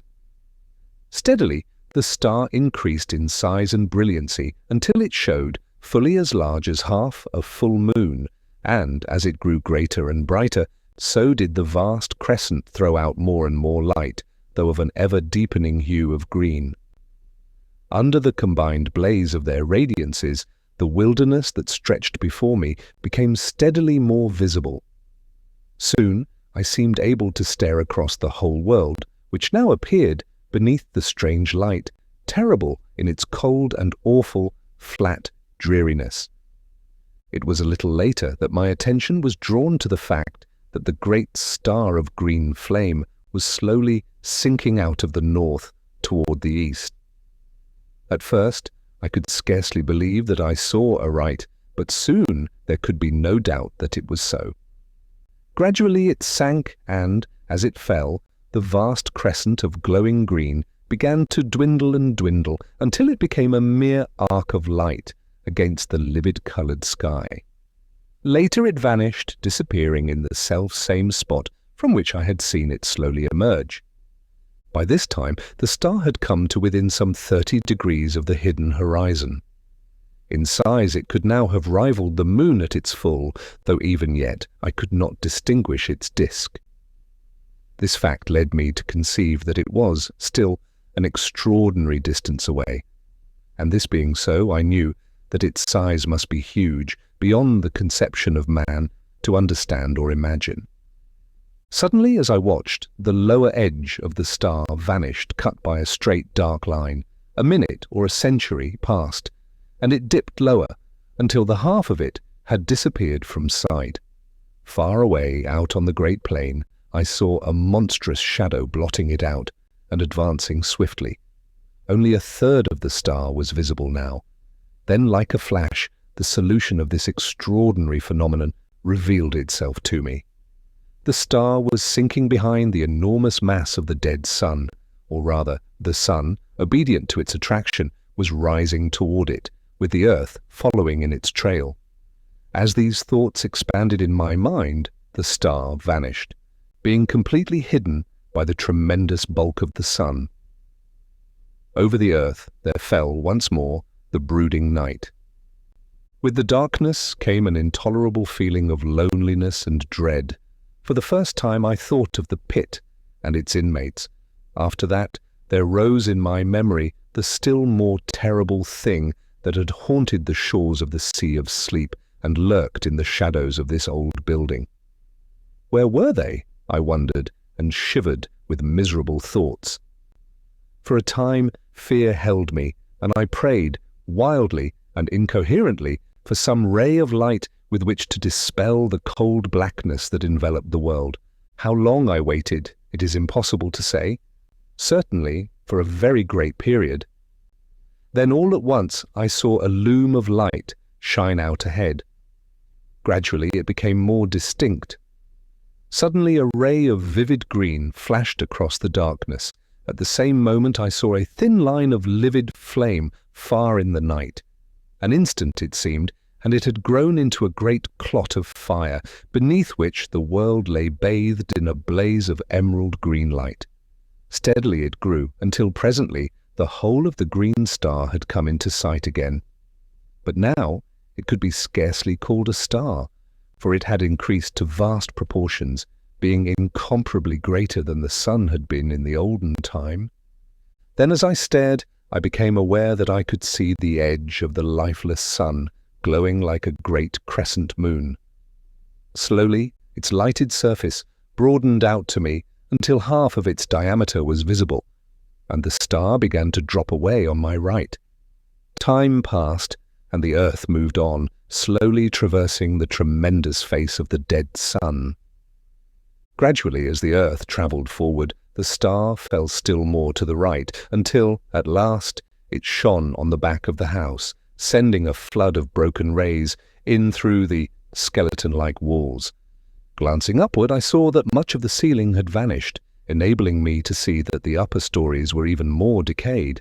The roof had evidently gone entirely, and I could see the green effulgence of the starlight shining in slantingly.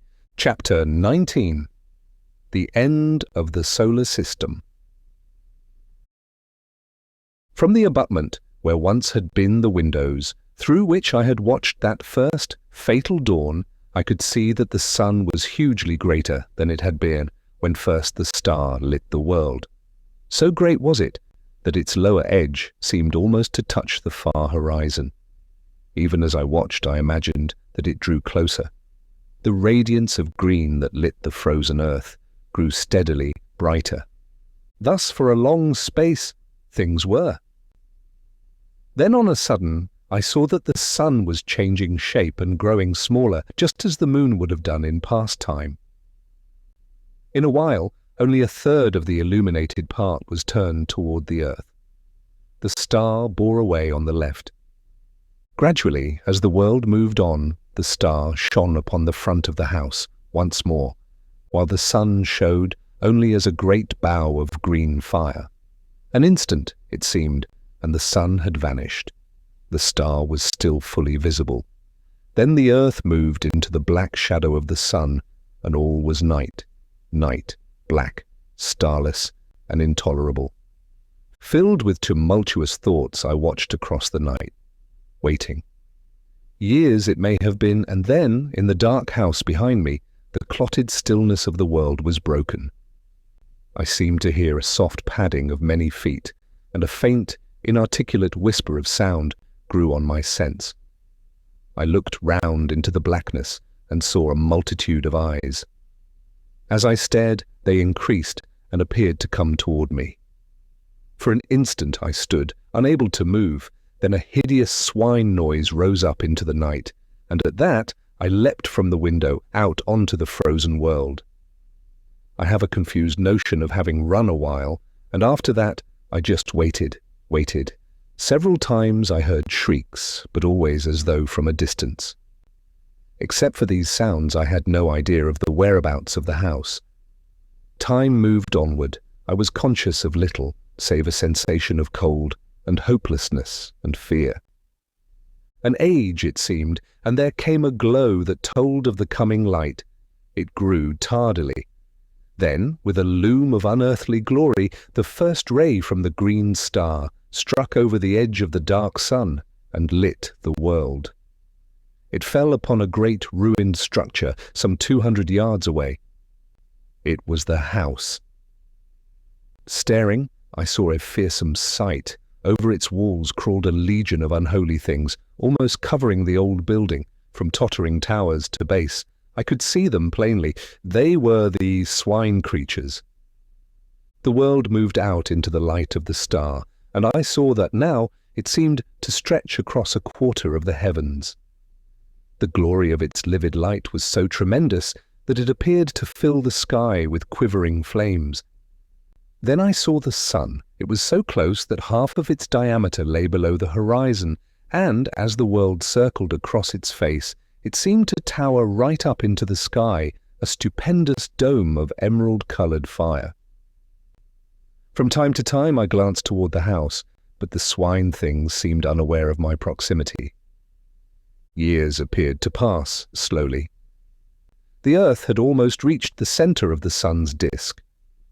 The light from the green sun, as now it must be called, shone through the interstices that gapped the moulded walls of the old house, giving them the appearance of being wrapped in green flames. The swine creatures still crawled about the walls. Suddenly there rose a loud roar of swine voices, and up from the centre of the roofless house shot a vast column of blood-red flame. I saw the little twisted towers and turrets flash into fire, yet still preserving their twisted crookedness. The beams of the green sun beat upon the house and intermingled with its lurid glows, so that it appeared a blazing furnace of red and green fire.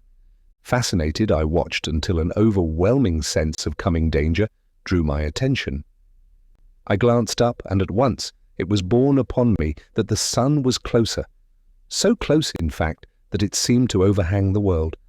Then I know not how, I was caught up into strange heights, floating like a bubble in the awful effulgence. Far below me I saw the earth, with the burning house leaping into an ever-growing mountain of flame. Round about it the ground appeared to be glowing, and in places heavy wreaths of yellow smoke ascended from the earth. It seemed as though the world were becoming ignited from that one plague spot of fire. Faintly I could see the swine things. They appeared quite unharmed. Then the ground seemed to cave in suddenly, and the house, with its load of foul creatures, disappeared into the depths of the earth, sending a strange, blood-coloured cloud into the heights. I remembered the hell pit under the house. In a while I looked round. The huge bulk of the sun rose high above me. The distance between it and the earth grew rapidly less. Suddenly the earth appeared to shoot forward. In a moment it had traversed the space between it and the sun. I heard no sound, but out from the sun's face gushed an ever-growing tongue of dazzling flame. It seemed to leap almost to the distant green sun, shearing through the emerald light, a very cataract of blinding fire. It reached its limit and sank, and on the sun glowed a vast splash of burning white, the grave of the earth. The sun was very close to me now. Presently I found that I was rising higher, until at last I rode above it in the emptiness. The green sun was now so huge that its breadth seemed to fill up all the sky ahead. I looked down and noted that the sun was passing directly beneath me. A year may have gone by, or a century, and I was left, suspended, alone. The sun showed far in front, a black, circular mass against the molten splendour of the great green orb. Near one edge I observed that a lurid glow had appeared, marking the place where the earth had fallen. By this I knew that the long-dead sun was still revolving, though with great slowness. Afar to my right I seemed to catch, at times, a faint glow of whitish light. For a great time I was uncertain whether to put this down to fancy or not. Thus for a while I stared, with fresh wonderings, until at last I knew that it was no imaginary thing, but a reality. It grew brighter, and presently there slid out of the green a pale globe of softest white. It came nearer, and I saw that it was apparently surrounded by a robe of gently glowing clouds. Time passed. I glanced toward the diminishing sun. It showed only as a dark blot on the face of the green sun. As I watched, I saw it grow smaller, steadily, as though rushing toward the superior orb at an immense speed. Intently, I stared. What would happen? I was conscious of extraordinary emotions as I realized that it would strike the green sun. It grew no bigger than a pea, and I looked with my whole soul to witness the final end of our system, that system which had borne the world through so many aeons with its multitudinous sorrows and joys. And now, suddenly something crossed my vision, cutting from sight all vestige of the spectacle I watched with such sole interest. What happened to the dead sun I did not see, but I have no reason, in the light of that which I saw afterward, to disbelieve that it fell into the strange fire of the green sun, and so perished. And then suddenly an extraordinary question rose in my mind, whether this stupendous globe of green fire might not be the vast central sun, the great sun round which our universe and countless others revolve.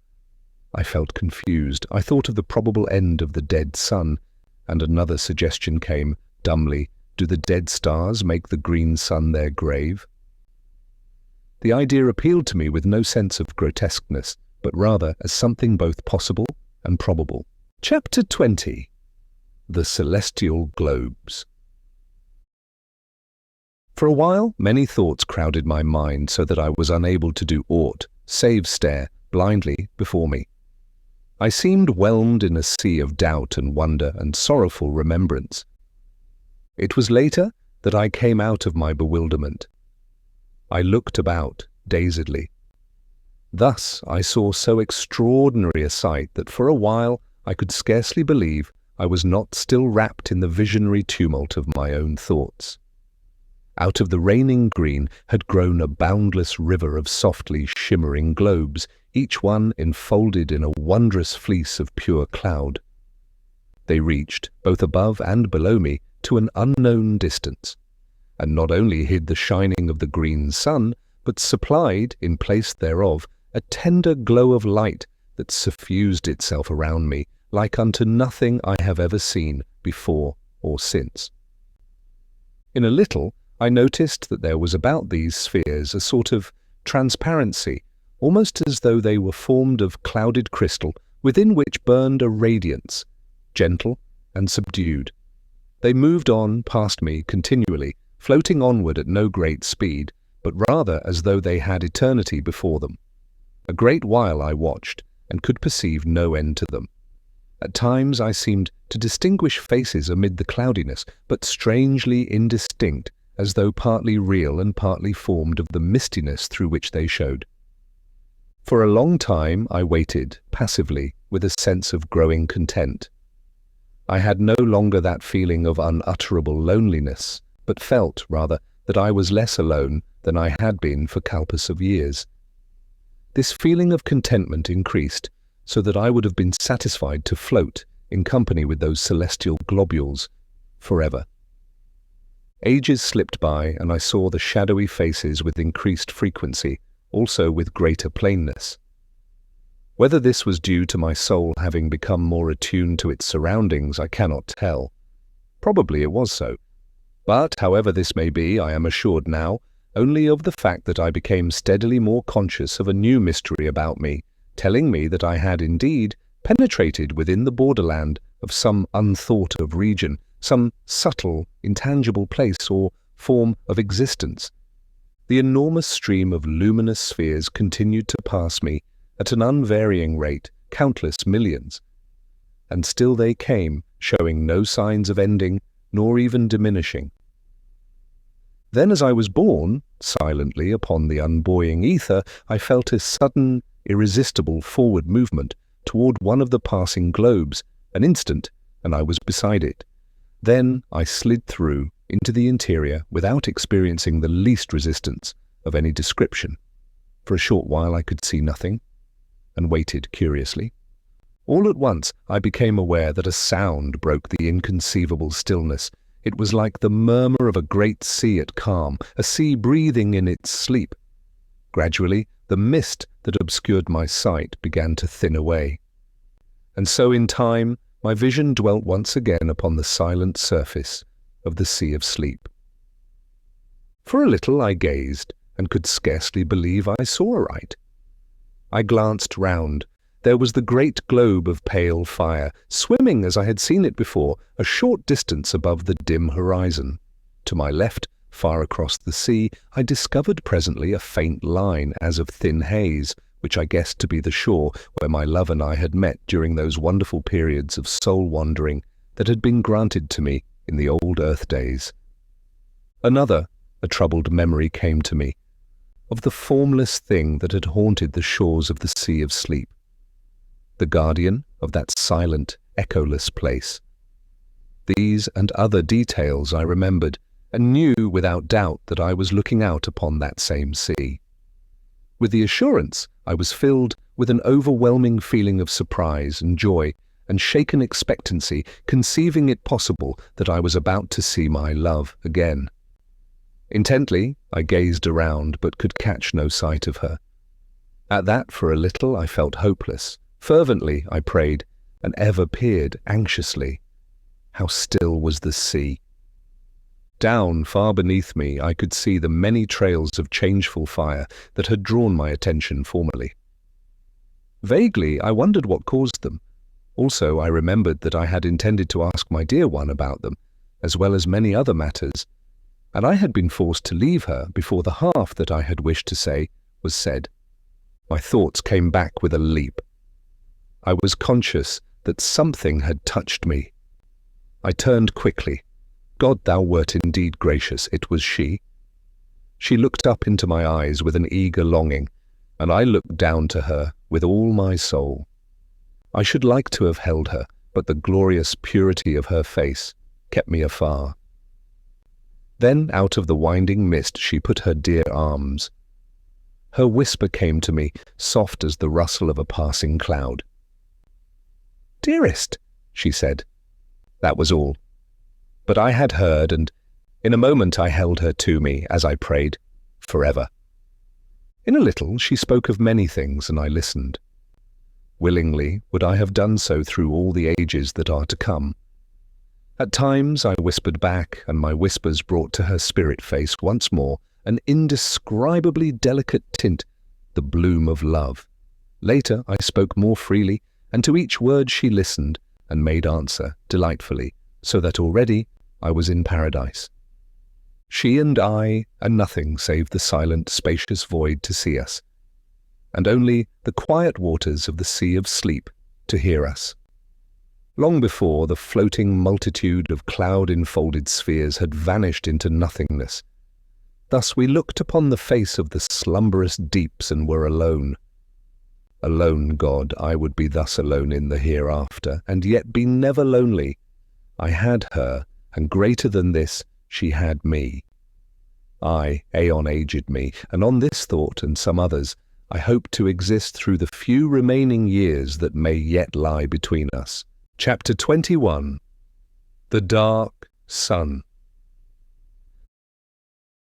How long our souls lay in the arms of joy I cannot say, but all at once I was waked from my happiness by a diminution of the pale and gentle light that lit the sea of sleep.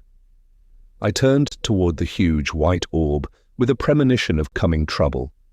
One side of it was curving inward, as though a convex black shadow was sweeping across it.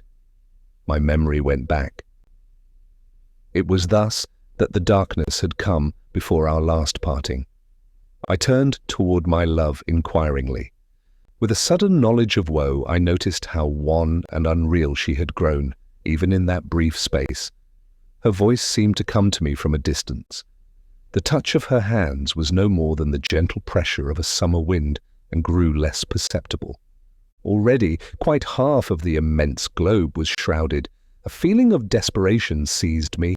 Was she about to leave me? Would she have to go as she had gone before? I questioned her, anxiously, frightenedly, and she, nestling closer, explained, in that strange, faraway voice, that it was imperative she should leave me before the sun of darkness, as she termed it, blotted out the light.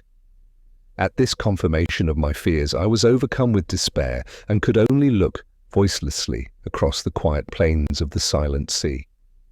How swiftly the darkness spread across the face of the white orb. Yet in reality, the time must have been long, beyond human comprehension. At last, only a crescent of pale fire lit the, now dim, sea of sleep. All this while she had held me, but with so soft a caress that I had been scarcely conscious of it. We waited there, together, she and I, speechless for very sorrow. In the dimming light her face showed, shadowy, blending into the dusky mistiness that encircled us. Then when a thin, curved line of soft light was all that lit the sea, she released me, pushing me from her, tenderly. Her voice sounded in my ears. "I may not stay longer, dear one." It ended in a sob. She seemed to float away from me and became invisible. Her voice came to me out of the shadows, faintly, apparently from a great distance. A little while, it died away remotely. In a breath, the sea of sleep darkened into night. Far to my left, I seemed to see, for a brief instant, a soft glow. It vanished, and in the same moment I became aware that I was no longer above the still sea, but once more suspended in infinite space, with the green sun, now eclipsed by a vast, dark sphere, before me. Utterly bewildered, I stared, almost unseeingly, at the ring of green flames leaping above the dark edge. Even in the chaos of my thoughts, I wondered dully at their extraordinary shapes. A multitude of questions assailed me. I thought more of her I had so lately seen than of the sight before me. My grief and thoughts of the future filled me. Was I doomed to be separated from her, always? Even in the old earth days, she had been mine, only for a little while. Then she had left me, as I thought, forever. Since then I had seen her but these times upon the sea of sleep. A feeling of fierce resentment filled me, and miserable questionings. Why could I not have gone with my love? What reason to keep us apart? Why had I to wait alone while she slumbered through the years on the still bosom of the sea of sleep? The sea of sleep! My thoughts turned, inconsequently, out of their channel of bitterness to fresh, desperate questionings. Where was it? Where was it? I seemed to have but just parted from my love upon its quiet surface, and it had gone, utterly. It could not be far away. And the white orb which I had seen hidden in the shadow of the sun of darkness. My sight dwelt upon the green sun, eclipsed. What had eclipsed it? Was there a vast dead star circling it? Was the central sun, as I had come to regard it, a double star? The thought had come almost unbidden, yet why should it not be so? My thoughts went back to the white orb. Strange that it should have been. I stopped. An idea had come suddenly. The white orb and the green sun, were they one and the same? My imagination wandered backward, and I remembered the luminous globe to which I had been so unaccountably attracted. It was curious that I should have forgotten it, even momentarily. Where were the others? I reverted again to the globe I had entered. I thought for a time, and matters became clearer. I conceived that by entering that impalpable globule, I had passed at once into some further, and, until then, invisible dimension. There, the green sun was still visible, but as a stupendous sphere of pale white light, almost as though its ghost showed, and not its material part. A long time I mused on the subject. I remembered how, on entering the sphere, I had immediately lost all sight of the others. For a still further period, I continued to revolve the different details in my mind. In a while, my thoughts turned to other things. I came more into the present and began to look about me, seeingly. For the first time, I perceived that innumerable rays of a subtle violet hue pierced the strange semi-darkness in all directions. They radiated from the fiery rim of the green sun. They seemed to grow upon my vision, so that in a little I saw that they were countless. The night was filled with them, spreading outward from the green sun, fan-wise. I concluded that I was enabled to see them by reason of the sun's glory being cut off by the eclipse. They reached right out into space and vanished. Gradually, as I looked, I became aware that fine points of intensely brilliant light traversed the rays. Many of them seemed to travel from the green sun into distance. Others came out of the void toward the sun, but one and all, each kept strictly to the ray in which it travelled. Their speed was inconceivably great, and it was only when they neared the green sun, or as they left it, that I could see them as separate specks of light. Further from the sun they became thin lines of vivid fire within the violet. The discovery of these rays and the moving sparks interested me extraordinarily. To where did they lead in such countless profusion? I thought of the worlds in space, and those sparks, messengers. Possibly the idea was fantastic, but I was not conscious of its being so. Messengers from the central sun. An idea evolved itself slowly. Was the green sun the abode of some vast intelligence? The thought was bewildering. Visions of the unnameable rose vaguely. Had I indeed come upon the dwelling place of the eternal? For a time I repelled the thought dumbly. It was too stupendous, yet Huge, vague thoughts had birth within me. I felt suddenly terribly naked, and an awful nearness shook me. And heaven? Was that an illusion? My thoughts came and went erratically. The sea of sleep, and she, heaven. I came back with a bound to the present. Somewhere, out of the void behind me, there rushed an immense, dark body, huge and silent. It was a dead star, hurling onward to the burying place of the stars. It drove between me and the central suns, blotting them out from my vision and plunging me into an impenetrable night. An age, and I saw again the violet rays. A great while later, aeons it must have been, a circular glow grew in the sky, ahead, and I saw the edge of the receding star show darkly against it. Thus I knew that it was nearing the central suns. Presently I saw the bright ring of the green sun show plainly against the night. The star had passed into the shadow of the dead sun. After that I just waited. The strange years went slowly, and ever I watched intently. The thing I had expected came at last, suddenly, awfully. A vast flare of dazzling light, a streaming burst of white flame across the dark void. For an indefinite while it soared outward, a gigantic mushroom of fire.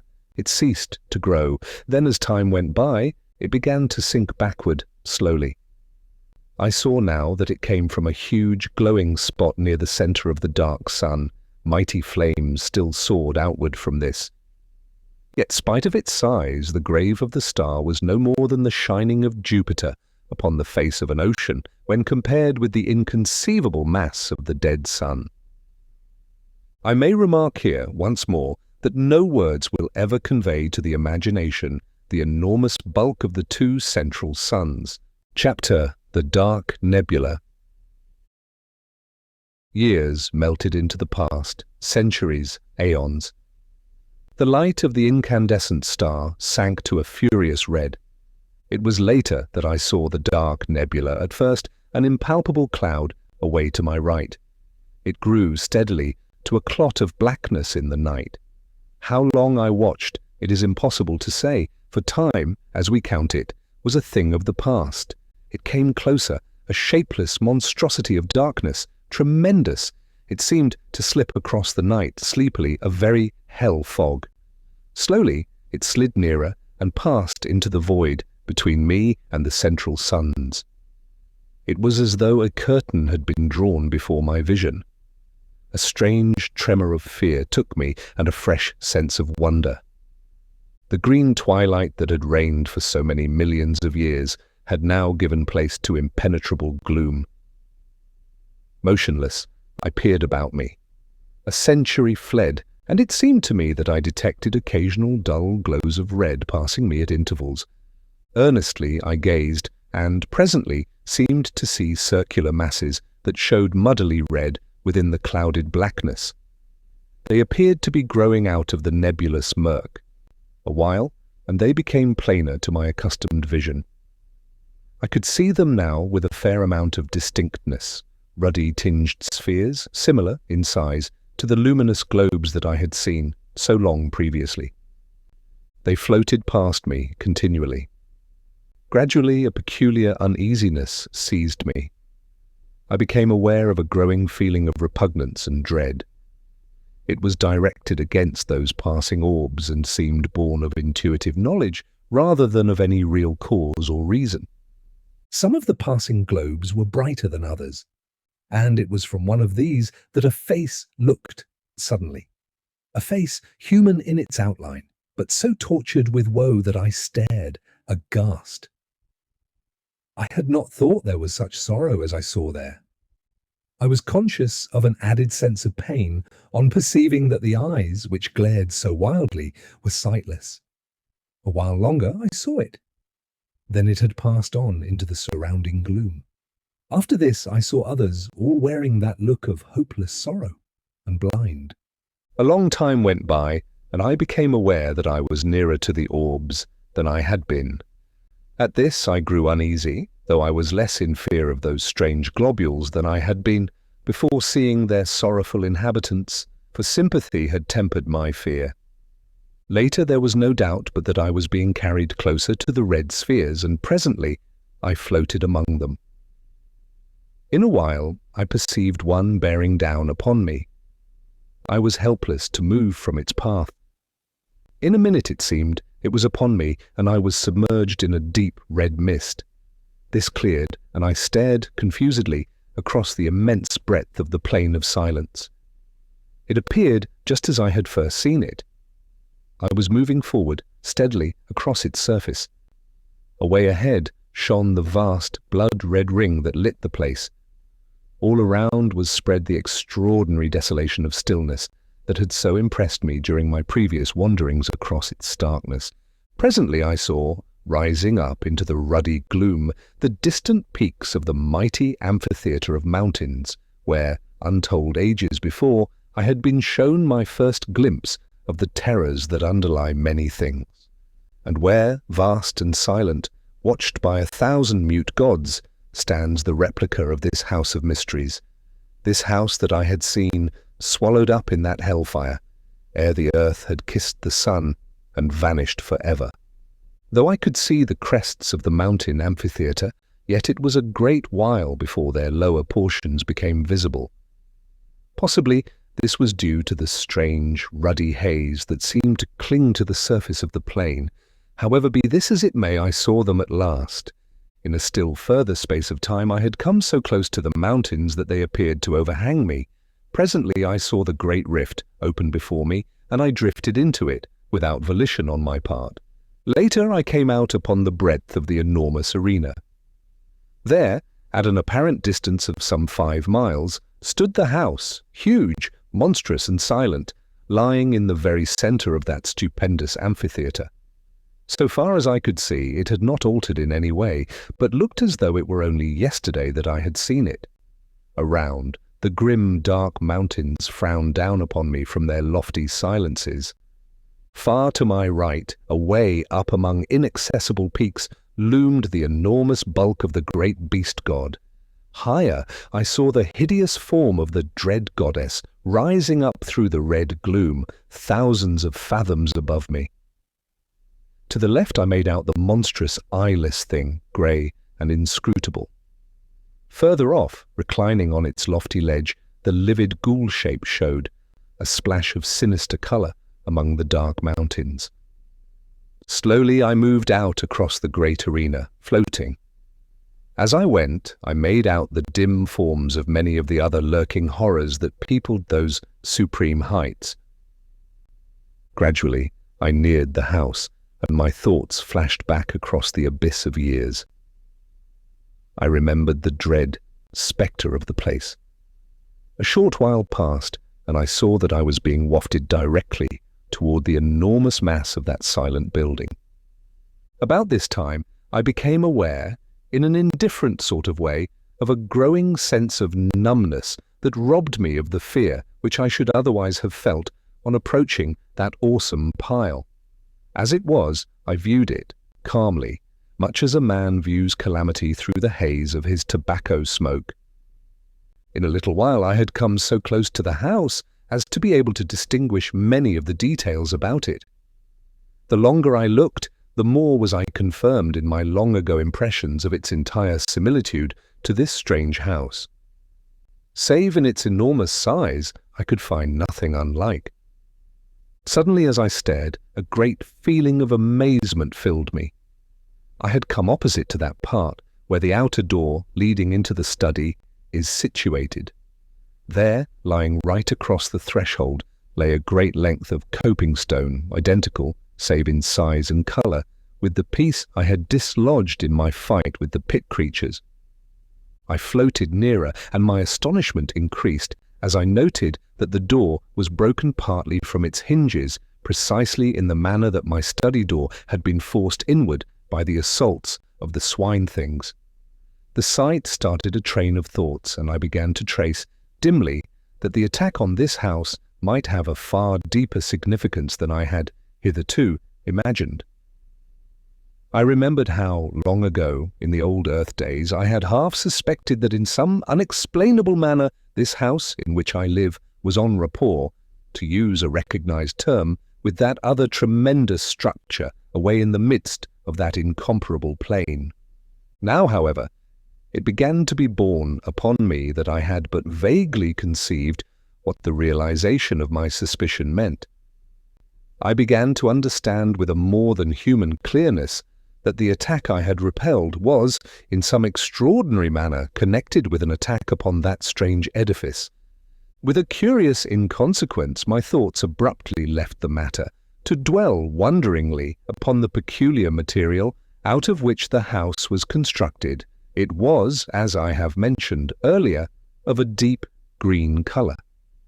Yet now that I had come so close to it, I perceived that it fluctuated at times, though slightly, glowing and fading, much as do the fumes of phosphorus when rubbed upon the hand in the dark. Presently, my attention was distracted from this by coming to the great entrance. Here, for the first time, I was afraid, for all in a moment the huge doors swung back, and I drifted in between them helplessly. Inside all was blackness impalpable. In an instant I had crossed the threshold, and the great doors closed silently, shutting me in that lightless place. For a while I seemed to hang, motionless, suspended amid the darkness. Then I became conscious that I was moving again, where, I could not tell. Suddenly, far down beneath me, I seemed to hear a murmurous noise of swine laughter. It sank away, and the succeeding silence appeared clogged with horror. Then a door opened somewhere ahead, a white haze of light filtered through, and I floated slowly into a room that seemed strangely familiar. All at once there came a bewildering, screaming noise that deafened me. I saw a blurred vista of visions flaming before my sight. My senses were dazed through the space of an eternal moment. Then my power of seeing came back to me. The dizzy, hazy feeling passed, and I saw clearly. Chapter 23. Pepper. I was seated in my chair, back again in this old study. My glance wandered round the room. For a minute it had a strange, quivery appearance, unreal and unsubstantial. This disappeared, and I saw that nothing was altered in any way. I looked toward the end window. The blind was up. I rose to my feet, shakily. As I did so, a slight noise in the direction of the door attracted my attention. I glanced toward it. For a short instant it appeared to me that it was being closed gently. I stared and saw that I must have been mistaken. It seemed closely shut. With a succession of efforts, I trod my way to the window and looked out. The sun was just rising, lighting up the tangled wilderness of gardens. For perhaps a minute I stood and stared. I passed my hand confusedly across my forehead. Presently, amid the chaos of my senses, a sudden thought came to me. I turned quickly and called to Pepper. There was no answer, and I stumbled across the room in a quick access of fear. As I went, I tried to frame his name, but my lips were numb. I reached the table and stooped down to him with a catching at my heart. He was lying in the shadow of the table, and I had not been able to see him distinctly from the window. Now, as I stooped, I took my breath shortly. There was no Pepper. Instead, I was reaching toward an elongated little heap of grey, ash-like dust. I must have remained in that half-stooped position for some minutes. I was dazed, stunned. Pepper had really passed into the land of shadows. Chapter 24. The Footsteps in the Garden. Pepper is dead. Even now, at times, I seem scarcely able to realize that this is so. It is many weeks since I came back from that strange and terrible journey through space and time. Sometimes, in my sleep, I dream about it and go through in imagination the whole of that fearsome happening. When I wake, my thoughts dwell upon it. That sun, those suns, were they indeed the great central suns, round which the whole universe of the unknown heavens revolves, who shall say? And the bright globules floating forever in the light of the green sun, and the sea of sleep on which they float. How unbelievable it all is! If it were not for Pepper, I should, even after the many extraordinary things that I have witnessed, be inclined to imagine that it was but a gigantic dream. Then there is that dreadful dark nebula with its multitudes of red spheres, moving always within the shadow of the dark sun, sweeping along on its stupendous orbit, wrapped eternally in gloom. And the faces that peered out at me. God, do they, and does such a thing really exist? There is still that little heap of grey ash on my study floor. I will not have it touched. At times, when I am calmer, I have wondered what became of the outer planets of the solar system. It has occurred to me that they may have broken loose from the sun's attraction and whirled away into space. This is, of course, only a surmise. There are so many things about which I wonder. Now that I am writing, let me record that I am certain there is something horrible about to happen. Last night, a thing occurred which has filled me with an even greater terror than did the pit fear. I will write it down now, and if anything more happens, endeavour to make a note of it at once. I have a feeling that there is more in this last affair than in all those others. I am shaky and nervous even now as I write. Somehow I think death is not very far away, not that I fear death as death is understood. Yet there is that in the air which bids me fear an intangible, cold horror. I felt it last night. It was thus, : Last night I was sitting here in my study, writing. The door leading into the garden was half open. At times the metallic rattle of a dog's chain sounded faintly. It belongs to the dog I have bought since Pepper's death. I will not have him in the house, not after Pepper. Still, I have felt it better to have a dog about the place. They are wonderful creatures. I was much engrossed in my work, and the time passed quickly. Suddenly, I heard a soft noise on the path outside in the garden. Pad, pad, pad, it went, with a stealthy, curious sound. I sat upright, with a quick movement, and looked out through the open door. Again the noise came, pad, pad, pad. It appeared to be approaching. With a slight feeling of nervousness, I stared into the gardens. But the night hid everything. Then the dog gave a long howl, and I started. For a minute, perhaps I peered intently, but could hear nothing. After a little, I picked up the pen which I had laid down and recommenced my work. The nervous feeling had gone, for I imagined that the sound I had heard was nothing more than the dog walking round his kennel at the length of his chain. A quarter of an hour may have passed, then all at once the dog howled again, and with such a plaintively sorrowful note that I jumped to my feet, dropping my pen and inking the page on which I was at work. "Curse that dog," I muttered, noting what I had done. Then even as I said the words, there sounded again that queer pad, pad, pad. It was horribly close, almost by the door, I thought. I knew now that it could not be the dog. His chain would not allow him to come so near. The dog's growl came again, and I noted subconsciously the taint of fear in it. Outside on the windowsill I could see Tip, my sister's pet cat. As I looked, it sprang to its feet, its tail swelling visibly. For an instant it stood thus, seeming to stare fixedly at something in the direction of the door. Then quickly it began to back along the sill, until, reaching the wall at the end, it could go no further.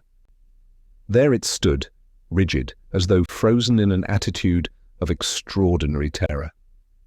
Frightened and puzzled, I seized a stick from the corner and went toward the door, silently, taking one of the candles with me.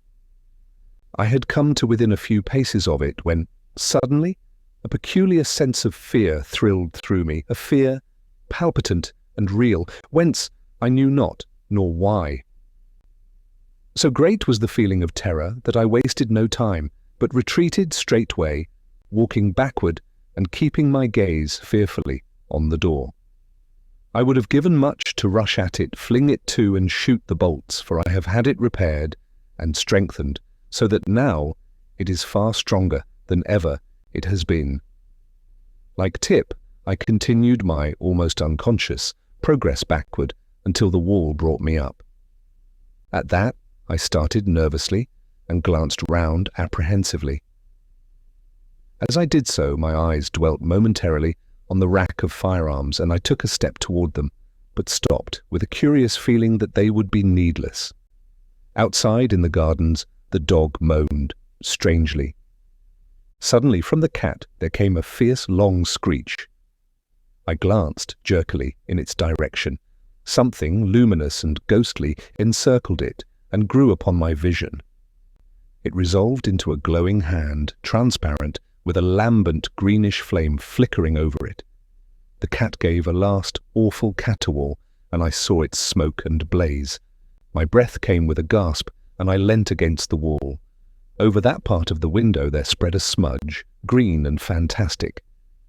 It hid the thing from me, though the glare of fire shone through dully. A stench of burning stole into the room. Pad, pad, pad. Something passed down the garden path, and a faint, mouldy odour seemed to come in through the open door and mingle with the burnt smell. The dog had been silent for a few moments. Now I heard him yowl sharply, as though in pain. Then he was quiet, save for an occasional subdued whimper of fear. A minute went by. Then the gate on the west side of the gardens slammed distantly. After that, nothing. Not even the dog's whine. I must have stood there some minutes. Then a fragment of courage stole into my heart, and I made a frightened rush at the door, dashed it to and bolted it. After that, for a full half-hour, I sat helpless, staring before me rigidly. Slowly, my life came back into me, and I made my way shakily upstairs to bed. That is all. Chapter 25. The Thing from the Arena. This morning, early, I went through the gardens, but found everything as usual. Near the door I examined the path for footprints, yet here again there was nothing to tell me whether or not I dreamed last night. It was only when I came to speak to the dog that I discovered tangible proof that something did happen. When I went to his kennel, he kept inside, crouching up in one corner, and I had to coax him to get him out. When finally he consented to come, it was in a strangely cowed and subdued manner. As I patted him, my attention was attracted to a greenish patch on his left flank. On examining it, I found that the fur and skin had been apparently burnt off, for the flesh showed raw and scorched. The shape of the mark was curious, reminding me of the imprint of a large talon or hand. I stood up, thoughtful. My gaze wandered toward the study window. The rays of the rising sun shimmered on the smoky patch in the lower corner, causing it to fluctuate from green to red, oddly.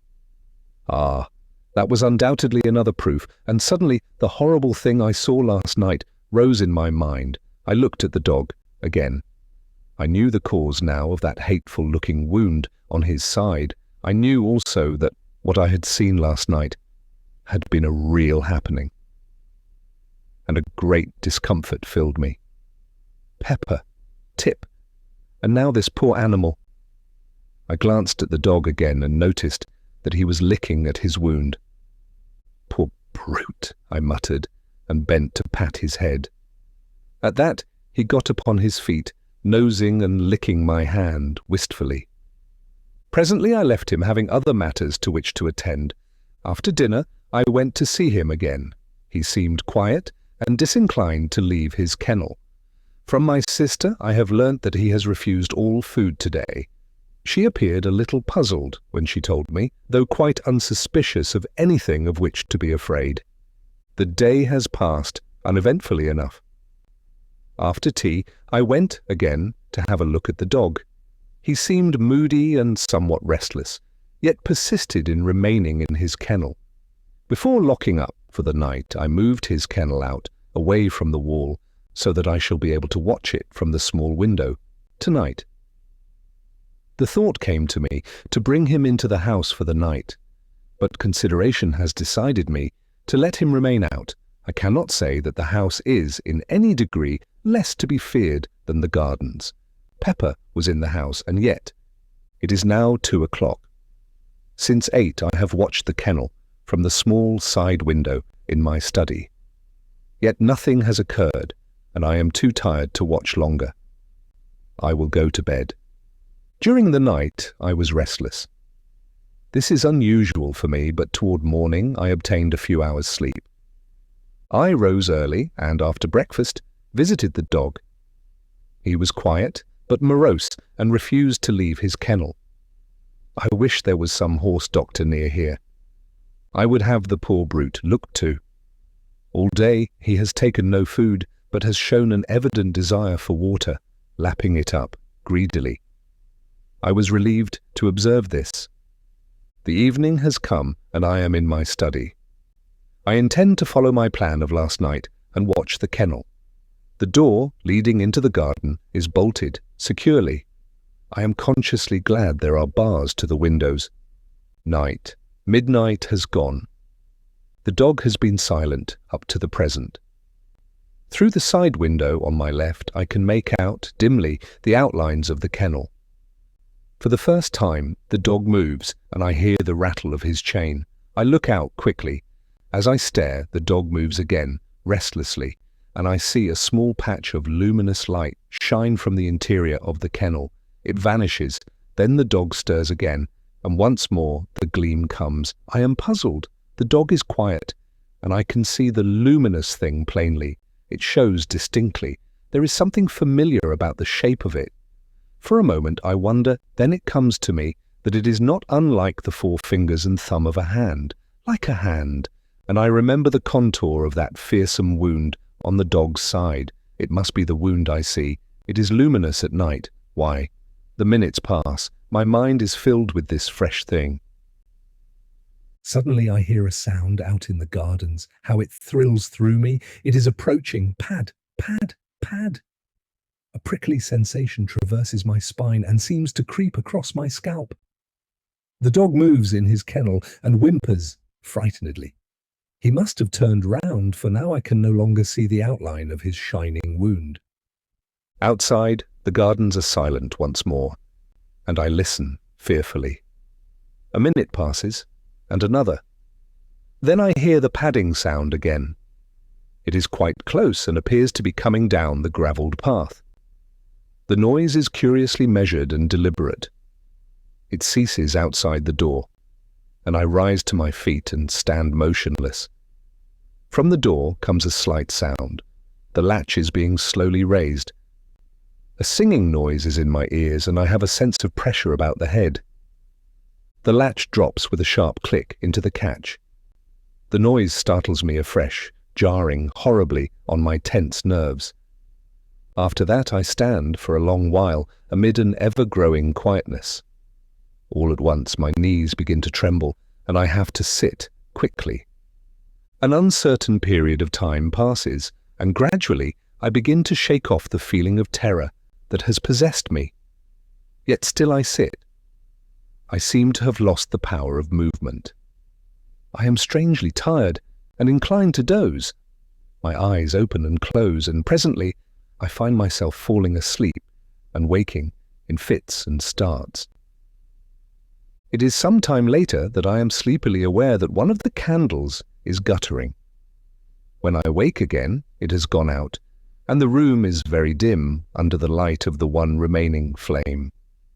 The semi-darkness troubles me little.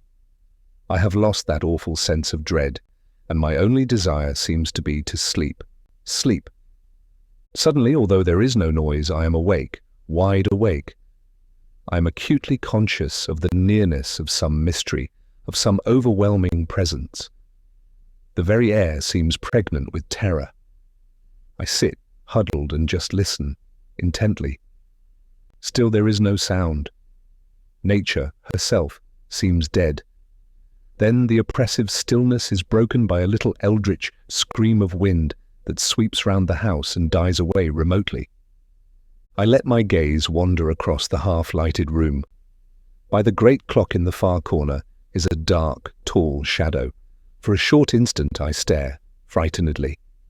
Then I see that it is nothing, and am momentarily relieved. In the time that follows, the thought flashes through my brain, why not leave this house of mystery and terror? Then, as though in answer, there sweeps up across my sight a vision of the wondrous sea of sleep, the sea of sleep where she and I have been allowed to meet after the years of separation and sorrow. And I know that I shall stay on here, whatever happens. Through the side window, I note the somber blackness of the night. My glance wanders away, and, round the room, resting on one shadowy object and another. Suddenly I turn and look at the window on my right. As I do so, I breathe quickly and bend forward, with a frightened gaze at something outside the window but close to the bars. I am looking at a vast, misty swine face over which fluctuates a flamboyant flame of a greenish hue. It is the thing from the arena. The quivering mouth seems to drip with a continual phosphorescent slaver. The eyes are staring straight into the room with an inscrutable expression. Thus, I sit rigidly, frozen. The thing has begun to move. It is turning slowly in my direction. Its face is coming round toward me. It sees me, two huge, inhumanly human eyes are looking through the dimness at me. I am cold with fear, yet even now I am keenly conscious, and note in an irrelevant way that the distant stars are blotted out by the mass of the giant face. A fresh horror has come to me. I am rising from my chair without the least intention. I am on my feet, and something is impelling me toward the door that leads out into the gardens. I wish to stop, but cannot. Some immutable power is opposed to my will, and I go slowly forward, unwilling and resistant. My glance flies round the room, helplessly, and stops at the window. The great swine face has disappeared, and I hear again that stealthy pad, pad, pad. It stops outside the door toward which I am being compelled. There succeeds a short, intense silence. Then there comes a sound. It is the rattle of the latch being slowly lifted. At that I am filled with desperation. I will not go forward another step. I make a vast effort to return, but it is as though I press back upon an invisible wall. I groan out loud in the agony of my fear, and the sound of my voice is frightening. Again comes that rattle, and I shiver clammily. I fight and struggle to hold back, but it is no use. I am at the door, and, in a mechanical way, I watch my hand go forward to undo the topmost bolt. It does so entirely without my volition. Even as I reach up toward the bolt, the door is violently shaken and I get a sickly whiff of mouldy air which seems to drive in through the interstices of the doorway. I draw the bolt back slowly, fighting dumbly the while. It comes out of its socket with a click and I begin to shake aguishly. There are two more, one at the bottom of the door, the other, a massive affair, is placed about the middle. For perhaps a minute I stand, with my arms hanging slackly by my sides. The influence to meddle with the fastenings of the door seems to have gone. All at once there comes the sudden rattle of iron at my feet. I glance down quickly and realize with an unspeakable terror that my foot is pushing back the lower bolt. An awful sense of helplessness assails me. The bolt comes out of its hold with a slight, ringing sound, and I stagger on my feet, grasping at the great central bolt for support. A minute passes, an eternity, then another. My God, help me, I am being forced to work upon the last fastening. I will not. Better to die than open to the terror that is on the other side of the door. Is there no escape? God help me, I have jerked the bolt half out of its socket. My lips emit a hoarse scream of terror. The bolt is 3 parts drawn now, and still my unconscious hands work toward my doom, only a fraction of steel between my soul and that. Twice I scream out in the supreme agony of my fear. Then, with a mad effort, I tear my hands away. My eyes seem blinded. A great blackness is falling upon me. Nature has come to my rescue. I feel my knees giving. There is a loud, quick thudding upon the door, and I am falling. I must have lain there at least a couple of hours. As I recover, I am aware that the other candle has burnt out, and the room is in an almost total darkness. I cannot rise to my feet, for I am cold and filled with a terrible cramp, yet my brain is clear, and there is no longer the strain of that unholy influence. Cautiously I get upon my knees and feel for the central bolt. I find it and push it securely back into its socket, then the one at the bottom of the door. By this time I am able to rise to my feet, and so manage to secure the fastening at the top. After that, I go down upon my knees again and creep away among the furniture in the direction of the stairs. By doing this, I am safe from observation from the window. I reach the opposite door and, as I leave the study, cast one nervous glance over my shoulder toward the window. Out in the night I seem to catch a glimpse of something impalpable, but it may be only a fancy. Then I am in the passage and on the stairs. Reaching my bedroom, I clamber into bed, all clothed as I am, and pull the bedclothes over me. There, after a while, I begin to regain a little confidence. It is impossible to sleep, but I am grateful for the added warmth of the bedclothes. Presently I try to think over the happenings of the past night, but, though I cannot sleep, I find that it is useless to attempt consecutive thought. My brain seems curiously blank. Toward morning I begin to toss uneasily. I cannot rest, and after a while I get out of bed and pace the floor. The wintry dawn is beginning to creep through the windows and shows the bare discomfort of the old room. Strange that through all these years, it has never occurred to me how dismal the place really is.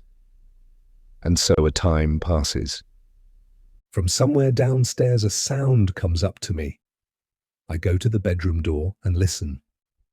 It is Mary, bustling about the great old kitchen getting the breakfast ready. I feel little interest. I am not hungry. My thoughts, however, continue to dwell upon her. How little the weird happenings in this house seem to trouble her. Except in the incident of the pit creatures, she has seemed unconscious of anything unusual occurring. She is old, like myself, yet how little we have to do with one another. Is it because we have nothing in common, or only that being old we care less for society than quietness? These and other matters pass through my mind as I meditate and help to distract my attention, for a while, from the oppressive thoughts of the night. After a time, I go to the window and, opening it, look out. The sun is now above the horizon, and the air, though cold, is sweet and crisp.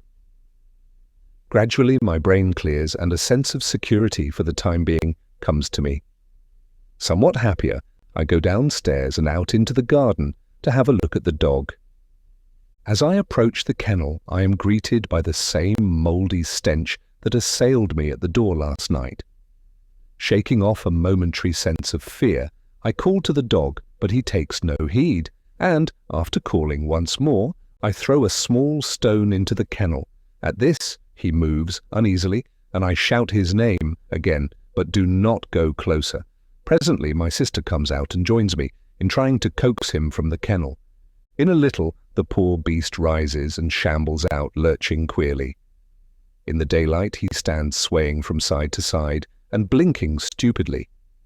I look and note that the horrid wound is larger, much larger, and seems to have a whitish, fungoid appearance. My sister moves to fondle him, but I detain her and explain that I think it will be better not to go too near him for a few days, as it is impossible to tell what may be the matter with him, and it is well to be cautious. A minute later, she leaves me, coming back with a basin of odd scraps of food. This she places on the ground near the dog, and I push it into his reach with the aid of a branch broken from one of the shrubs.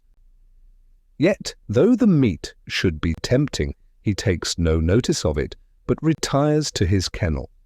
There is still water in his drinking vessel, so after a few moments' talk, we go back to the house. I can see that my sister is much puzzled as to what is the matter with the animal, yet it would be madness even to hint the truth to her. The day slips away uneventfully, and night comes on. I have determined to repeat my experiment of last night. I cannot say that it is wisdom, yet my mind is made up. Still, however, I have taken precautions, for I have driven stout nails in at the back of each of the 3 bolts that secure the door opening from the study into the gardens. This will, at least, prevent a recurrence of the danger I ran last night. From 10 to about 2:30, I watch, but nothing occurs. And finally, I stumble off to bed, where I am soon asleep. Chapter 26. The Luminous Speck. I awake suddenly. It is still dark. I turn over once or twice in my endeavours to sleep again, but I cannot sleep. My head is aching slightly, and by turns I am hot and cold. In a little, I give up the attempt and stretch out my hand for the matches. I will light my candle and read a while. Perhaps I shall be able to sleep after a time. For a few moments I grope. Then my hand touches the box, but as I open it, I am startled to see a phosphorescent speck of fire shining amid the darkness. I put out my other hand and touch it. It is on my wrist. With a feeling of vague alarm, I strike a light hurriedly and look, but can see nothing save a tiny scratch. "Fancy," I mutter with a half sigh of relief. Then the match burns my finger, and I drop it quickly. As I fumble for another, the thing shines out again. I know now that it is no fancy. This time, I light the candle and examine the place more closely. There is a slight greenish discoloration round the scratch. I am puzzled and worried. Then a thought comes to me. I remember the morning after the thing appeared. I remember that the dog licked my hand. It was this one, with the scratch on it, though I have not been even conscious of the abasement until now. A horrible fear has come to me. It creeps into my brain. The dog's wound shines at night. With a dazed feeling, I sit down on the side of the bed and try to think, but cannot. My brain seems numbed with the sheer horror of this new fear. Time moves on, unheeded. Once I rouse up and try to persuade myself that I am mistaken, but it is no use. In my heart, I have no doubt. Hour after hour, I sit in the darkness and silence, and shiver, hopelessly. The day has come and gone, and it is night again. This morning, early, I shot the dog and buried it away among the bushes. My sister is startled and frightened, but I am desperate. Besides, it is better so. The foul growth had almost hidden its left side, and the place on my wrist, has enlarged perceptibly. Several times I have caught myself muttering prayers, little things learnt as a child. God Almighty, God help me, I shall go mad. 6 days, and I have eaten nothing. It is night. I am sitting in my chair. Ah, God, I wonder have any ever felt the horror of life that I have come to know. I am swathed in terror. I feel ever the burning of this dread growth. It has covered all my right arm and side, and is beginning to creep up my neck. Tomorrow it will eat into my face. I shall become a terrible mass of living corruption. There is no escape. Yet a thought has come to me, born of a sight of the gun rack on the other side of the room. I have looked again, with the strangest of feelings. The thought grows upon me. God, thou knowest, thou must know that death is better, aye, better, 1,000 times than this. This! Jesus, forgive me, but I cannot live, cannot. I dare not. I am beyond all help. There is nothing else left. It will at least spare me that final horror. I think I must have been dozing. I am very weak, and so miserable and tired. The rustle of the paper tries my brain. My hearing seems preternaturally sharp. I will sit a while and think. Hush, I hear something down in the cellars. It is a creaking sound. My God, it is the opening of the great oak trap. What can be doing that? The scratching of my pen deafens me. I must listen. There are steps on the stairs, strange padding steps that come up and nearer. Jesus, be merciful to me, an old man. There is something fumbling at the door handle. Oh God, help me now. Jesus, the door is opening. Slowly. Something. That is all. Chapter 27. Conclusion. I put down the manuscript and glanced across at Tonneson. He was sitting, staring out into the dark. I waited a minute. Then I spoke. "Well," I said. He turned, slowly, and looked at me. His thoughts seemed to have gone out of him into a great distance. "Was he mad?" I asked, and indicated the MS, with a half nod. Tonneson stared at me unseeingly a moment. Then his wits came back to him, and suddenly he comprehended my question. "No," he said. I opened my lips to offer a contradictory opinion, for my sense of the saneness of things would not allow me to take the story literally. Then I shut them again, without saying anything. Somehow the certainty in Tonneson's voice affected my doubts. I felt, all at once, less assured, though I was by no means convinced as yet. After a few moments' silence, Tonneson rose, stiffly, and began to undress. He seemed disinclined to talk, so I said nothing, but followed his example. I was weary, though still full of the story I had just read. Somehow, as I rolled into my blankets, there crept into my mind a memory of the old gardens as we had seen them. I remembered the odd fear that the place had conjured up in our hearts, and it grew upon me with conviction that Tonneson was right. It was very late when we rose, nearly midday, for the greater part of the night had been spent in reading the MS. Tonneson was grumpy, and I felt out of sorts. It was a somewhat dismal day, and there was a touch of chilliness in the air. There was no mention of going out fishing on either of our parts. We got dinner, and after that just sat and smoked in silence. Presently Tonneson asked for the manuscript. I handed it to him, and he spent most of the afternoon in reading it through by himself. It was while he was thus employed that a thought came to me. "What do you say to having another look at—" I nodded my head downstream. Tonneson looked up. "Nothing," he said abruptly, and somehow I was less annoyed than relieved at his answer. After that I left him alone. A little before tea time he looked up at me, curiously. "Sorry, old chap, if I was a bit short with you just now." Just now indeed, he had not spoken for the last 3 hours. "But I would not go there again." And he indicated with his head, "For anything that you could offer me, ugh!" And he put down that history of a man's terror and hope and despair.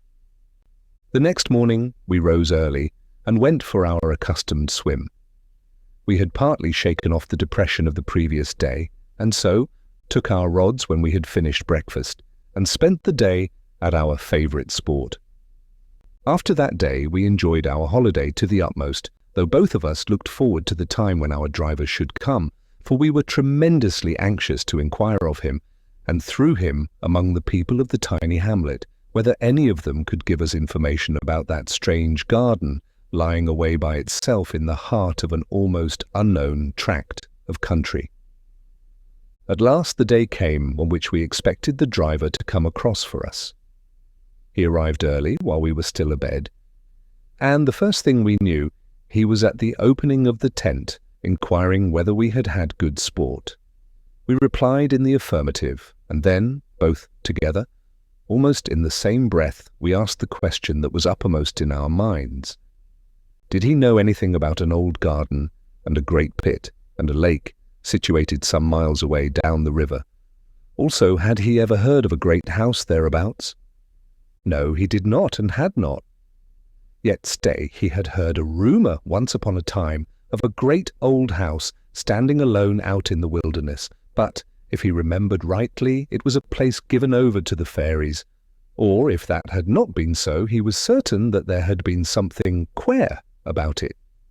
And anyway, he had heard nothing of it for a very long while, not since he was quite a gossoon. No, he could not remember anything particular about it. Indeed, he did not know he remembered anything at all until we questioned him. "Look here," said Tonneson, finding that this was about all that he could tell us. "Just take a walk round the village while we dress and find out something if you can." With a nondescript salute, the man departed on his errand, while we made haste to get into our clothes, after which we began to prepare breakfast. We were just sitting down to it when he returned. "It's all in bed, the lazy divils is, saw," he said, with a repetition of the salute and an appreciative eye to the good things spread out on our provision chest, which we utilized as a table. "Oh, well, sit down," replied my friend, "and have something to eat with us," which the man did without delay. After breakfast, Tonneson sent him off again on the same errand while we sat and smoked. He was away some 3/4 of an hour, and when he returned, it was evident that he had found out something. It appeared that he had got into conversation with an ancient man of the village who probably knew more, though it was little enough, of the strange house than any other person living. The substance of this knowledge was that, in the ancient man's youth, and goodness knows how long back that was, there had stood a great house in the centre of the gardens, where now was left only that fragment of ruin.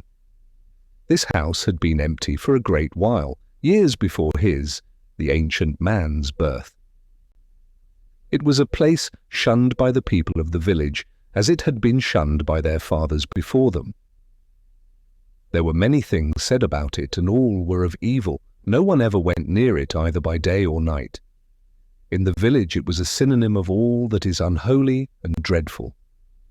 And then one day a man, a stranger, had ridden through the village and turned off down the river in the direction of the house, as it was always termed by the villagers. Some hours afterward he had ridden back, taking the track by which he had come toward Ardrahan. Then, for 3 months or so, nothing was heard. At the end of that time he reappeared, but now he was accompanied by an elderly woman and a large number of donkeys laden with various articles. They had passed through the village without stopping and gone straight down the bank of the river in the direction of the house. Since that time, no one, save the man whom they had chartered to bring over monthly supplies of necessaries from Ardrahan, had ever seen either of them, and him none had ever induced to talk. Evidently, he had been well paid for his trouble. The years had moved onward, uneventfully enough, in that little hamlet, the man making his monthly journeys regularly. One day he had appeared as usual on his customary errand. He had passed through the village without exchanging more than a surly nod with the inhabitants and gone on toward the house. Usually it was evening before he made the return journey. On this occasion, however, he had reappeared in the village a few hours later in an extraordinary state of excitement, and with the astounding information that the house had disappeared bodily and that a stupendous pit now yawned in the place where it had stood. This news, it appears, so excited the curiosity of the villagers that they overcame their fears and marched en masse to the place. There they found everything, just as described by the carrier. This was all that we could learn. Of the author of the MS, who he was, and whence he came, we shall never know. His identity is, as he seems to have desired, buried forever. That same day we left the lonely village of Crichton. We have never been there since. Sometimes in my dreams I see that enormous pit surrounded, as it is, on all sides by wild trees and bushes, and the noise of the water rises upward and blends in my sleep with other and lower noises, while over all hangs the eternal shroud of spray,